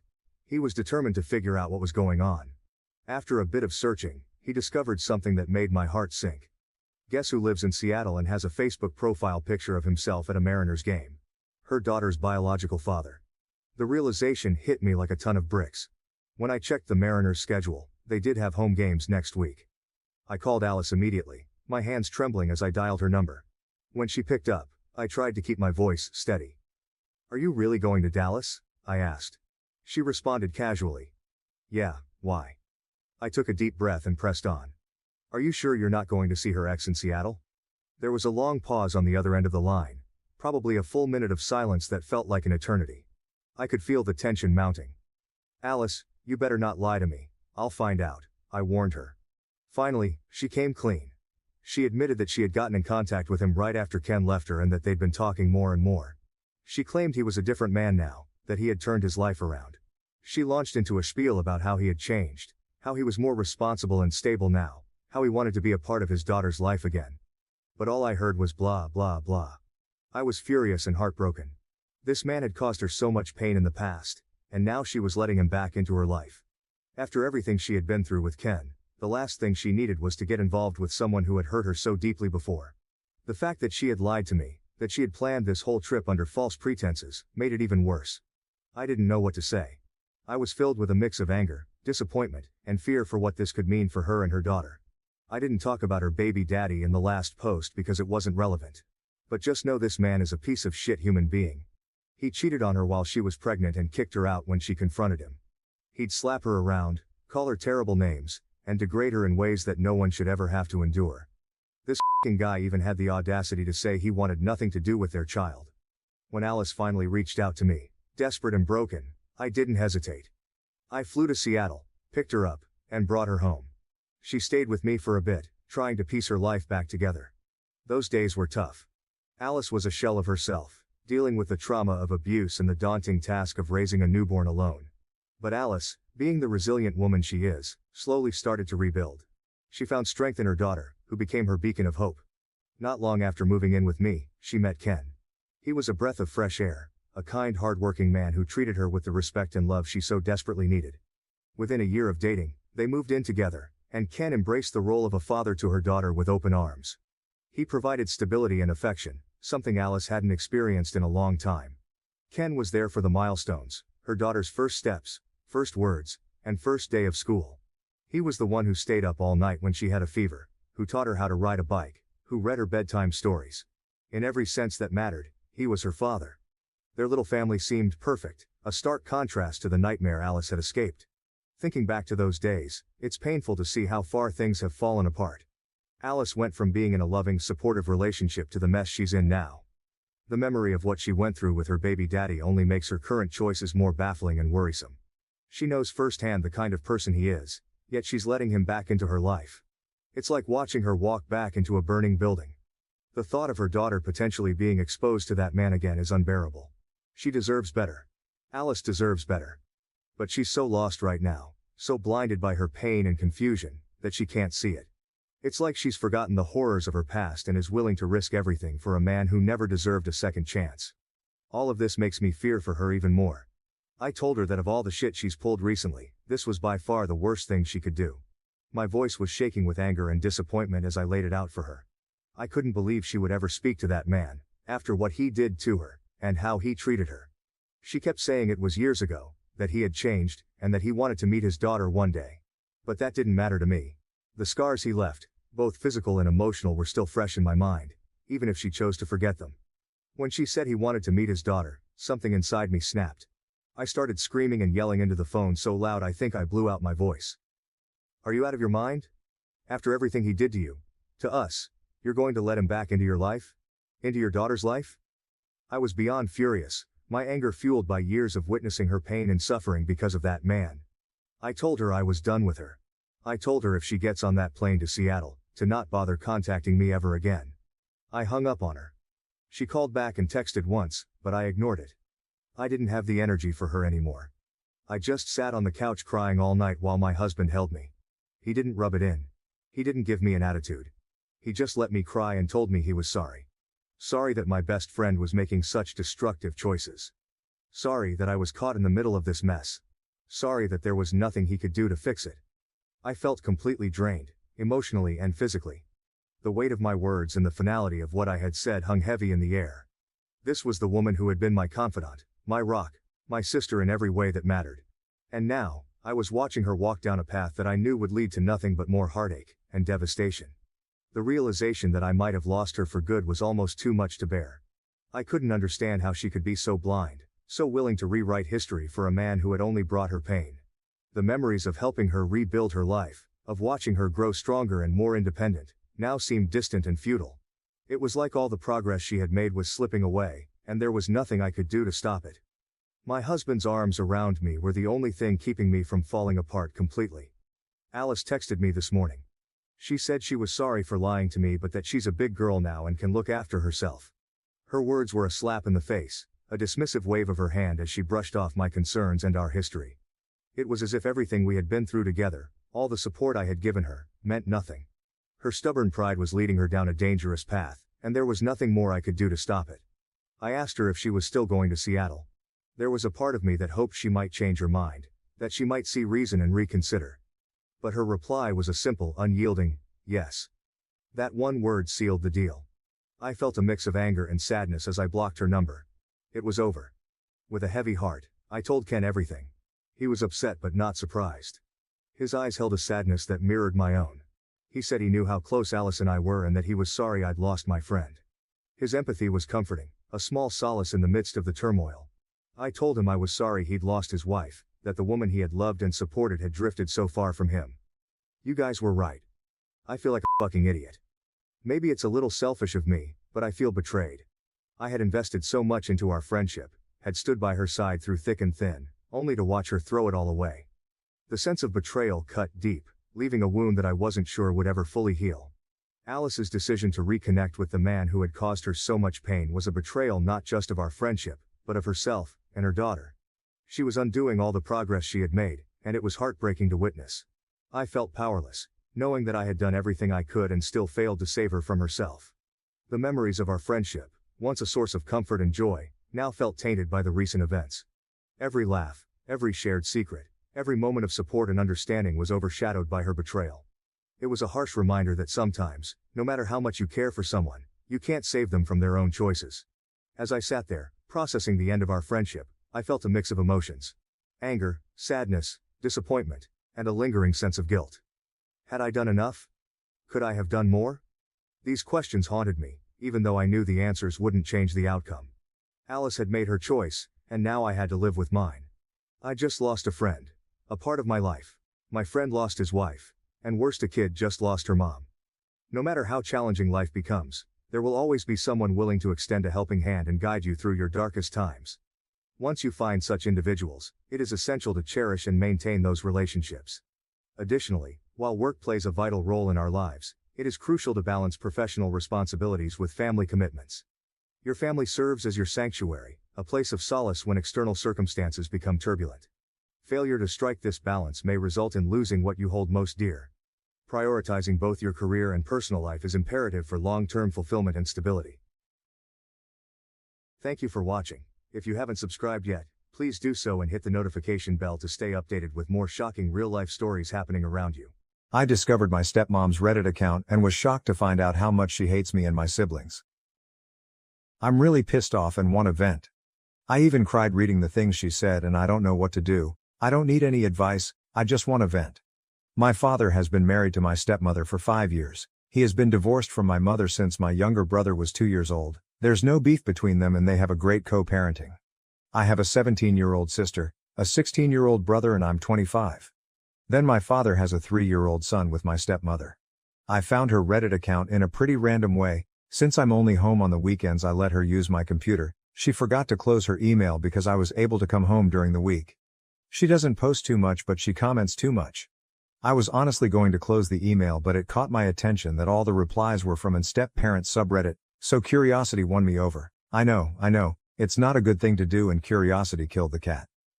The first thing I saw was her last post in which she detailed things about my life in a random Reddit sub, criticizing my decisions and even lying to get people to support her. She has posts on that site talking about how happy she feels when my siblings are not at home. My sister adores her but she has comments talking about how she can't wait for them to turn 18 and leave the house because she just wants to share the house with her family. My father and her toddler, it seems that she doesn't see us as her family. She has a lot of comments answering other people that it's totally okay to not love your stepchildren because they're not family and it's okay not to consider them one. She has comments talking about how much it bothers her when my dad and brother have sleepovers. They just watch a series in the playroom and then go to sleep, as she is tired of hearing the laughter of a teenager and can't wait until we all leave the house so my father can be with his real family. But what she hates the most is having to learn sign language for my little sister. It had always seemed strange to me that SM still struggles with sign language, but now I know that she never really put in the effort to learn. My sister always said that for many people sign language is very difficult, so I never said anything. But now I know that she always found stupid to learn how to communicate with my sister when my sister always tried to help her. I was too surprised by the hatred she has when my father spends time with me and my sister. Her jealousy towards us is so obvious that it disgusts me that there were so many people who told her how they feel the same way about their SDs. To the point of sexualizing things by saying too many disgusting things that I don't even want to say here. My siblings are not problem children, they even love her very much, and what fills me with anger the most is that she is so false in front of us. Do you know the number of times I offered to babysit my half-brother so she and my dad can go on a date?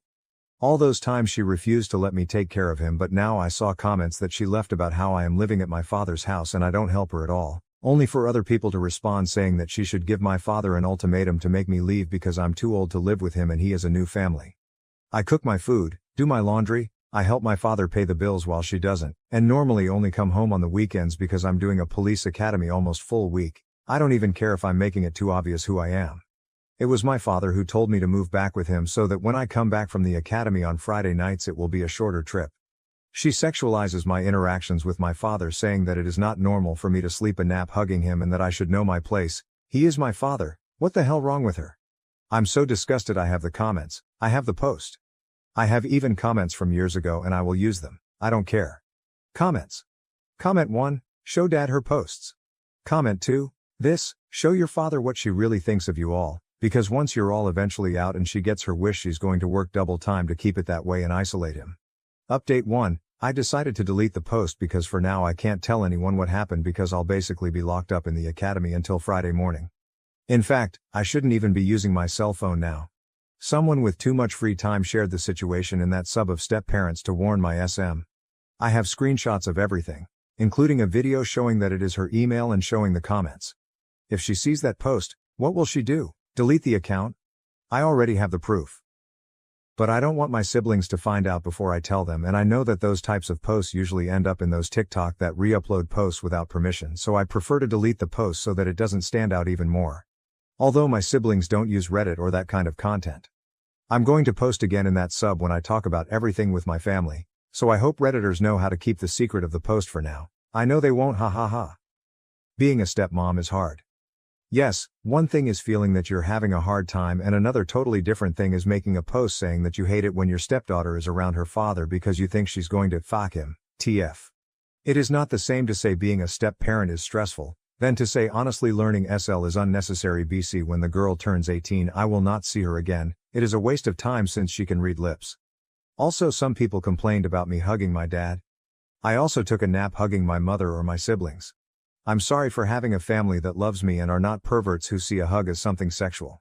Probably next week I will be able to maybe give an update. The academy keeps me working almost all day. Comments. Comment 1. It's already on TikTok. That's how I found this post. OP. I hope that for now it does not appear in my siblings' FYP. Comment 2.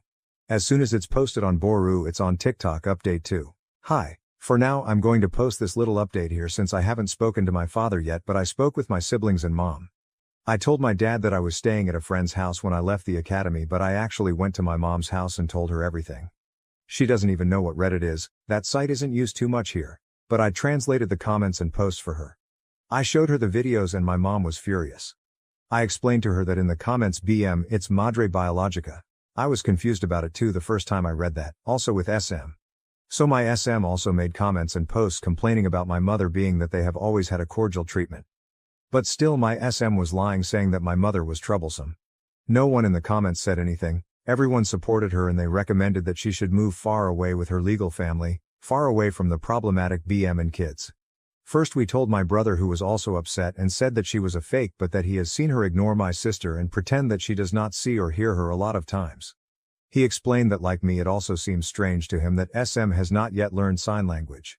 My siblings spend a lot of time at my father's house. Just like English or Spanish, sign language is much easier to learn if you live with someone who uses it every day, therefore it is strange that SM doesn't use it. He said that even my father has offered to pay for her classes but she says she doesn't have time. We asked him if he noticed any other behavior of that kind and he said that SM doesn't let him take care of our younger brother, which she also does with me, but curiously she does let our sister take care of him, so I don't understand that. Other than that, she's never treated him badly or anything like that. At the time of telling my sister she was the most hurt, she cried especially because of SM's comments towards me calling me a whore. It's kind of ironic how the comments towards her affected me and the comments towards me affected her, haha.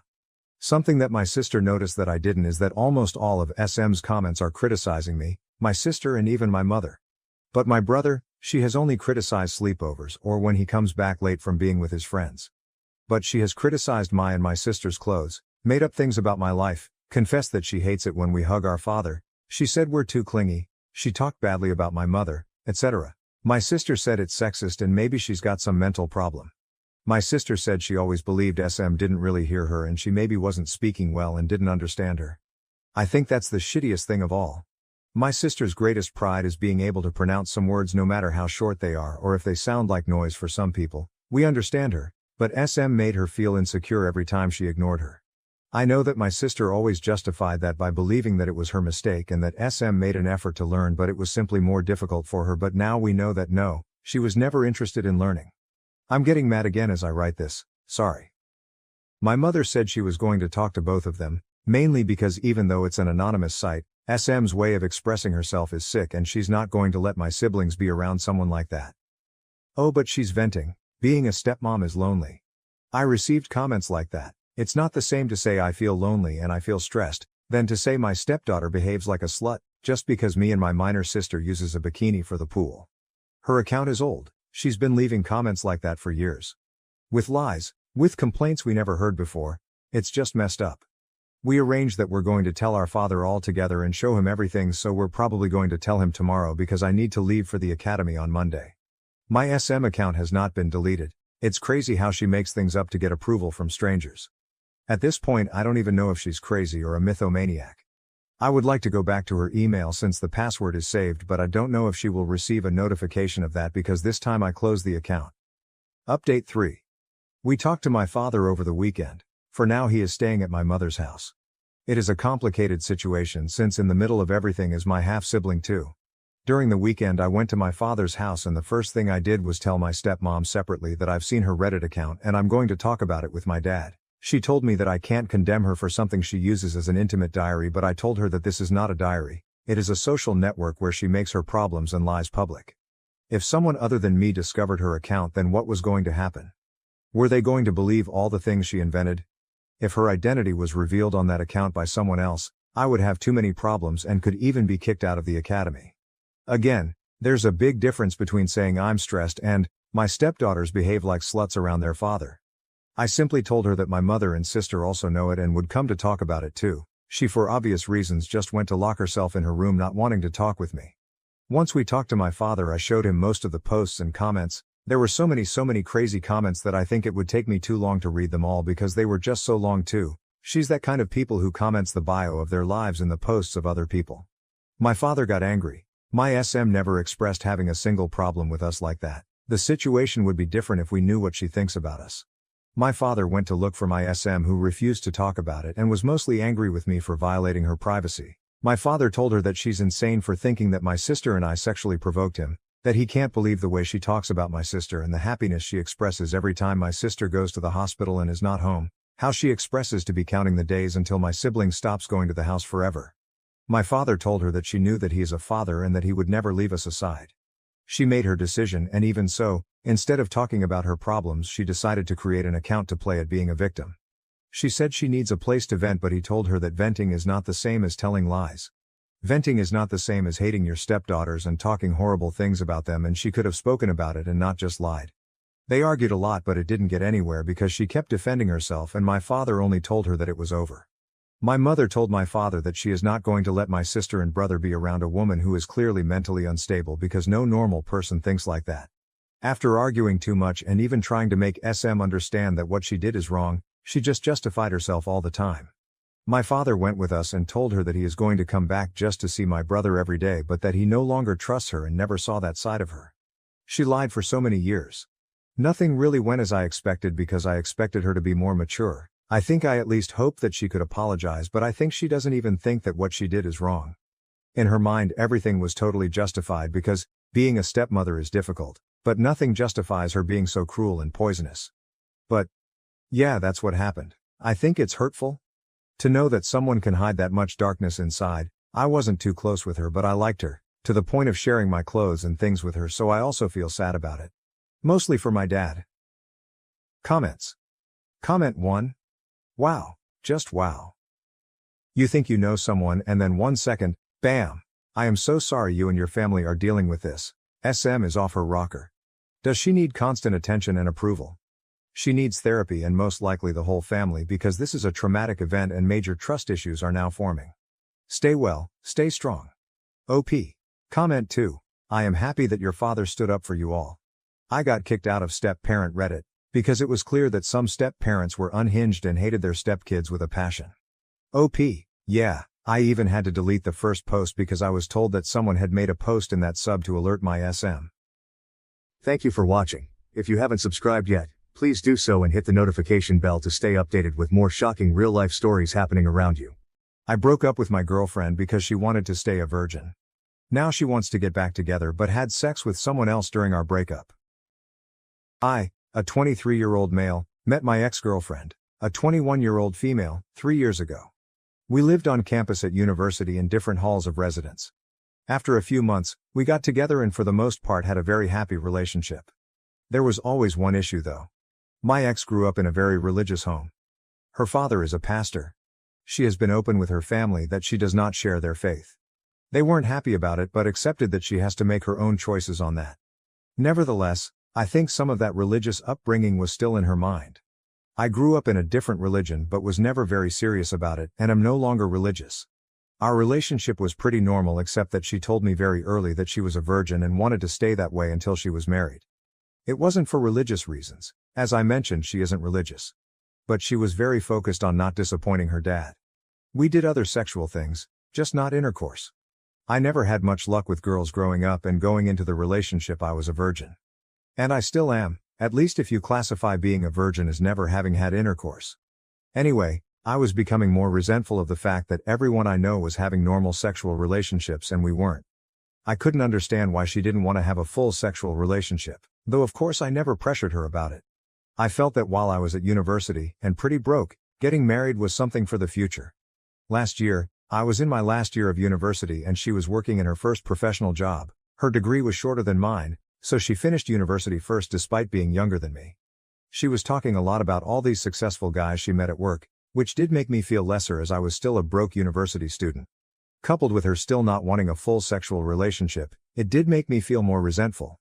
We had some arguments about it, and after a while I felt that I should end the relationship as we wanted different things and our lives were on different paths. It was awful. She was crying a lot and I felt terrible afterwards. Anyway, it has been nearly 6 months since we broke up. We haven't been in touch at all for most of that time. I have not been involved with anyone else in that time, as I was 100% focused on finishing my degree. I have finally finished university and am about to start my first professional job.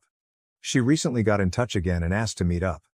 I was hesitant but decided we had so much good history that I should hear her out. She told me she's been missing me terribly these past 6 months. That she thinks she wants to get back together and is open to having a sexual relationship now. I asked her why now. What changed? And she looked uncomfortable. After a little prying, she said she had a short-term fling with one of the older guys at work while we were broken up. Which of course was fine as she wasn't my girlfriend anymore. Anyway, she said he persisted with her until she started having sex with him. She ended it with him recently. She was clear that it was consensual, but that the guy was very persistent with pursuing sex with her. I was gutted. I couldn't understand why she'd make me wait all those years, but was fine doing it with some new guy she'd only been seeing a short time. I asked if the reason she was open to having a sexual relationship now is because she wasn't a virgin anymore. She said yes. I asked her to give me some space to process all this. I'm conflicted and would love some advice on this. I have missed her a lot and still have strong feelings for her. But at the same time it feels like I was strung along for years. It's hard to put my finger on why I don't want to take her back. Everything logically makes sense for us to get back together. I'd even get to finally have a sexual relationship with her. But I feel awful about this whole thing and don't want to ignore those feelings. Some of the comments are being very harsh on my ex. And I guess that's not surprising. You don't know her. She's not some evil manipulative villain. At all. I would never have been with anyone like that. She's still the funny, smart, charming, beautiful girl I always knew. Any guy would be lucky to have her. I would be too if I could handle the baggage here, but I'm thinking I probably can't and a clean break is the way to go. Though she may regret the relationship with the other man, it's not my business as she was a single woman and we broke up. I wasn't ever expecting to hear from her again really. This whole situation is very surprising to me. I'm feeling hurt because I guess this is a solid blow to my ego. That I feel like the lesser man here. I can own that, and that's something for me to work on. Ultimately I have some hang-ups about sex from this relationship that I need to deal with. A few people have suggested I could benefit from therapy. I'm going to look into that. I think I need help to process all these emotions from this situation. Relevant comments. I would ask her why she was willing to sleep with this guy after such a short relationship, but after 3 years she was not willing to sleep with you. OP's reply, I think this is the right question. Because I don't know why, she didn't say. All she said was that the guy was persistent.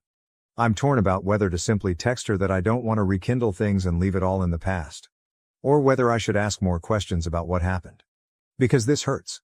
I don't know if I'm ready to get details of her relationship with the other guy. Sometimes I just feel like I'm stunted in some way. A few comments have said I'm immature and they're probably right. I know I'm the one who ended the relationship and that she's entitled to do what she wants with anyone else. Still doesn't make it hurt any less. And maybe it's just best to say goodbye and leave all this in the past. Update 1. Hello again. I appreciate people taking the time to comment on my last post. The response was a lot more than I expected with over 2,000 comments. I'm amazed so many people wanted to comment about my situation. Thank you. Warning, this post is long. I have kept a daily journal since I was 16. A lot of what follows is dumped from my journal. Yes, I know I'm not concise. I'm going to refer to my ex as Ellie, not her real name. I'd like to write a bit about the comments because so many people took the time to provide their thoughts and I appreciate that. The majority of comments were some variation of move on. A clean break. A strong recommendation with a lot to recommend it. A minority said give her a chance and see how it goes. Plenty calling me an arsehole for ending it because I wanted sex in our relationship, or for being obsessed with her virginity. That I dumped her because she wouldn't put out. And quite a few saying my breaking up with her made her feel like sex is necessary to keep a guy and that it drove her heartbroken into the next guy's bed. There were a few she's pregnant comments. Not that I know of, it's not impossible, but if that happens it won't be anything to do with me. The dude's saying I should fuck her and leave her, or worse, seriously some of you guys need a hug or a psychologist. No, I would never use her like that, no matter our past. Ellie and I were a loving couple for years. That counts for something even after we broke up. Feeling hurt doesn't justify using her, or anyone else for that matter. As for comments that I have some hang up about taking her virginity. My issue when together was that we weren't having sex in our relationship, not whether she was a virgin or not. Her being a virgin was her reason for being abstinent, but wasn't directly an issue either way to me. If she hadn't been a virgin and wanted to be abstinent I would have been in the same situation. Bear in mind, for 3 years Ellie had everything she wanted from our relationship. Boyfriend, love, affection, loyalty, support, and a guy who respected her wishes to be abstinent. While she got 100% of what she wanted, for me there was a big element missing. And there was no way to reconcile that. Either we were having sex or not having it. Sex requires both to say yes, and that wasn't going to happen. With hindsight, I should have ended the relationship early on, when Ellie first told me she wanted to not have sex until marriage. When we got together I was a naive 19-year-old who had never had a girlfriend before, so I kind of went along with things because I really liked her and got along with her so well. I fell in love with her and then kind of felt stuck in a relationship that wasn't what I wanted. I've learned from this and won't make that mistake in the future. I want to make active, not passive choices in future relationships. To not just go along with things because that's what the other person wants. Our views about sex in our relationship were not compatible, so I ended the relationship rather than waiting any longer hoping she'd change her mind. It was scary to take that step and I put it off for way too long, because I didn't want to hurt her. But I couldn't stay in the relationship just for her. I had to also consider myself too. My mistake was waiting so long to get to that point. I regret that as it caused her more hurt than if I'd ended it early on. Many of you say that sex just isn't that important. But for me it is, at least as part of a relationship. You can disagree. That's fine. Some people are fine being in no-sex relationships. No judgment from me, but that's not what I want. Some people took issue with me saying I felt she strung me along. On reflection, that's fair. Ellie was clear to me about wanting to not have sex until marriage. I foolishly stayed way too long hoping she'd change her mind one day. She didn't. That was my mistake. I strung myself along really. She never led me on in any way. It hurt to learn that she had sex with the next guy relatively quickly after I waited so long. But she is my ex, so that is not my business anymore. She is allowed to change her mind. She can have sex, or not, with whoever she chooses. I don't get a say in that. My hurt is an emotional response, not a logical one. Logically I see she did nothing wrong by me, I'll get over it. It's just my bruised ego if I'm honest with myself. Feeling I'm somehow a lesser man because she took that step with the next guy. I know objectively that isn't true, but I sure feel it. I was not a perfect boyfriend and I have made mistakes. I have learned from them. I don't regret breaking up with Ellie and still think it was the right decision for me. Enough background. A few things have happened. Last weekend was the Australia Day long weekend. I was on a camping trip, in the Grampians for any Aussies reading. It was so nice to be in nature, to do some bushwalks with friends and decompress. It felt good to talk about the Ellie situation with my mates around the campfire. Most of them knew Ellie pretty well from our years together and they had a range of views, just like the commenters on my post. And I got the usual good-natured shit about still being a virgin. I learned there's an expensive bottle of scotch they bought a while ago that's going to have its seal cracked when mine is. Bastards LOL. One great question a friend asked was whether I would have ever decided to reach out and take Ellie back if she never reached out to me first. The answer is no. It was so obvious to me. That cut through a lot of the confusion for me. I was being too passive in this situation, and needed to do what I wanted. Not just react to what Ellie wanted. By the time I was on the way home, I had decided to not get back together with her. But that was moot. When I was driving home and got a mobile signal again, no mobile network where we had camped, the network delivered a bunch of messages from Ellie all at once. She said she was wrong to ask me to get back together and that she's back with Tim now. She also texted that the thing with Tim is more serious than she told me when she last met with me. She apologized for misleading me about her and Tim's relationship. If you remember, she called it a fling before. She asked if we could meet to talk about it. I was not happy, so I just texted back no. Not very mature of me, but I wasn't in the mood to hear more about all this. And I was surprised and pissed off that she lied to me. That seemed very out of character for her. She tried calling me, but I didn't want to answer. She sent another text saying, "Tim and I had a fight. I shouldn't have come to you. And finally, I'm sorry. When I got home I was an idiot and let my curiosity get the better of me. I looked up Tim online. His real given name is uncommon, so it wasn't hard to find. Found him on LinkedIn, which gave me his full name. Ellie is one of his connections and he works at the same firm, so I was confident it's him. He's a director at their firm, one level below partner. He also has pics on Insta. Lots of posts about his adventures around the world at various events and exotic places, as well as shots with an expensive-looking car. A few photos of him with Ellie with their arms around each other in Singapore in November. I guess that confirms it was serious. He wouldn't have public pics with her for a casual fling. All that just made me feel bad. No good comes from comparing myself to my ex-successful boyfriend. Ellie is not my girlfriend and I'm not in competition with Tim. So I won't do that again. My ego's bruised enough already. I have been living a very frugal life my whole time at university, aka poor as fuck, so I know I can feel inferior when I see people with wealth. That's another problem for me, problem to sort out. Anyway, all that was on Sunday evening. On Tuesday evening, Ellie knocked at my door. She said that she knew I didn't want to talk to her, but she felt bad about everything and hoped I would let her explain herself, clear the air, then I'd never see her again if that's what I wanted. I let her in. I was not happy with recent events but figured I might at least get a clearer idea of what's going on. It was a long, heavy conversation over 4 hours, but here's the gist as I remember it. When we broke up, she was devastated. She said it took a couple of months before she started to feel a bit better. She missed me constantly and wanted to see me the whole time, but when I ended it we agreed to keep apart and heal. In September, she met Tim at work. He manages a different team, she doesn't work for him.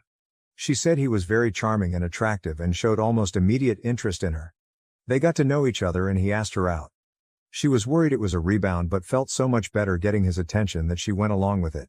After dating for a while she developed feelings for him and that later led to a sexual relationship. It wasn't a fling and she dated him for a while beforehand. I asked about whether he had pressured her into sex, last time said he was very persistent. She said she was trying to not upset me. She thought if she gave the impression she was reluctant to have sex with Tim that I wouldn't think as badly of her. So it was a story to try and spare my feelings. I told her it just made me worried she had been assaulted. She looked shocked at that and said no way, she was actually the one who initiated their sexual relationship. I said although I don't like that she lied to me, I can understand why. I don't think she did anything wrong changing her mind about abstinence. Yes, I was hurt when she told me she was having sex, but I have no right to judge her for anything. She's a single adult and it's her life.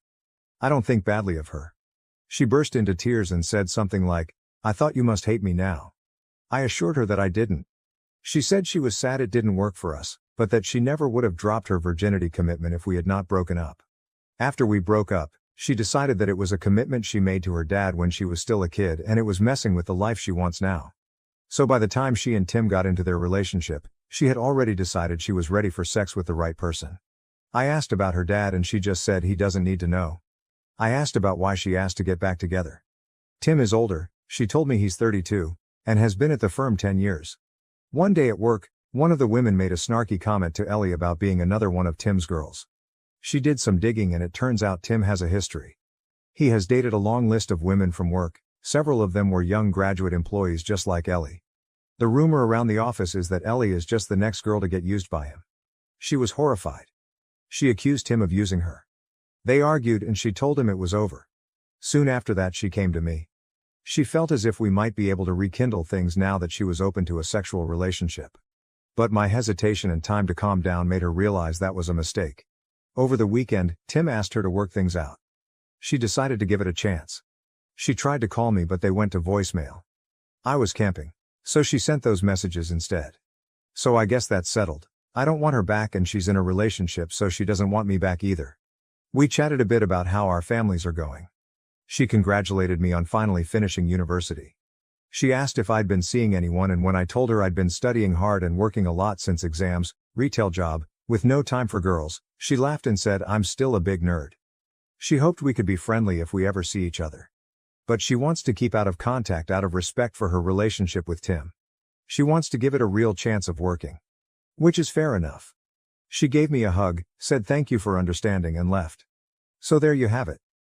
Ellie involved me in her relationship drama. I would have preferred she hadn't but at least it's sorted now. I'm glad I paid attention to my feelings and took time out to consider things, as it could have been very messy if I had taken her back. Trusting my gut has been the biggest lesson for me in all this. I still care for her despite recent events. It seems like she is dealing with a lot of complicated things between her new relationship and work gossip.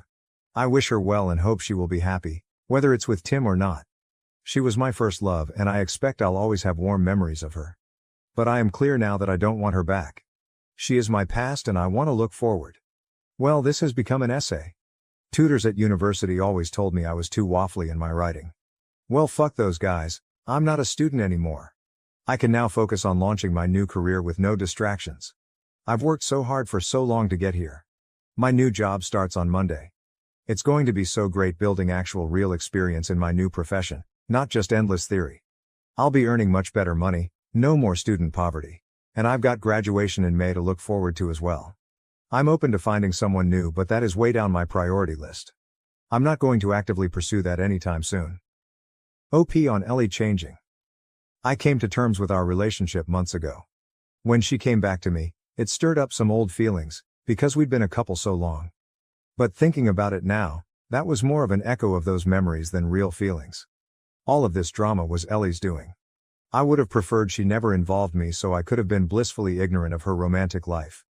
I'd prefer to not know about her worldly, rich boyfriend. Or their sex life. She's definitely changed. The Ellie I remember was scrupulous and honest to a fault. The Ellie I have dealt with recently wasn't like that so much. I think that's why her lying to me pissed me off so much. It wasn't just lying. It was how out of character it seemed. But people change. She's in the business world now, and people there live by different standards to the religious family she grew up in. Anyway, I have cut myself out of her life. So anything that happens with her is hers to deal with. If she comes back to me, I'll remind her we agreed to stay apart and leave it there. I am not looking for another relationship right now. So no Tinder for me. And no, I am not looking for casual sex either. I'm a virgin, but I want a meaningful connection, not just sex. As I said in the post, I'm open to something if the right woman came along. But I'm not actively seeking it.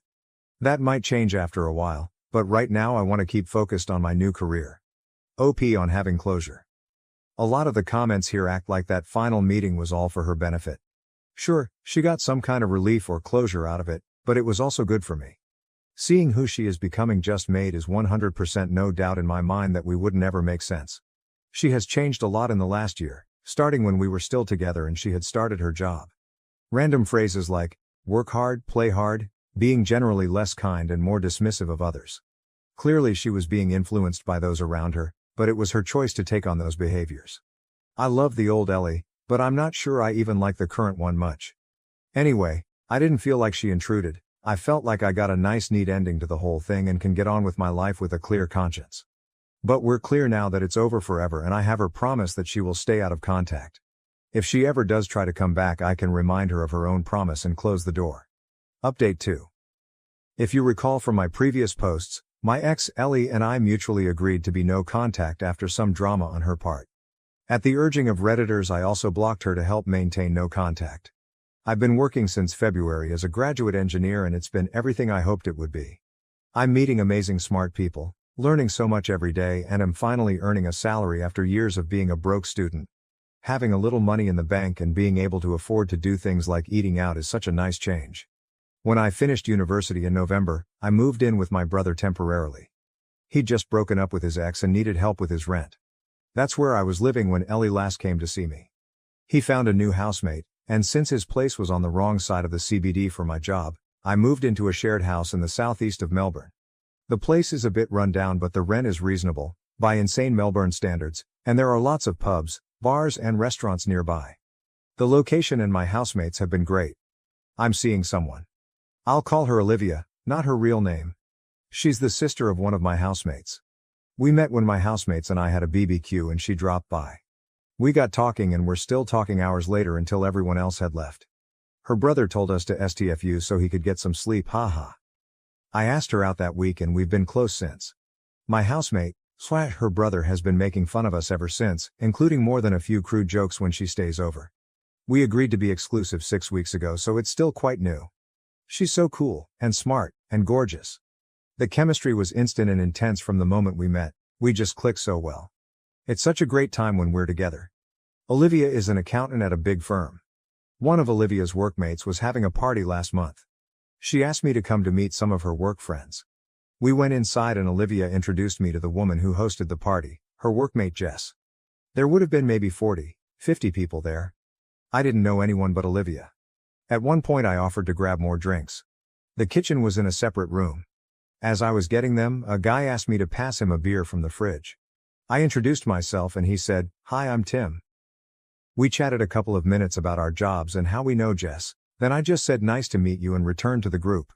I didn't recognize his face as I'd never met him before, but it was definitely Ellie's Tim, his job and firm lineup. And he looked in his 30s, a bit older than most people at the party.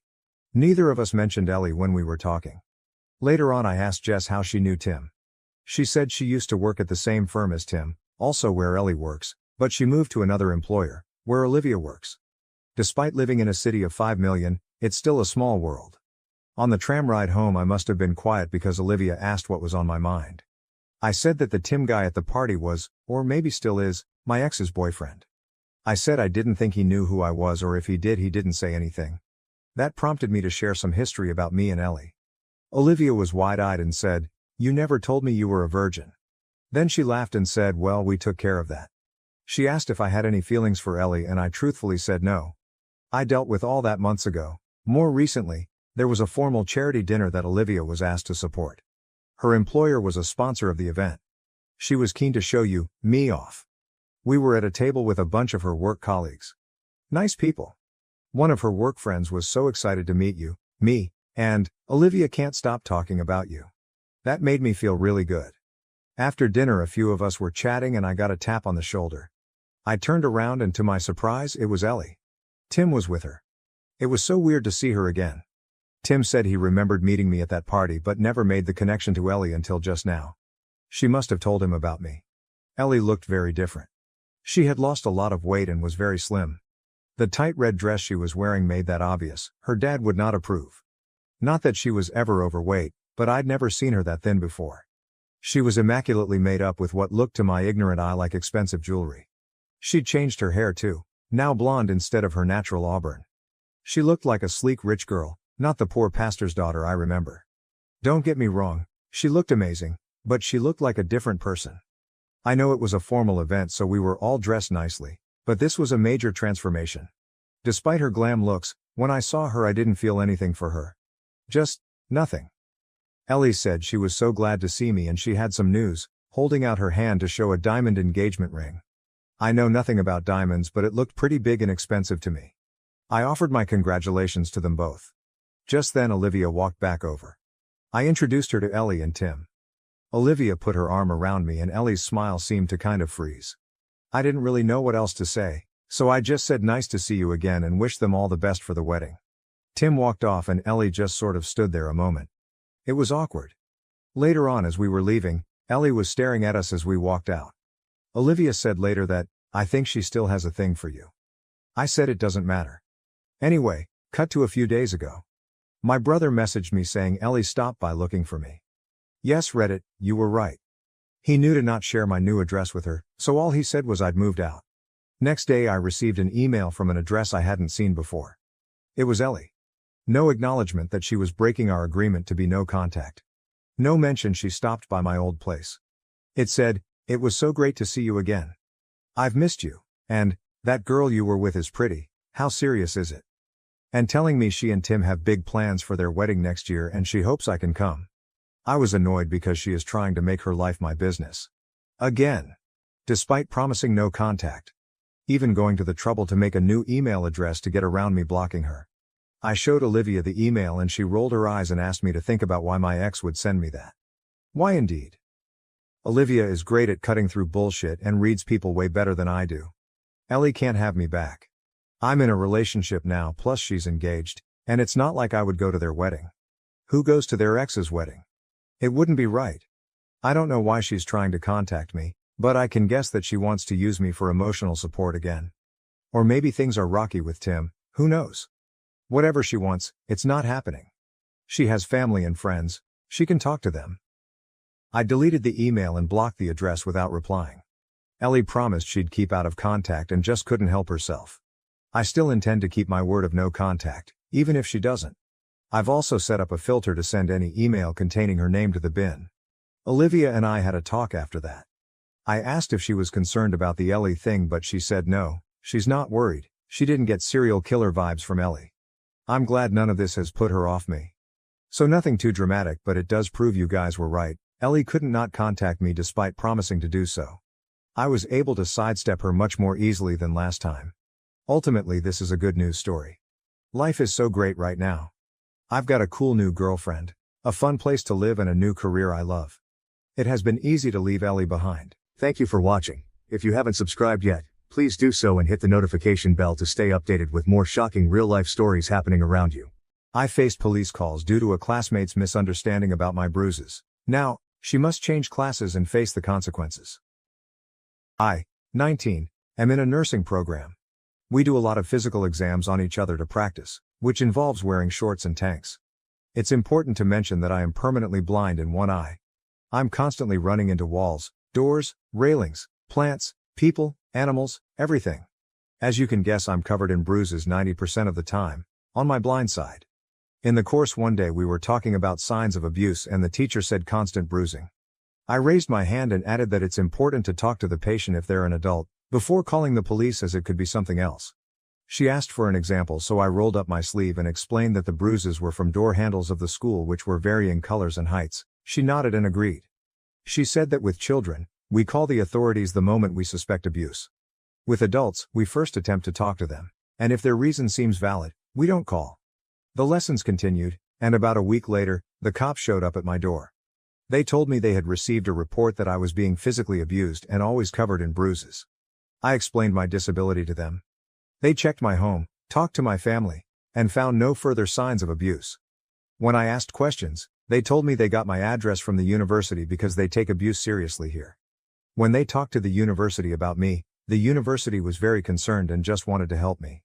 After the police left, I talked to some people at the university, including a psychologist, just so they could be sure I had no mental signs of abuse. Then life went on. Well, I was still coming in bruises every day, and one of my classmates came up to me. She told me our classmate Kay was telling people she was thinking about calling the police again because I'm still covered in bruises. I got my classmate's report written down, alongside a few others, and waited. Sure enough, police showed up again. Same song and dance, but this time I told the university that Kay was using the police to harass me and I wanted something done about it.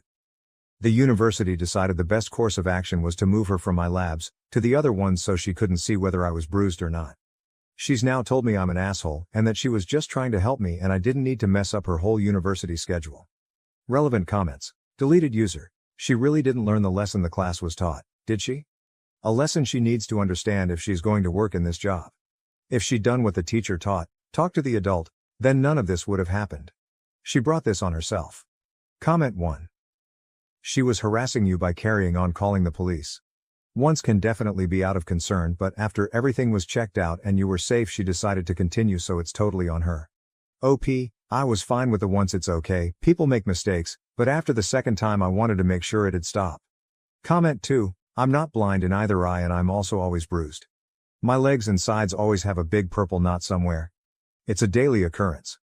Multiple doctors have said it's not a medical issue. I just have terrible spatial awareness for where my body is. I run into door handles, my work desk, and counters. I get my clothes caught on stuff all the time. It's entirely my own lack of attention and clumsiness.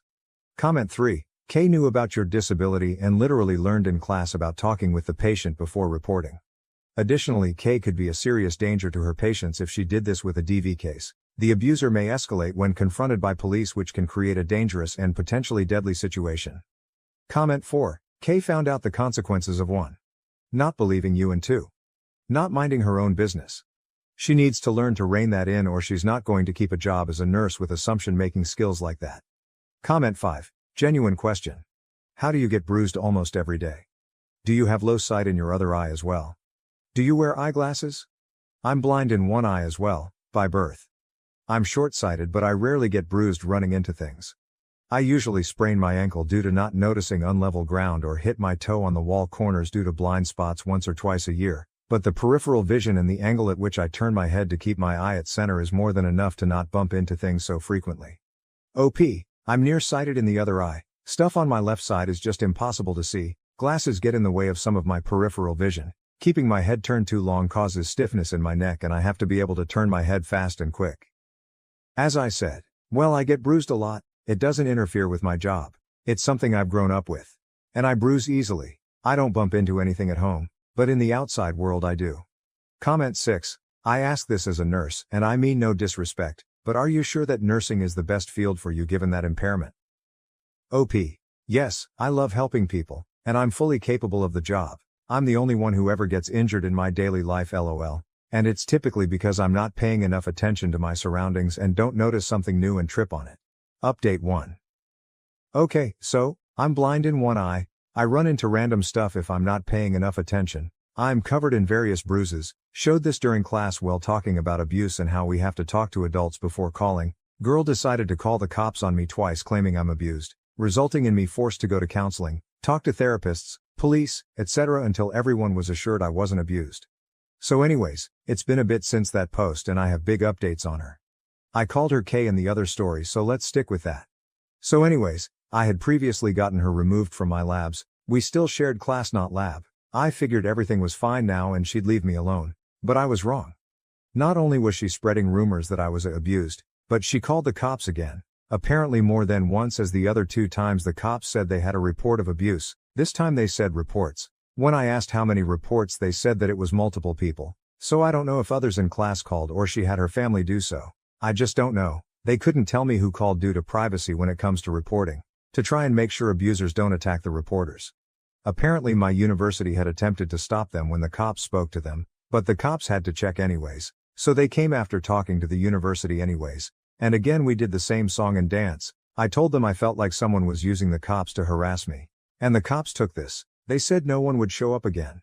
And anyone that calls would now have their name taken down, and if they call after being told not to, they'd be charged with harassment. Well, that was about a week ago, and someone continued calling, tried to claim a different name, didn't realize they record phone numbers as well. So there's your update on K. She called again, and again, and again until it got her charged with harassment as well as misuse of police resources. Not certain what's gonna happen going forward or if I'll be called to testify. I'm not certain what's happening, but I haven't seen her since I was informed that she's still called, which I found out from another classmate. Relevant comments. Deleted user. What's the school doing about this? Is she getting expelled for harassing you? OP, seeing as she's probably ending up with a criminal charge, she will be expelled. Comment 1, you're not just protecting yourself. You're protecting the patients she might have had in the future. She's got big issues. Comment 2, this really pisses me off. My toddler has von Willebrand disease, so her blood doesn't work the way it should. She is so covered in bruises all the time that she looks like a Dalmatian. She also has paper-thin skin, so she has many cuts in a day. One day she even got the corner of her eye open from the corner of a pillow. Last summer we got a call from the CPS. Someone called them that we are beating our child and that they have seen it. This is not true.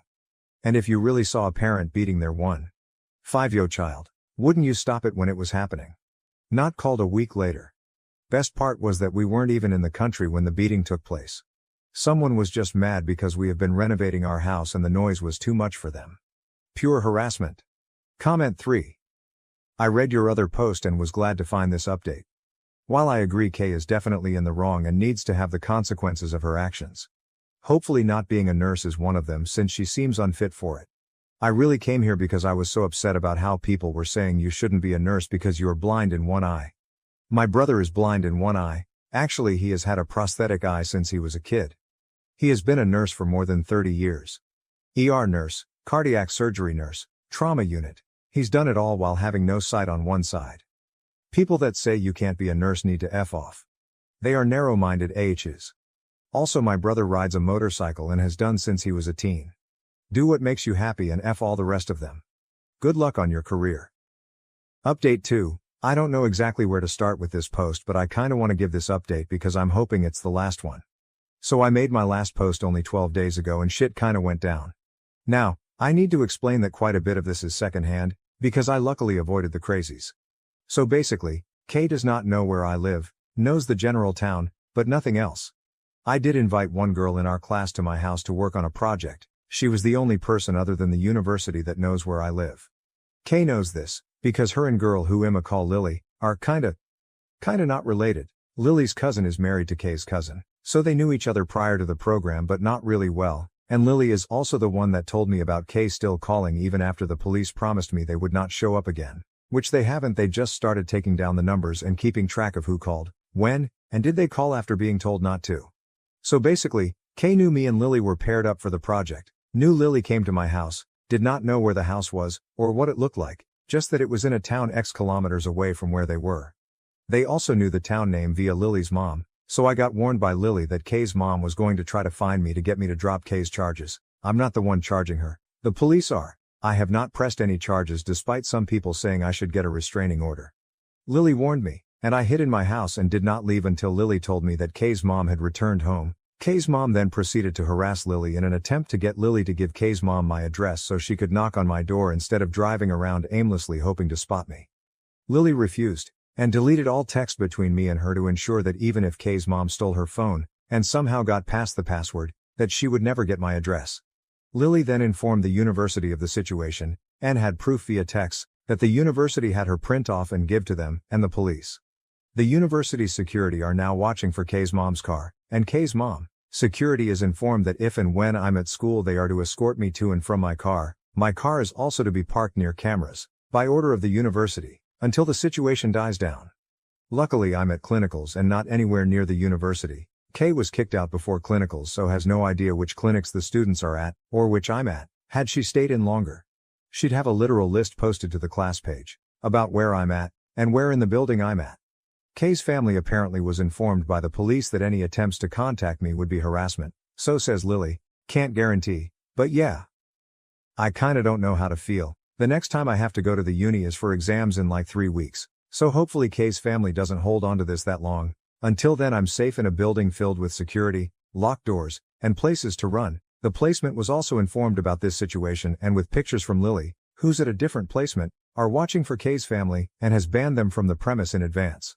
So yeah, if this goes no further I won't update anymore, but if it gets worse I guess I'll update after my exams and the HSI. Wish me luck because I'm gonna try to not stress too much about the K situation and focus on my finals and HSI, instead of that, but don't know how that go. Hope y'all are enjoying my mild suffering and it entertains you, even if only a bit, so that some good can come from this situation I can't believe I'm in right now. So, yeah, thanks again for the words of encouragement and kindness some of you showed me during this insanity. Wish Lily some luck as she's being bombarded by her family to give Kay's mom my address, phone number, etc. And doing her best to hold out on this while making sure her phone is never out of her sight on the off chance she leaves it open. Anyways, hopefully this is goodbye. If not, well, I'll see y'all in 3 weeks for another update.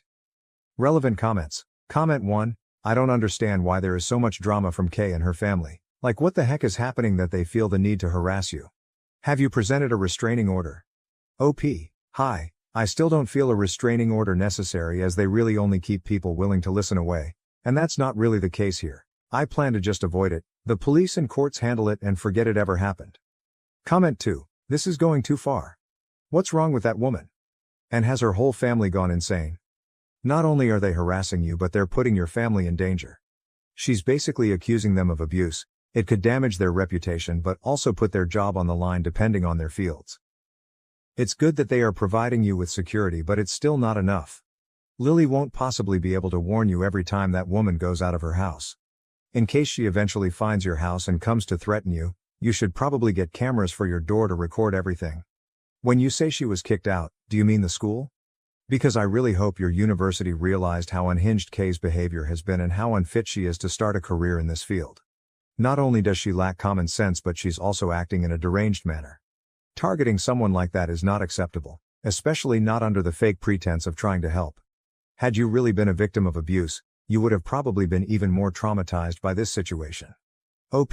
Hi, so yes, my house has cameras already, and Kay has been removed from school due to pending charges, and should they fully go through, she will never come back. Her access to everything has been suspended and she's basically already expelled. They are just awaiting charges to go through before they actually push the expulsion through. Thank you for watching. If you haven't subscribed yet, please do so and hit the notification bell to stay updated with more shocking real-life stories happening around you.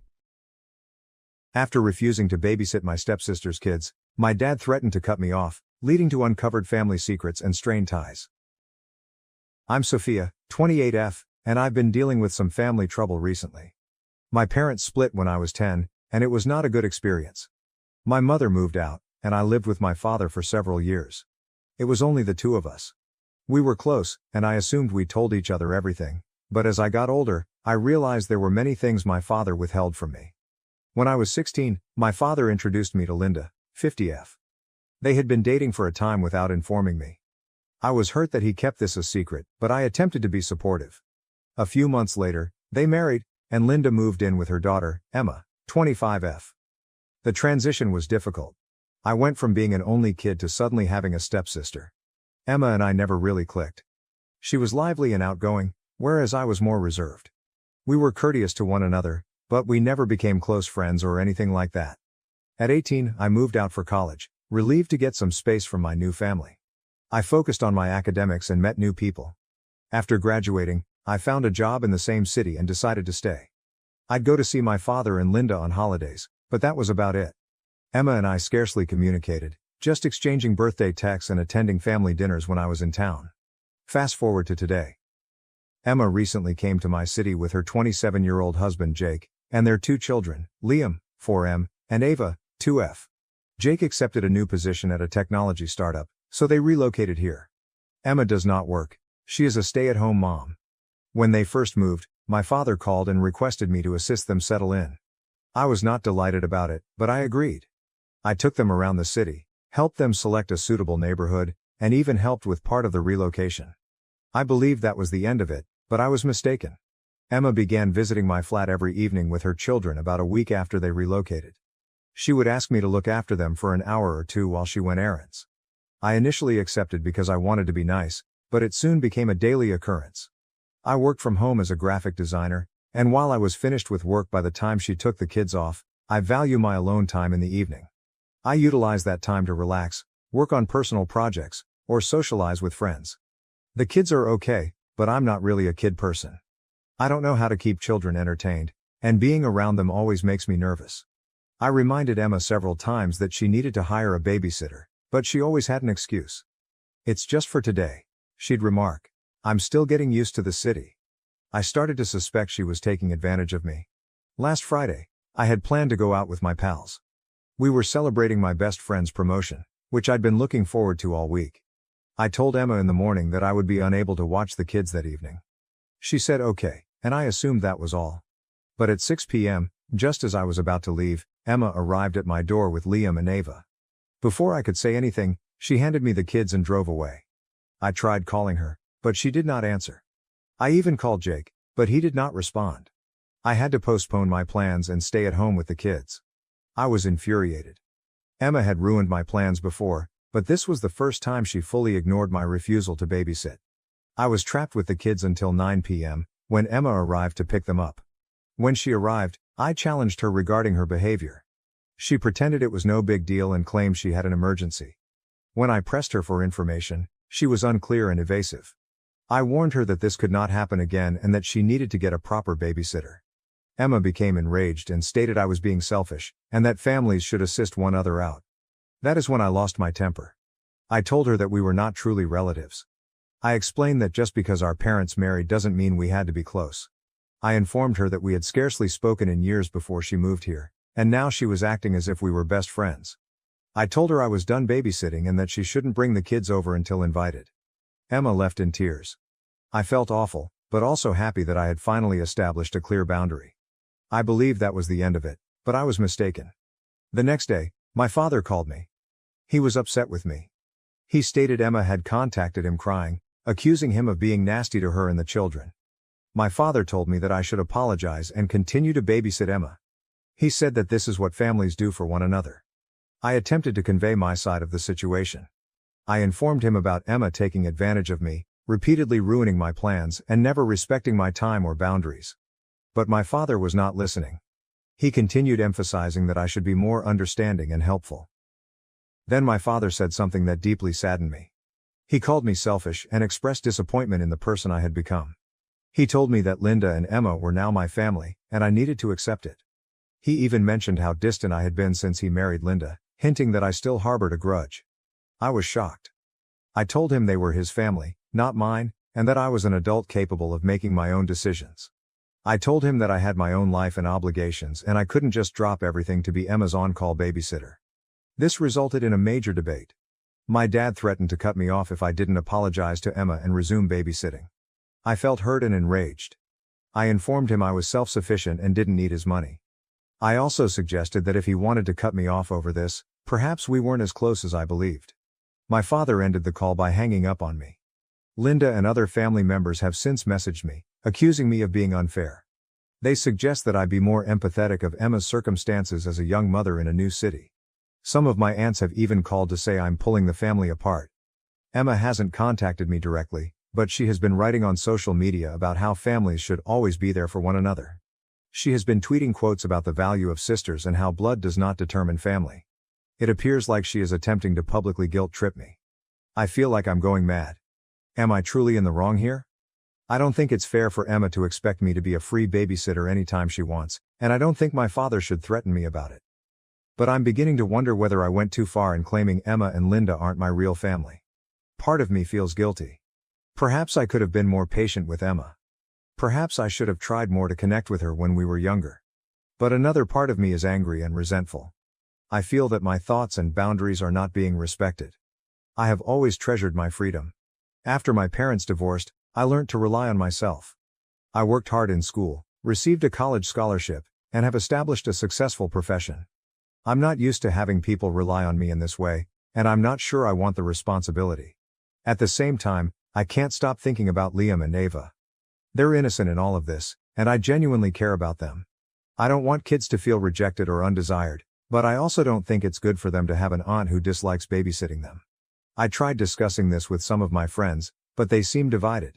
Some believe I'm being overly harsh and should try to work things out with Emma.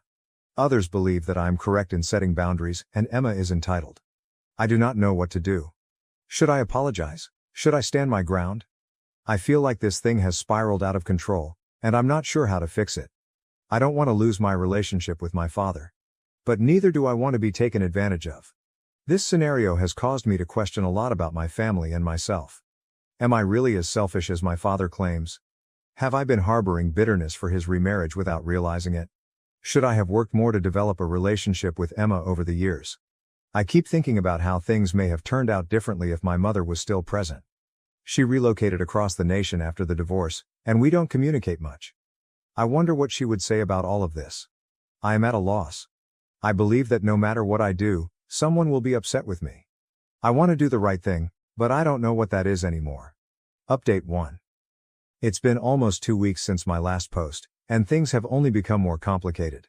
I'd like to thank everyone who responded and offered suggestions. It let me see things more clearly.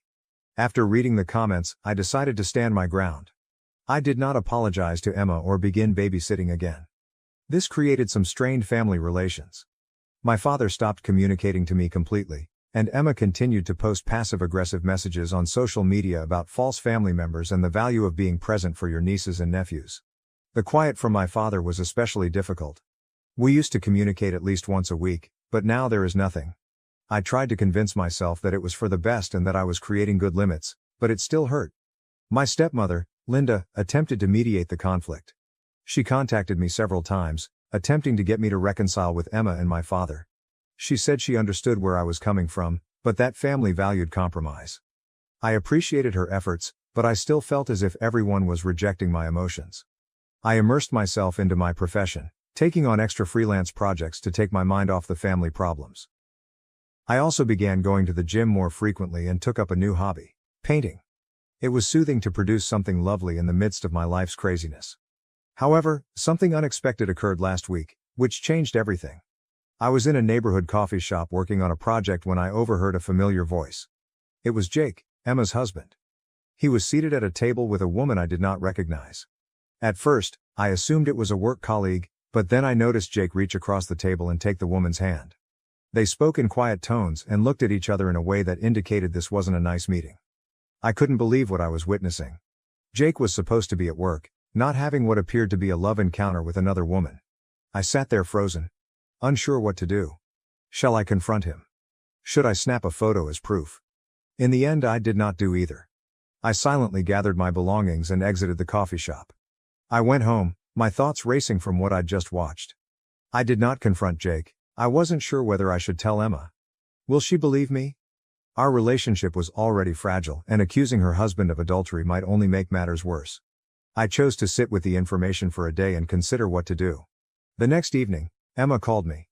I almost didn't respond, assuming it was another attempt to guilt me into babysitting. But something prompted me to pick up. Emma was in tears and asked if she could come over. I consented, believing she might have learned about Jake. When she came, she was a complete wreck.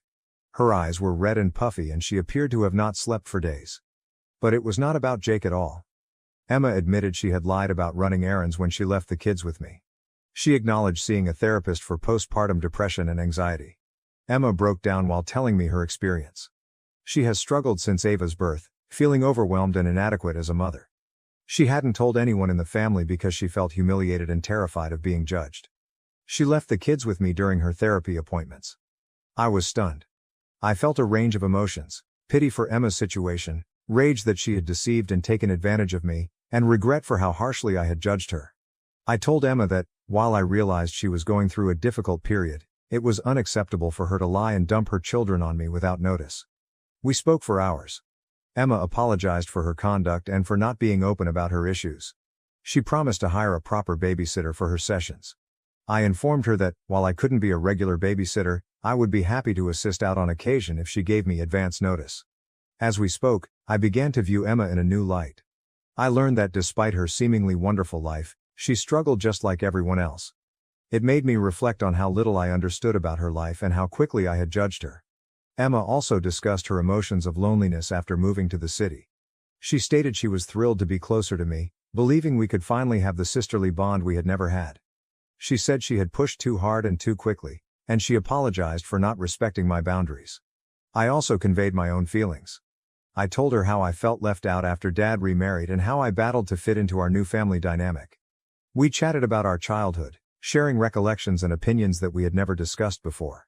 Just as we were beginning to restore our relationship, I was faced with the decision of whether to inform Emma about what I observed with Jake. I debated the option, but in the end I chose to be honest with her. I gently informed her what I had seen in the coffee shop. Emma's reply was not what I expected. She didn't appear astonished or outraged. Instead, she became extremely silent before saying, "I know about Jake's meetings." It turns out that the woman Jake was meeting is his half-sister. Jake was adopted as a baby and had lately discovered his biological family. He had been meeting with his half-sister in secret since he was not ready to inform Emma or the rest of the family.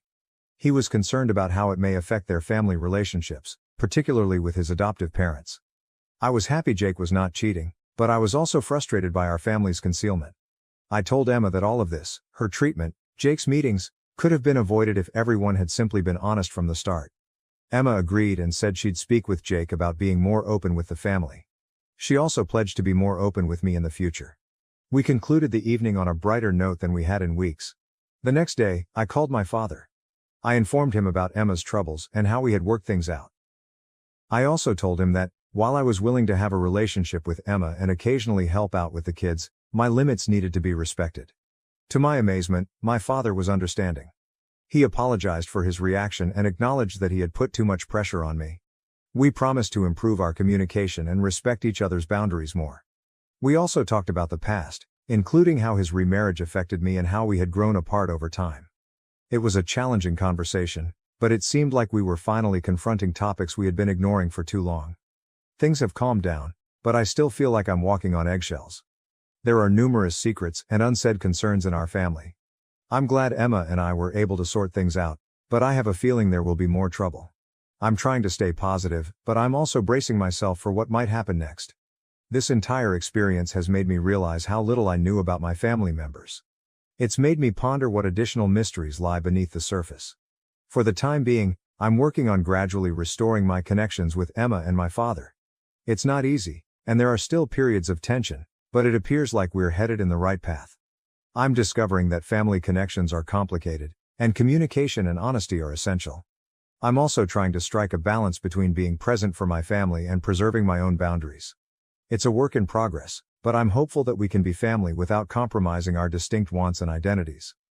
Update 2. It has been approximately a month since my last report, and I wish I could say that things have improved, but they have not.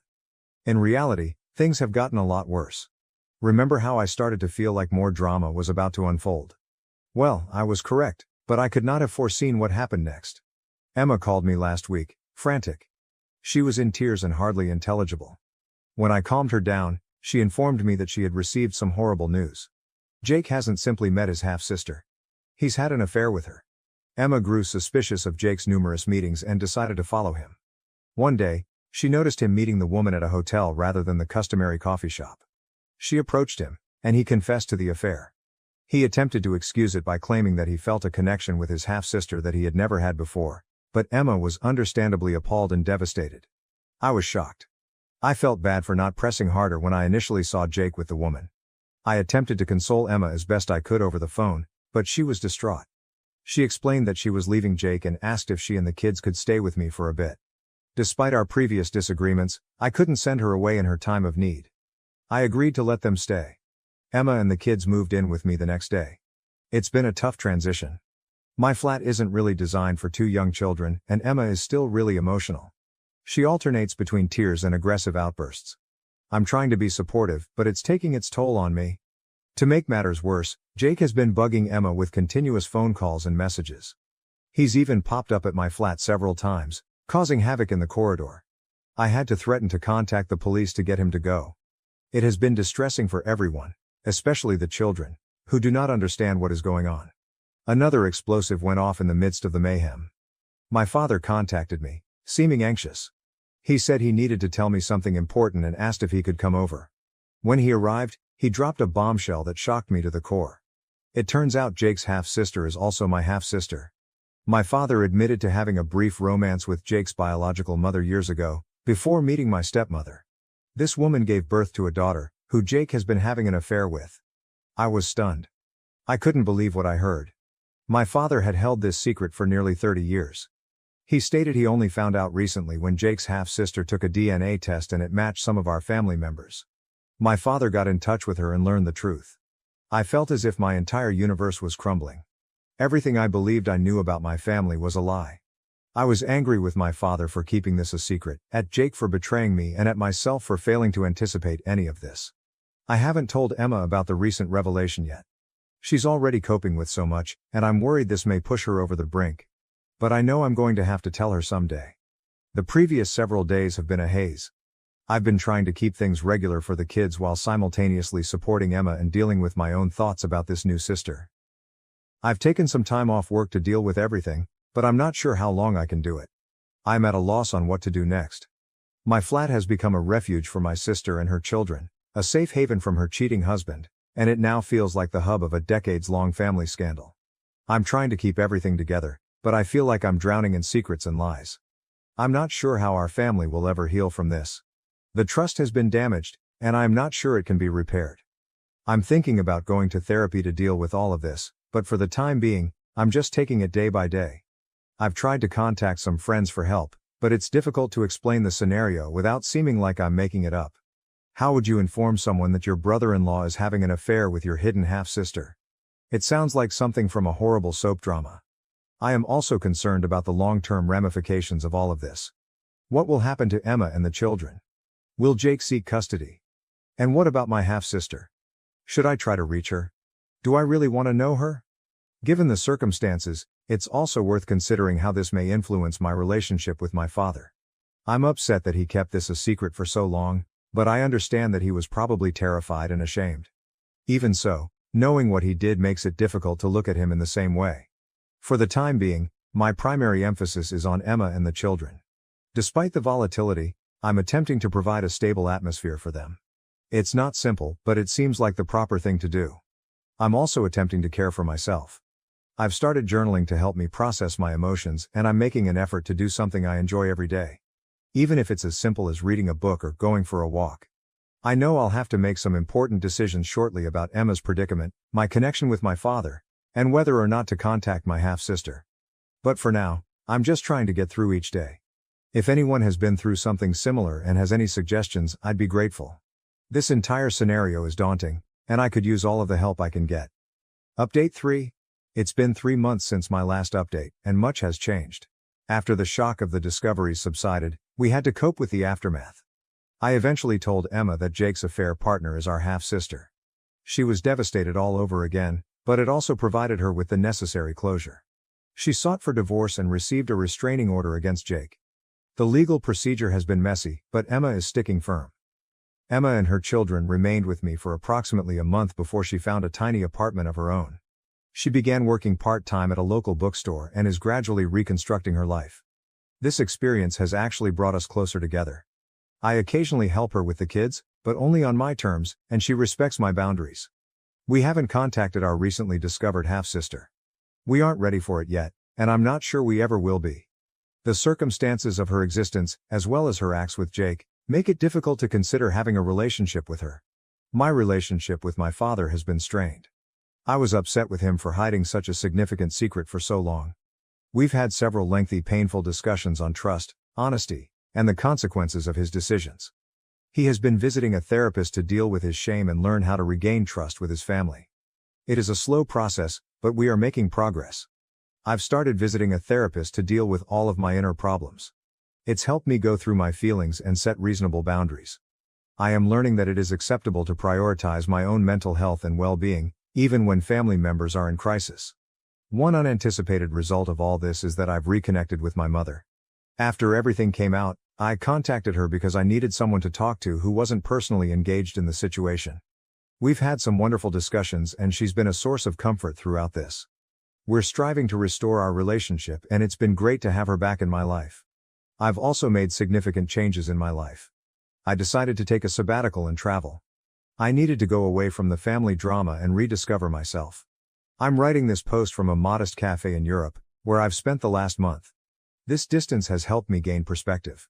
I've come to learn that, while family is important, it is not everything. People who genuinely care about you will respect your boundaries and will not pressure you to sacrifice your ideals or well-being. I don't know what the future holds for my family. The lost trust will take a long time to recover, if at all. But right now, I'm focusing on myself, healing and growing. I'm learning to define family on my own terms and surround myself with people who bring happiness into my life. Emma and I communicate regularly.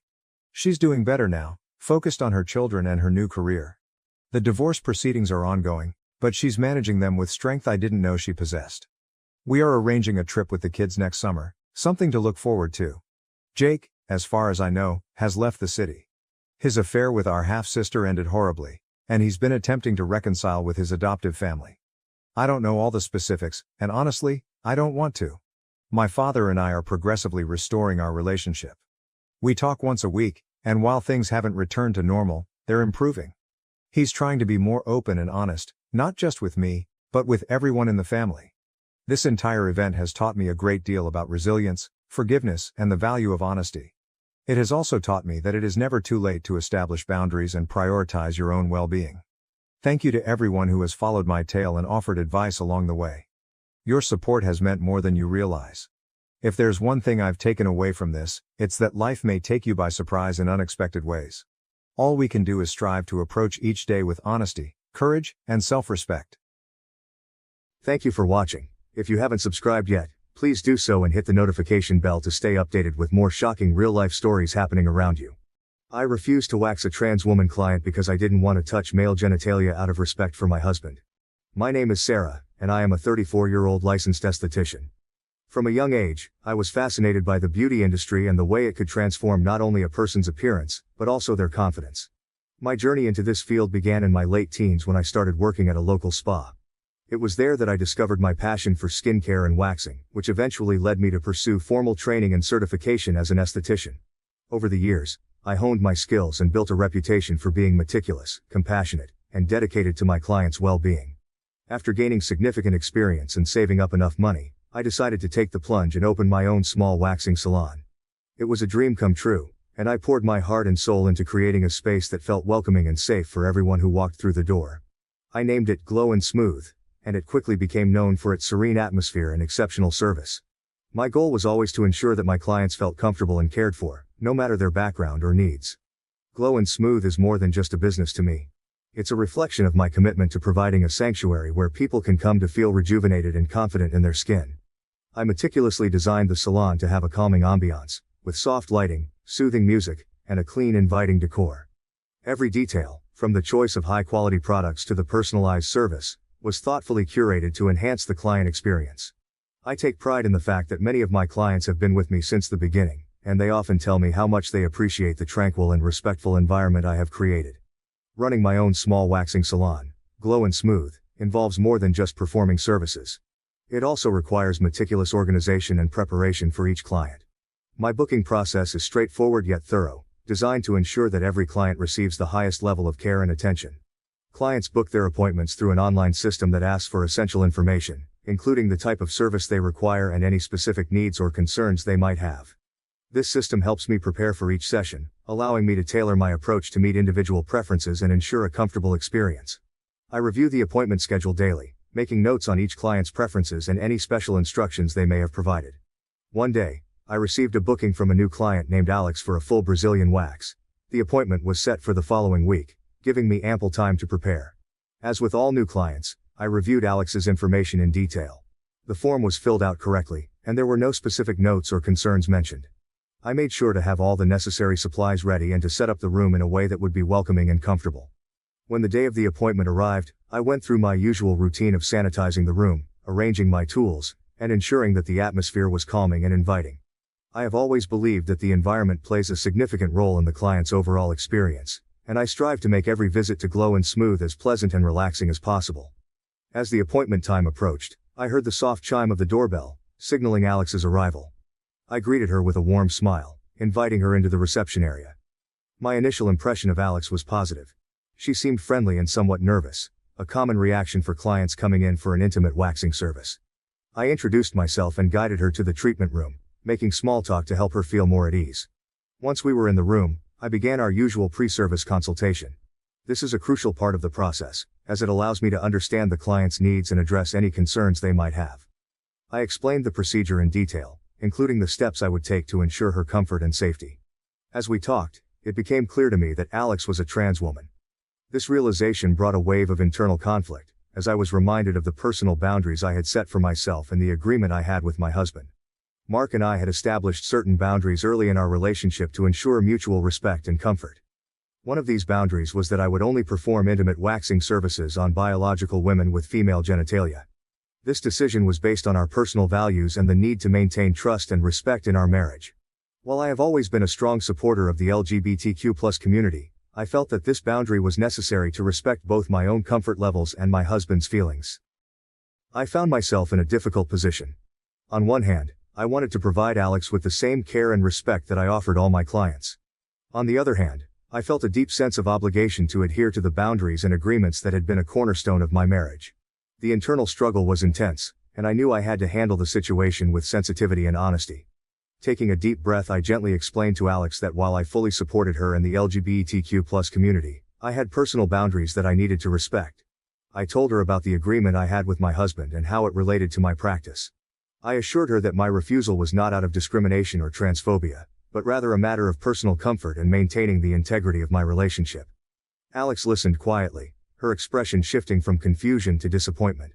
I could see the hurt in her eyes, and it pained me to know that I was the cause. I continued to explain that I specialized in waxing biological women and did not have the necessary experience to ensure her safety and comfort. I offered to help her find another professional who was experienced in providing waxing services for trans clients, hoping to alleviate some of her frustration. Despite my efforts to explain and offer assistance, Alex was understandably upset. She accused me of discrimination and stormed out of the salon, leaving me standing there, feeling a mix of guilt and sadness. I had always prided myself on providing a safe and inclusive environment for all my clients, and this incident left me questioning whether I had done the right thing. The moment Alex stormed out of my salon, I felt an immediate pang of guilt and doubt. Her accusations of discrimination echoed in my mind, and I couldn't shake the image of her disappointed and hurt expression. I had always prided myself on providing a safe, inclusive and welcoming environment at Glow and Smooth. And now it felt like all of that had been called into question. As I stood alone in the treatment room, my mind raced with thoughts of whether I had made the right decision and what the repercussions would be. In the hours that followed, I found it hard to concentrate on my work. The incident with Alex weighed heavily on my conscience, making it difficult to focus on my other clients. Each time the doorbell chimed, signaling a new appointment, I couldn't help but feel a twinge of anxiety, wondering if the next person coming in had already heard about what happened. By the end of the day, word had indeed started to spread. In the age of social media and instant communication, it didn't take long for news of the incident to reach the wider community. I began receiving messages and comments online, some supportive and understanding, others harsh and critical. It was overwhelming, and I felt a mix of emotions, defensiveness, regret, and a desire to explain my side of the story. The feedback was mixed to say the least. Some people reached out to express their support, emphasizing the importance of personal boundaries and understanding the context of my decision. They appreciated my honesty and the fact that I had tried to handle the situation with as much sensitivity as possible. These messages provided some comfort and reassurance during a very turbulent time. On the other hand, there were many who were not so forgiving. I received several harsh messages accusing me of being transphobic and discriminatory. Some people vowed never to visit my salon again, while others went as far as leaving negative reviews online. It was disheartening to see my business, which I had worked so hard to build, being attacked in such a public way. I felt a deep sense of failure, as if I had let down not only Alex but the entire community I had always aimed to support. A few clients canceled their upcoming appointments, citing the incident as their reason. It was painful to see loyal customers turn away, and it made me question my actions even more. I started to worry about the long-term impact this would have on my business, and whether I would be able to recover from this blow. Despite the support, the negative feedback continued to weigh heavily on me. I found myself replaying the incident in my mind, questioning every decision and wondering if there was a better way I could have handled it. The guilt was compounded by the realization that I had inadvertently hurt someone who was simply seeking a service and a sense of acceptance. 2 weeks had passed since the incident with Alex and the fallout that followed. The once vibrant and bustling atmosphere at Glow and Smooth had noticeably dimmed. The salon, which had been a sanctuary of calm and comfort for so many clients, now felt like a shadow of its former self. The backlash from the community had been swift and severe, and I was left grappling with the consequences of my actions. Every morning, I opened the doors of Glow and Smooth, hoping for a return to normalcy, but the reality was stark. The usual steady stream of clients had dwindled to a trickle. Regulars who had once been loyal to my business were now hesitant, their trust shaken by the incident. New appointments were rare, and cancellations had become all too common. The salon, which had once been filled with the soothing hum of conversation and laughter, now echoed with an unsettling silence. The financial impact was immediate and harsh. With fewer clients coming in, my revenue had taken a significant hit. The bills and expenses of running a business didn't pause, and I found myself dipping into my savings to keep things afloat. The stress of the situation weighed heavily on me, affecting not only my professional life but also my personal well-being. Sleepless nights became the norm as I lay awake, replaying the incident over and over in my mind, questioning every decision I had made. I couldn't help but wonder if I had indeed lacked professionalism in handling the situation with Alex. My intentions were never to discriminate or make anyone feel unwelcome. I had tried to explain my personal boundaries and the agreement I had with my husband, but in the heat of the moment, it seemed my words had only caused more harm. Was it unprofessional to let my personal values influence my business decisions so heavily? This question haunted me constantly. The mixed feedback I received from the community only added to my confusion.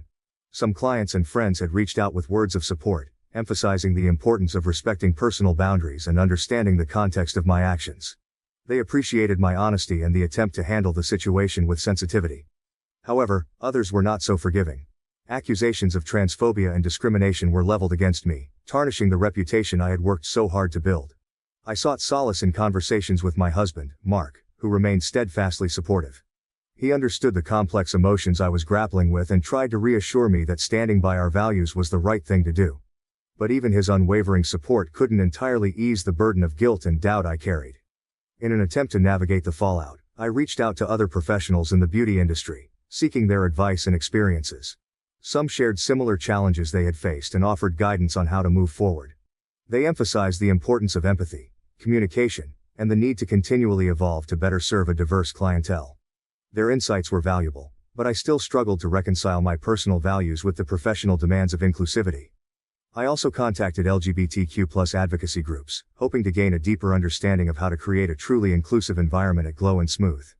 These conversations were enlightening and humbling. I realized that while my intentions were never to discriminate, the impact of my actions had been profoundly felt by Alex and potentially others in the community. I learned about the specific needs and concerns of trans clients and how I could better accommodate them in the future. Despite these efforts, the path forward remained unclear. The immediate crisis had subsided, but the long-term implications were daunting.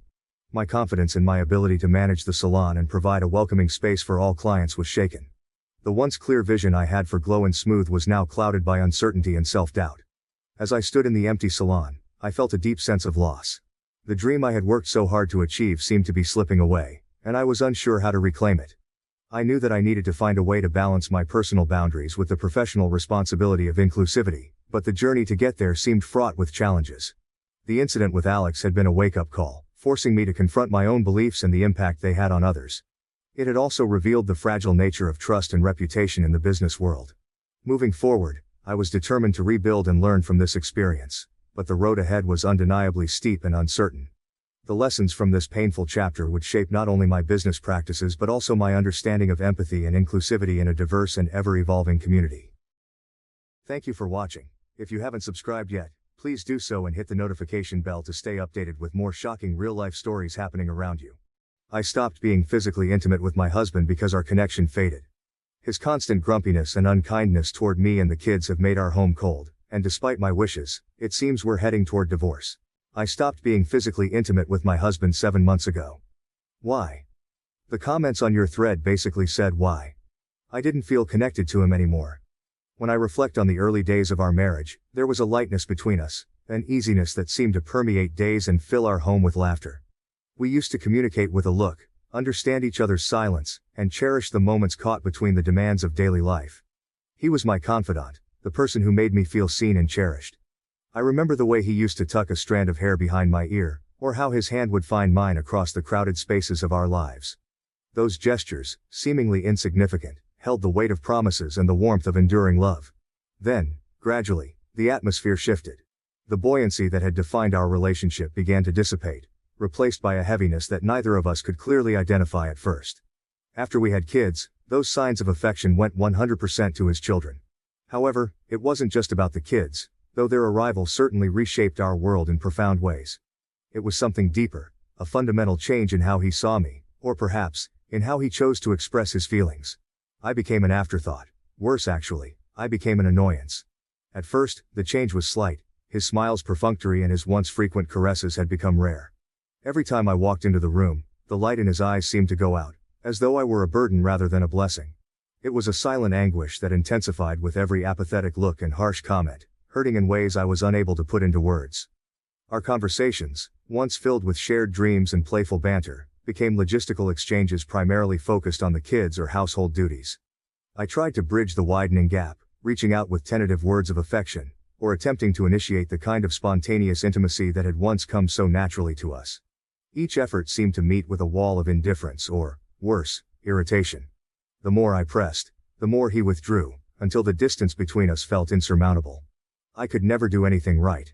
I was by his words, always forgetting, and lazy, for small things, such as forgetting to put leftovers in the fridge. The man who used to light up my world now cast long shadows over our home. His frustration seemed to simmer just below the surface, erupting over trivialities. He criticized more than he complimented, and what was once playful teasing now felt like pointed jabs. I recall one really depressing night. The kids had been particularly rowdy, and I had spent hours trying to settle them into bed. I entered the kitchen, exhausted, and saw him glaring icily at the shambles that had been left on the counter. He angrily asked, "Can't you just clean up after yourself?" It felt colder here than it had outside that night. His words stung, not because of their severity, but because of what they represented. A deepening void filled with resentment and misunderstanding. I looked at him, really looked, and saw a stranger where my husband used to be. The air in our house grew thick with unspoken resentments, and as much as I tried to penetrate the silence, my efforts seemed to only drive us further apart. His moods became a barometer for our daily life, unpredictable and often stormy. His words hurt, but more than his words did when he was grouchy, which was most of the time these days. There was an underlying coldness about him that permeated every part of our house. So obviously over time, I don't really feel safe with him, or even enjoy hanging out with him. The irony is that I love him so much that I want to be physically intimate with him because he's great in bed and selfless.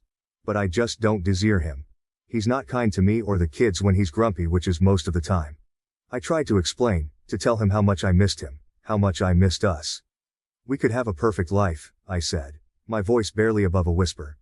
Just be happy, enjoy us. That's all I want, kind words, no criticism, small touches. We'd be having so much sex. But nah, that's too hard. What he's decided to do is withdraw. Give up. Marriage light, he calls it. No talking. No interaction. If he doesn't get sex, he's going to just do the bare minimum, for the family.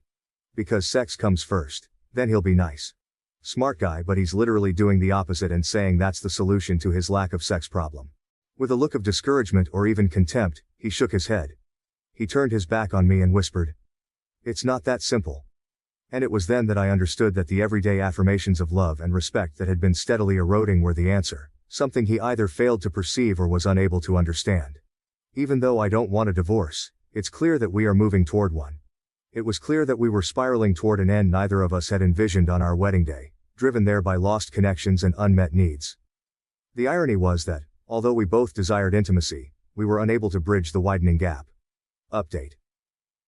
One evening, as I was setting the table for dinner, our youngest, Mia, accidentally knocked over a glass of water. The sound of shattering glass echoed like a gunshot in the tense air. I held my breath, bracing for his reaction. True to the new norm, he stormed into the kitchen, his face contorted with frustration. "Can't you kids do anything right?" he snapped at her. Mia, only 7, her eyes wide and brimming with tears, recoiled as if the words were physical blows. I rushed to her side, but the damage was done. She was shaking, a small scared shadow of the bubbly child she once was. That night, after I had tucked Mia into bed and soothed her fears, I confronted him. "You can't keep doing this to the kids," I said, my voice firm despite the trembling I felt inside. "They're afraid of you. You're supposed to be their protector, their hero, and you're turning into the monster under their bed." He paused, and for a moment I thought I saw a flicker of realization in his eyes. But it passed quickly, and he shrugged off my concerns. "They need to learn discipline," he said, his voice devoid of the warmth I once loved. "I'm not going to tiptoe around them." The chasm between us widened with his every dismissive remark. I found myself wondering how the man I had fallen so deeply in love with could now look at me, at his own children, with such indifference and irritation. Our home had become a battlefield, our interactions mined with potential triggers for his temper. The situation escalated one afternoon when I found him berating our son, Lucas, for not finishing his homework. His tone was harsh, his words sharp, and I saw in Lucas the same fear that had gripped Mia. I stepped in, unable to hold back any longer. "Stop it. Just stop," I shouted. "They're just children, you're tearing them apart." He turned on me then, his anger no longer contained. "And what about you?" he retorted. "You're so busy defending them. You don't see the stress I'm under. You don't see me at all." I realized then that this was more than just a rough patch. We were at a breaking point. His unwillingness to seek joy with us, his relentless negativity. It wasn't just pushing me away, it was affecting our children deeply. Each day left emotional scars, and I feared the long-term effects it would have on them. The home that once held laughter and love now felt oppressive, a place where joy was suffocated under the weight of constant criticism and discontent. Edit. I'm not here for advice despite the flair. 20 years is a long time to build a life with someone. It's enough time to knit together countless memories, shared dreams, and intertwined lives. When I met him, I was in my early 20s, and he was everything I thought I wanted: charismatic, confident, with a smile that could light up a room. We fell into love as easily as one might fall into a dream, swept away by the promise of a future together. But dreams, I've learned, don't always hold up in the harsh light of day. As the years passed, the man I married seemed to retreat behind a facade I no longer recognized, replaced by someone whose warmth had cooled, whose kindness had soured into criticism. What had once been a partnership began to feel more like a prolonged battle, with each of us in our respective trenches, no longer fighting together but against one another. In an effort to bridge the gap, I suggested marriage counseling. It was a desperate grasp at what remained of us, a lifeline thrown into the turbulent waters of our failing relationship. Initially, he agreed, albeit reluctantly. But it was short-lived. After only a few sessions, he dismissed the entire endeavor. "There's no point paying someone to tell us what I already know," he said, his voice edged with the kind of defeat that suggested he saw no future in trying. He believed the counselor was just echoing sentiments that were already palpable between us. Undeterred, I scheduled another session. This time, I knew I would likely be going alone. It felt symbolic, this solitary act, a representation of the loneliness that had crept into my marriage, filling up the spaces where laughter and love used to live. Attending the on-demand marriage counseling session alone was a poignant experience. The decision to go by myself was not easy, but necessary. The office was the same, the couch familiar, yet everything felt different. Without him there, the space seemed larger, almost echoing the emptiness I felt. The counselor, a kind and perceptive woman, greeted me with a gentle nod, her eyes reflecting understanding that today was going to be a different kind of session. As I sat down, I felt an odd mix of relief and apprehension. Relief because I could speak freely without worrying about his reactions or the immediate tension his presence often brought. Apprehension, because going alone underscored the seriousness of our disconnection. It was as if his absence in the session mirrored the growing void in our relationship. The session started with the counselor asking simple questions about how I had been feeling. Speaking without him there, I found my words flowed more easily. There was no need to look over, to gauge his reaction or to temper my words to keep the peace.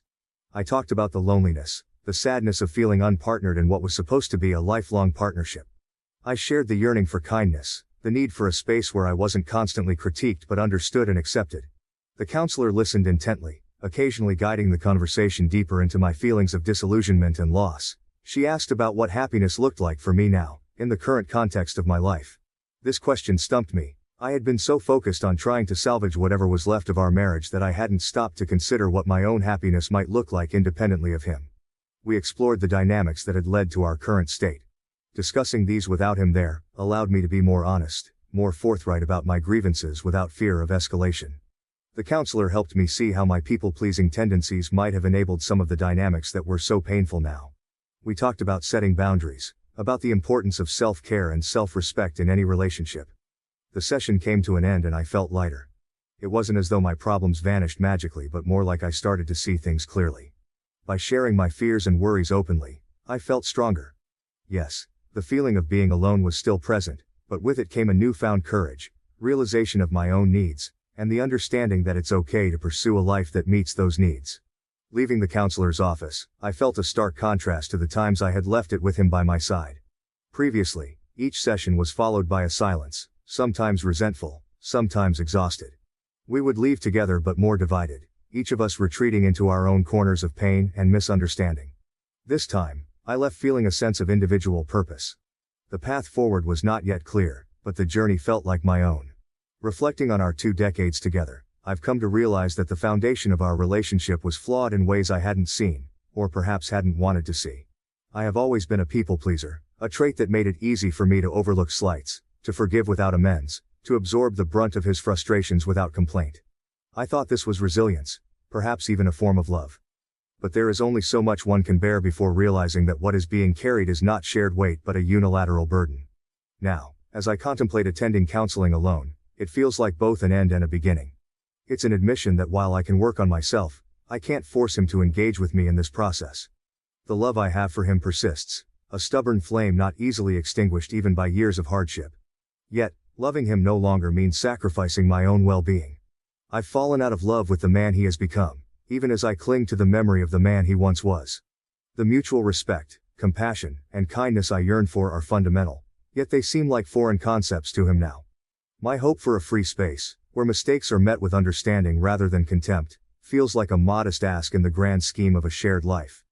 Yet, it's become a cornerstone of what I need to thrive, not just survive. As I face the possibility of attending counseling alone, it's not just the unraveling of our relationship that occupies my thoughts, but the reconstruction of my own sense of self. It's about reclaiming my right to a life where respect and kindness are not just occasional graces but consistent presences. Whether this path leads to reconciliation or separation remains unclear, but what is certain is my commitment to seeking a better, healthier way forward, for myself, and hopefully, for our children too. I used to be a people pleaser, but then I've realized life is short and I deserve a free space to make mistakes and do my own thing. My husband loves me and treats me very well, but he has never made me feel sexually desired. What should I do? Stay or leave? Our story began nearly 2 years ago. We have been married nearly 1 year and dated for 1 year prior to that. Although it sometimes feels both shorter and longer because of how strangely emotions can affect our sense of time. We met through friends when neither of us was looking for love. He was a devout Catholic, while I didn't follow any religion. Our backgrounds were quite different, but I was drawn to his kindness and strong moral values, which stood out even though we came from different places. From the outset, he was candid about his past and his intentions. He was saving himself mostly for marriage, just 2 times had sex with, which is a one-night stand, and once a short-term girlfriend. The way he spoke was pleasant, and I responded by being direct about my misgivings. As we were both in our early 30s, I thought it could be tough to interact with someone so inexperienced and constrained by religious views on sexuality. I mean, I told him straight out that I don't trust religious people who have never had sex. Despite these differences, or perhaps because of them, we found ourselves drawn into a deeper relationship. Before long, we faced the physical dimension of our growing attachment. He agreed to engage sexually before marriage, understanding my need to ensure that we had both physical and emotional chemistry. However, when we finally became intimate, the experience was underwhelming. It felt mechanical, devoid of the passion I had hoped would ignite between us. I addressed this lack of chemistry frankly, expressing my fear that his desire might not solely be curbed by religious beliefs, but perhaps also questioning his true sexual orientation, or deeper preferences. I didn't care about how inexperienced he was. I even told him I don't need good sex, but I just wanted to make sure he had sexual desires for me, as I wanted to make sure he also wasn't a homosexual in denial. Distraught, I decided to step back, unsure if we could find mutual satisfaction and fearing a future mired in unmet desires. We ended up back together after 1 day. He told me to have faith in us and let time heal us. His voice filled with a mix of hurt and hope, urging me to have faith in what could develop between us over time. His plea, sincere and heartfelt, prompted me to reconsider, and so we resumed our relationship, stepping into a marriage that promised to grow from zero. Nearly 2 years later, the initial concerns I harbored about our sexual compatibility seemed to solidify into tangible issues. Our encounters were infrequent, roughly once every few weeks, and still lacked the spontaneity and passion I craved. Each experience felt scripted and strained, as if he were performing a duty rather than engaging in an act of love. With the exception of one time. He was affectionate in other ways as well, such as with massages, tender touches, and thoughtful gestures, but these never developed into closer relationships. I have no doubt that he loves me, and his tenderness comes through in everything he does. But there's still a chasm between us, full of unspoken words and unmet expectations. Moreover, it was harder for me to keep my wounds and fears contained when he admitted that he had just once recently engaged in masturbation with his ex-girlfriend. That in itself is not only the simple act of possessing sexual desire but also implies that his soul and interest are not directed towards me. This thought tore at my self-worth and made me feel even more depressed, making me wonder how long our love would last. Every conversation regarding our intimacy, or lack thereof, appeared to center on his argument that he acted that way because my first rejection had wounded him and made him cautious. This painful revelation cut deeply into my self-esteem, feeling like a ragged tear in the fabric of my self-worth. It painted my days with heavier shades of blues, casting a melancholic hue on my everyday life. It made me question the durability of our love and the stability of our relationship, pushing me to ask myself, just how much longer will our love sustain? It seems like he is using your initial rejection as a defense mechanism to justify his lack of intimacy. This could be because he, consciously or subconsciously, fears suffering that same rejection again. As such, he might be pulling away and avoiding being vulnerable in order to protect himself from potential emotional pain. Blaming me also conveniently removes his own responsibility for the current state of my relationship. However, it's important to understand that this is only one interpretation, and the true reasoning can only be confirmed by him. But how long could one hold on to such an injury? It had been nearly 2 years, surely time enough for healing, particularly with someone committed to standing by your side. Yet here we were, stagnant, with me feeling increasingly rejected in sex and him cloaked in his enduring hurt. This persistent state of unfulfillment has left me feeling betrayed, not by infidelity or deceit but by unmet expectations and unresolved issues that eat away at the fabric of our marriage. I find myself at a crossroads, contemplating a future where my desires might forever remain just out of reach, trapped within the confines of a relationship that fulfills the heart in some ways but starves it in others. I can't help but question how we can go on for the rest of our lives like this. I feel so betrayed. Has anyone been through something similar, and if so, how did you manage? I wondered if they managed to rekindle their old passions, or if they also settled for a relationship filled with emotional comfort but lacking physical chemistry, like us. How could we go on for years like this? This question overshadowed our shared moments of joy and love for each other. Update. After reading all comments below my post, I realized that effective communication is critical in resolving these types of issues. Perhaps I should consider having a candid conversation with him about my feelings and concerns. It may also be beneficial for me to seek professional advice or counseling to help navigate this situation. Some of them really impressed me. I came across advice that really changed how I handle tough conversations, making them more manageable and constructive. The first piece of advice was to imagine a calm, quiet place away from the usual noise and chaos. It also emphasized that timing is key. You shouldn't start a deep discussion when everyone is already upset or too busy. Instead, finding a quiet time helps both people be more open and ready to talk effectively. The second tip was about getting ready for the conversation, similar to how an artist picks colors for a painting. Before you start a serious talk, it's helpful to think about what you really want to say. Figuring out your feelings and what issues you need to discuss helps keep the conversation on track. This prevents the talk from drifting off topic and makes sure important points are covered well. The third piece of advice focused on how you use words during the talk. The choice of words can make a big difference. Speaking honestly and clearly, using phrases like, "I feel hurt and confused when you say," instead of blaming with, "You always make me feel," creates an environment where both can talk openly and understand each other. It's important to keep your emotions in check throughout the conversation to keep things constructive. Lastly, after sharing feelings and concerns, the discussion should move towards finding solutions. This part is like brainstorming together, where both people work to find answers that work for everyone. This shifts the conversation from just arguing to actually working together to solve problems. Thinking back on this advice, I realize how much it has helped not just in solving issues but in building stronger relationships through respectful and understanding communication. This advice didn't just impress me, it gave me valuable skills for both personal and professional interactions.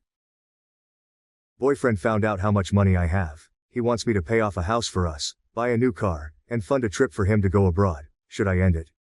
In the heart of a bustling Canadian city, nestled among the clamor and chaos, there lay a small modest apartment that seemed almost misplaced amidst the towering skyscrapers. This was my sanctuary, a place painstakingly curated to embody the values of simplicity and tranquility that I held dear.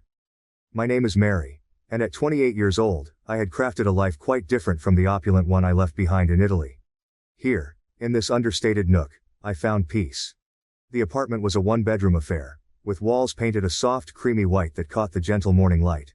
The furniture was minimal, a comfortable couch, a sturdy coffee table, and a small dining set that had seen better days but still stood strong.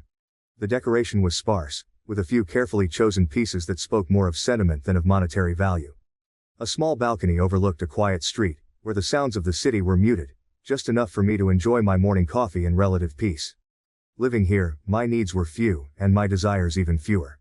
I had learned early on that happiness doesn't come from things, but from experiences, from quiet moments spent reading a book, from laughter shared with a friend, from the soothing ritual of brewing tea. My job as a digital marketing consultant afforded me the luxury of working from home, allowing me to shape my days as I saw fit. This life of minimalism was a deliberate choice, a stark contrast to the lavish, almost grandiose lifestyle of my family back in Italy. My parents and extended family lived in sprawling estates in the countryside, surrounded by vineyards and olive groves, their homes adorned with art and antiques that spoke of generations of wealth and culture. My childhood was filled with long, languid summers under the Italian sun, dinners that stretched into the wee hours, and conversations filled with passionate gestures. It was beautiful, yes, but overwhelming. A life where every moment felt orchestrated, every smile a bit too polished. It was during my university years in Canada that I began to shed the weight of those golden shackles. I embraced a life where I could be just Mary, not the heiress, not the future custodian of centuries-old oil paintings or rare manuscripts. Here, I was free to build a life that resonated with who I truly was, not who I was expected to be. Enter James, my boyfriend of 3 years, a Canadian native like myself in age but vastly different in experience. James came from a middle-class family, his life a tapestry of hard work and modest achievements. He was kind-hearted, with a gentle demeanor that belied his rugged exterior. When we met, it was as if pieces of a puzzle had fallen into place. We shared similar interests in music, loved the outdoors, and both cherished the quiet moments of life. His respect for my simple lifestyle only deepened my affection for him. James never knew about the wealth I had left behind. It was a part of me that I kept hidden, not out of shame, but out of necessity. I feared that revealing my family's wealth might introduce a wedge between us, that it might make him feel inadequate, or shift the dynamics of our relationship in ways I couldn't control. I wanted to be loved for who I was, not for the assets I would one day inherit. In my heart, I believed that preserving this secret was for the best, protecting both James's self-esteem and the purity of our connection.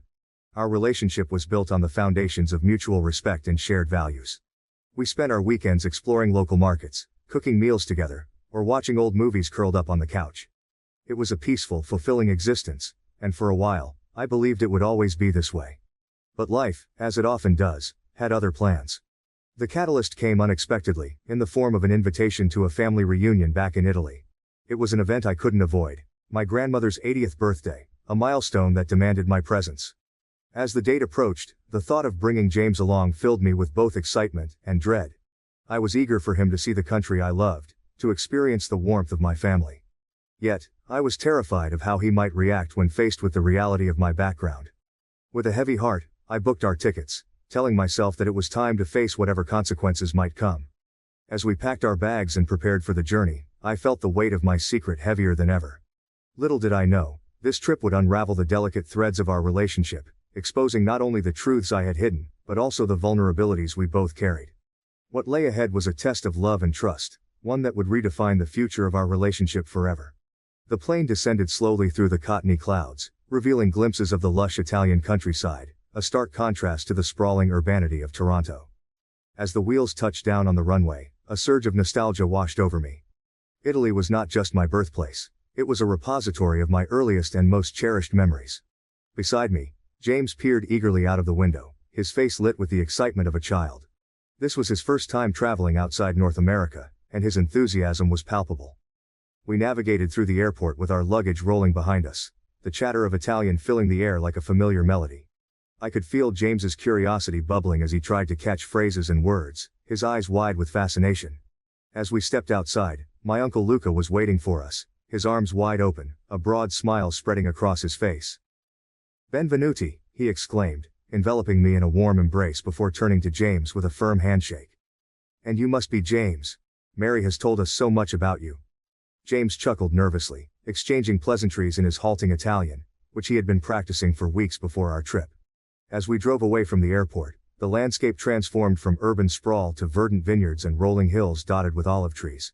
The beauty of my homeland unfolded before us, each turn and dip revealing vistas more breathtaking than the last. Our destination was my grandmother's estate in Tuscany, a place that seemed suspended in time. The house, a sprawling villa built in the Renaissance style, was perched atop a hill, overlooking acres of vineyards. Its ochre walls glowed under the setting sun, and ivy climbed generously over its ancient stones. It was a stark embodiment of the wealth and history of my family, a visual testament to a legacy that stretched back generations. As we pulled up the gravel driveway, the sound of the tires crunching underfoot, James's expression turned from excitement to awe. "Mary, this place is incredible," he whispered, as if speaking too loudly might shatter the moment. "I grew up playing in those vineyards," I said, pointing towards the green expanse. "And every stone of this house has a story." The grandeur of the villa was overwhelming even for me, who had seen it countless times before. As we entered, the vastness of the entrance hall with its high ceilings and portraits of stern ancestors, seemed to impress upon James the reality of my heritage. The house was alive with the sounds of preparation. The reunion was to be a grand affair, with relatives coming from all over the country. During the following days, James was introduced to a lifestyle so vastly different from our simple contained existence in Canada. Each meal was a feast, each conversation a boisterous symphony of voices. My relatives, adorned in fine clothes and speaking with an effortless elegance, moved through the rooms with a grace that belonged to a different era. James tried to blend in, his usual confidence replaced by a quiet, observant demeanor. I watched him as he interacted with my family, his eyes often wide with a mix of admiration and incredulity. It was during a grand dinner, under the chandeliers of the grand dining room, that I first noticed a subtle shift in his attitude. "Everyone here seems to have their life figured out," he remarked quietly as we watched my cousins animatedly discussing politics and art. "It's like they're playing a game where everyone knows the rules except me." I squeezed his hand, trying to offer reassurance. "They've just had more practice at this kind of thing. I whispered back. As the days passed, the initial shock of the opulence gave way to a budding curiosity. James's questions grew more pointed, his interest in the specifics of my family's wealth more pronounced. "So, how does it all work?" he asked one evening as we walked through the vineyard, the sunset casting long shadows on the ground. "Who inherits what? How do you manage it all?" It was a discussion I had hoped to avoid, but there, amidst the rows of grapevines, I found myself opening up about trusts, management, and the responsibilities that came with such inheritance. James listened intently, nodding as I explained, but I could see the wheels turning in his head, the calculations forming behind his eyes. The remainder of our stay was marked by a series of such revelations. Whether it was the casual display of an antique vase worth more than our apartment, or the old family jewels that came out for a cousin's wedding, each instance seemed to embed a small wedge between us. James's demeanor evolved from one of simple curiosity to something tinged with a hint of entitlement. The boundaries of our relationship, once so clearly defined by mutual respect and simplicity, began to blur as notions of what could be started to infiltrate his thoughts. By the time we were preparing to leave, the air between us had thickened with unspoken words and unasked questions. The drive back to the airport was quiet, a reflective silence that seemed to hold the weight of our shared experiences. As the Italian countryside receded into the distance, I couldn't help but feel a sense of foreboding. The trip had not only exposed my wealth but had also unearthed the fragility of our bond. We returned to Canada carrying more than just our suitcases. We brought back a changed dynamic. A new awareness that would soon test the very foundation of our relationship. The seeds of doubt and change sown during those sunny days in Italy were poised to grow into challenges that neither of us could have anticipated. The return to our modest apartment in Canada felt jarring after the lavish expanses of my ancestral Italian villa. As James and I unpacked our suitcases, there was an unspoken understanding that something fundamental had shifted between us during our trip. The light-hearted laughter that had once filled our space seemed dulled, replaced by a pensive quietude that neither of us dared to disturb. In the days following our return, James's behavior began to subtly change. It started with small comments, offhand remarks about, "when we have a bigger place," or, "our future home." At first I thought these were just aspirational dreams, a way for him to process the grandeur we'd witnessed. However, it soon became clear that his views on our financial dynamics had shifted dramatically. One evening, while I was preparing dinner, James broached the subject of real estate. "I saw a listing today," he mentioned casually, his eyes fixed on his phone. "A house, not too far from here. 3 bedrooms, a garden. It's perfect for us." His tone was light, but the implication was heavy with expectation. I paused, a stir of apprehension in my gut. "James, we've talked about this. I'm happy here. We don't need a big house." He looked up, surprise etching his features. "But why settle for this when we can afford so much more? It's about time we lived like we deserve." His words struck a nerve. It wasn't just the presumption of we when he really meant my money, but also his sudden entitlement to a lifestyle he had never contributed to building. Over the following weeks, these conversations became more frequent. James started to bring up luxury cars, expensive vacations, and even investment opportunities. Each suggestion was grander than the last, each plan more elaborate, anchored firmly on the financial security he assumed we, or rather, I, possessed. The strain began to manifest in other ways too. Social gatherings, once a source of joy, turned into platforms for James to hint at our upgraded lifestyle. At a friend's birthday party, he openly discussed our future trips to Europe and the type of car we should buy next. Each claim felt like a chip away at the privacy and principles I held dear. This transformation in James's demeanor placed me in an emotional conundrum. Here was the man I loved. The man who had once cherished our simple life together, now morphed into someone who saw my inheritance as a stepping stone to material indulgences. It was as if the man I knew had been replaced by a stranger with a distorted sense of entitlement. As his plans grew more detailed, our discussions turned into disagreements. One night, as we lay in bed, the tension that had been brewing finally boiled over. "James, where is all this coming from?" I asked, my voice a mix of sadness and frustration. "Why has everything changed since we came back from Italy?" He turned to look at me, his expression a blend of defiance and confusion. "Changed? Mary, I'm thinking about our future. Your money could give us the life we've always wanted." "But at what cost?" I countered. "You're planning our life as if my money is ours. But it isn't, James. It's mine, and it comes with responsibilities and decisions that you're not considering." The room went silent, the weight of our words hanging between us. James's face softened, and for a moment, I saw a glimmer of the man I had fallen in love with. "I just want us to have the best," he whispered. I might have gotten carried away, but it's only because I want to build something great with you." Despite his reassurances, the seed of doubt had been planted. The following days were a testament to the changed dynamics in our relationship. James's approach had altered subtly.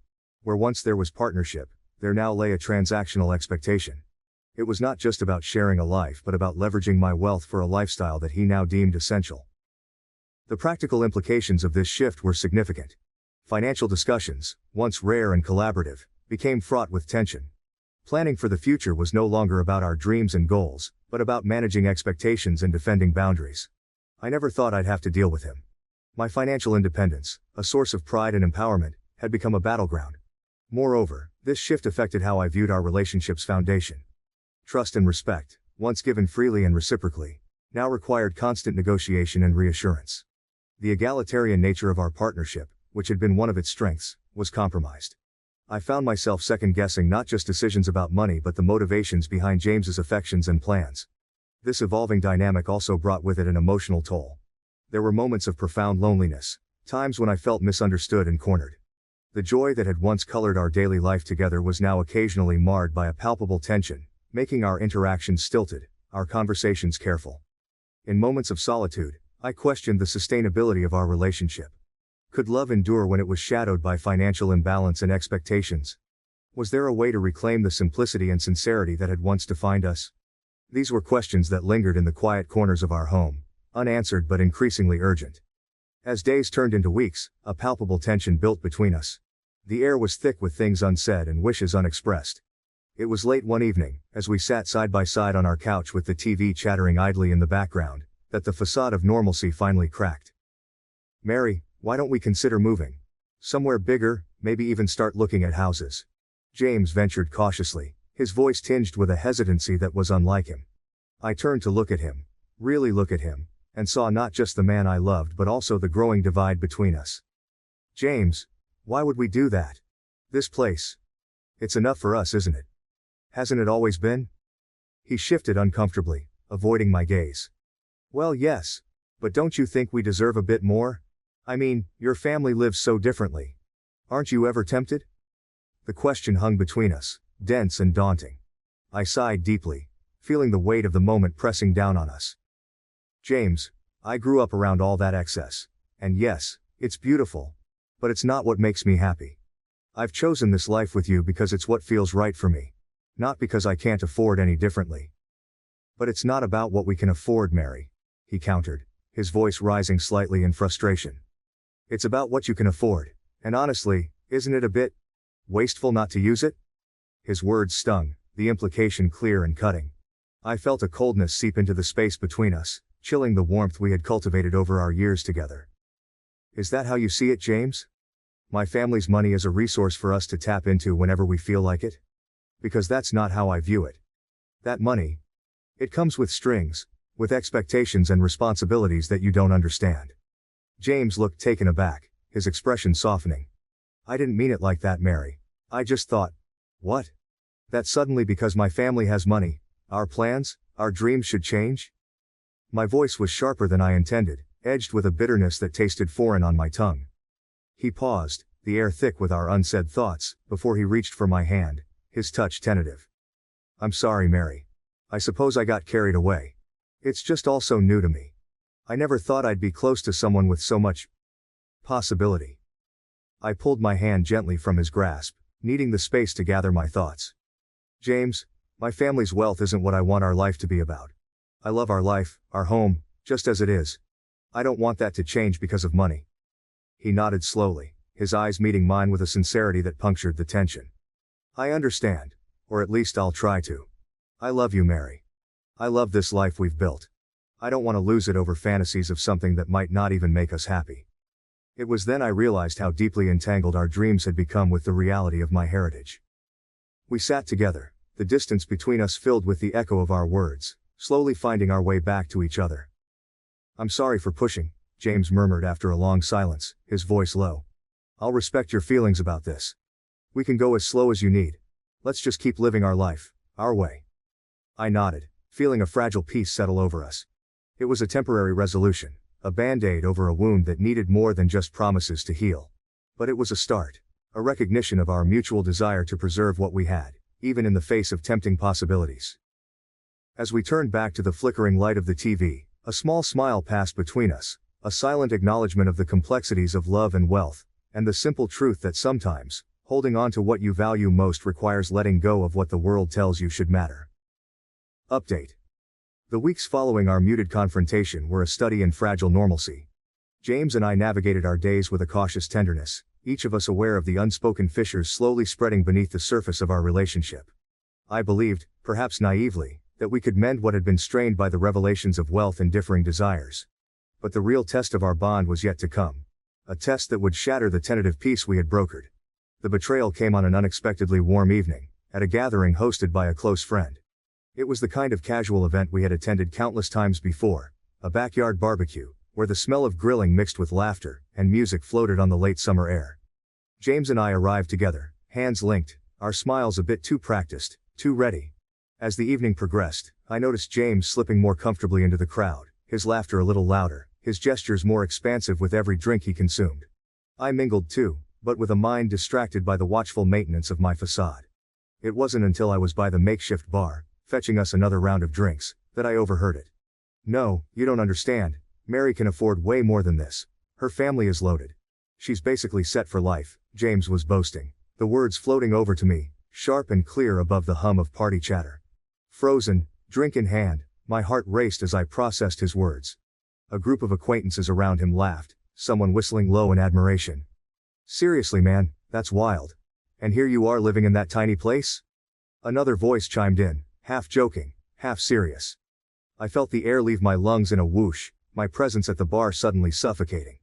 The casual betrayal, the ease with which James shared my most guarded secret, the very essence of my fears, was laid bare in those few flippant words. Navigating my way back to him, the cold grip of dread tightening around my heart, I intercepted his boisterous storytelling. "James, can I speak with you? In private?" My voice was calm, but it carried an edge, a signal not lost on him. His face changed as he followed me to a quiet corner of the yard, the mirth fading, replaced by a dawning realization of the gravity of his mistake.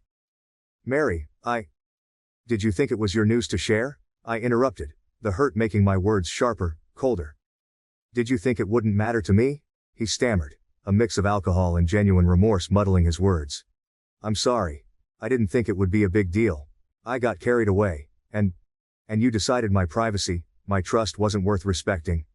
I could hear the bitter disappointment in my own voice, a sound I never wanted to direct at him. "Mary, I made a mistake. Please, let's just go home and talk about this," he pleaded, reaching for my arm.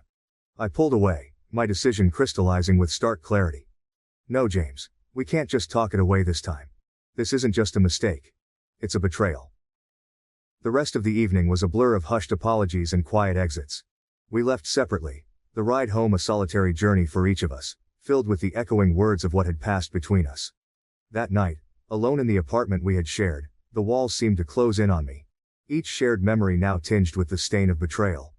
The breakup was as inevitable as the dawn.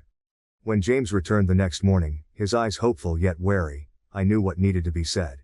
"I can't do this, James. Your actions last night showed me just how little you respect what I hold dear." "But Mary, everyone makes mistakes. I know I messed up, but I can fix this." "We can fix this," he insisted, desperation lacing his voice. "This wasn't just a slip, James. It was a choice. You chose to share something deeply personal about me, not out of love or necessity, but for entertainment. I can't build a life with someone who values their momentary status over our trust." His protests faded as the finality of my words settled between us. The breakup, though unilateral in declaration, was mutual in its necessity. We parted with a heavy silence, the kind that speaks louder than any words of farewell. In the days that followed, the fallout was both personal and social. Mutual friends, caught between allegiances, offered awkward condolences or curious probes masked as concern. I found solace in solitude, turning to my passion for painting, letting the colors express the turmoil that words could not. Each brushstroke was a step towards healing, a way to reclaim the peace that had been disrupted. The betrayal had not just ended a relationship, it had forced me to confront the vulnerabilities I had tried so hard to shield. But in that confrontation, there was growth. I learned that my values were not just preferences but necessities, the core of who I was and who I would continue to be, with or without someone by my side. As I painted, the hues blending on the canvas, I realized that this ending was not just an end, but a beginning. A chance to redefine my boundaries, to strengthen my resolve, and to ensure that my next chapter would be one where trust was not just given, but earned. The days after the party were a haze of conflicting emotions. I vacillated between anger and sadness, betrayal and a strange sense of liberation. The realization that James had so casually disclosed my family's wealth to people who had no business knowing gnawed at me. It wasn't just the fact that he had spoken out of turn, it was the casual disregard for my feelings, the thoughtlessness of his actions. Each time I replayed the scene in my head, my resolve hardened. I couldn't continue a relationship where such fundamental trust was so easily broken. I needed time to think, to process the gravity of what had happened. I spent hours walking through the city, the familiar streets providing a backdrop for my swirling thoughts. By the end of the third day, I knew what I had to do. When James returned home, he looked hopeful, as if expecting that time had softened my stance. I asked him to sit with me, our small living room suddenly feeling too large, too empty. "James, we need to talk," I began, my voice steady despite the turmoil inside. He nodded, his eyes searching mine for a hint of reconciliation. "I know, Mary, I'm really sorry about what happened. I was drunk and stupid, but I didn't mean to hurt you." "I know you didn't mean to," I said, trying to keep my tone even. "But you did hurt me, deeply. What you did wasn't just a mistake. It was a breach of trust, something that's fundamental to any relationship." He looked down, the weight of my words settling in. "I understand that. And I promise it won't happen again. I'll do anything to make it right." I took a deep breath, bracing myself for the hardest part. "James, this isn't just about making it right. It's about the fact that you saw my family's wealth and it changed something in you. You started seeing my money as ours, and that's not what I want for my life." He looked up, a hint of desperation in his eyes. "So what are you saying? You want to end things over this?" "I'm saying that our relationship has been fundamentally altered by what's happened. I can't ignore that. I can't go back to the way things were because that trust is broken. And without trust, we have nothing." The silence that followed was heavy, each second stretching painfully. Finally, James nodded, his expression one of resigned sadness. "If that's what you really want, then I'll respect it. I'm truly sorry, Mary." I felt a tear escape, quickly wiping it away. "I know you are. And I'm sorry too. This isn't what I wanted, but it's what I need to do for myself." The days that followed were a blur of muted interactions and strained conversations. Friends who had been at the party reached out, some with genuine concern, others with a curiosity that felt invasive. I found myself navigating a delicate balance, explaining the situation without divulging too much, trying to protect my privacy even in the wake of its breach. Some friends were supportive, offering their shoulders to cry on and their ears to listen. Others seemed more interested in the gossip, their questions probing for details that felt too raw to share. It was a lonely time, despite the well-meaning gestures, as I struggled to find a way forward. I threw myself into my work, finding solace in the routine and the familiar tasks that required my full attention. Painting became my refuge. The act of creating something new. A therapeutic process that helped me process my emotions. Each stroke of the brush was a way to channel the pain, the disappointment, the anger. The canvas became a mirror of my inner turmoil, and as the days passed, the chaotic swirls of color slowly began to take form, reflecting my journey towards healing. I also started journaling, pouring my thoughts onto the pages, unfiltered and raw.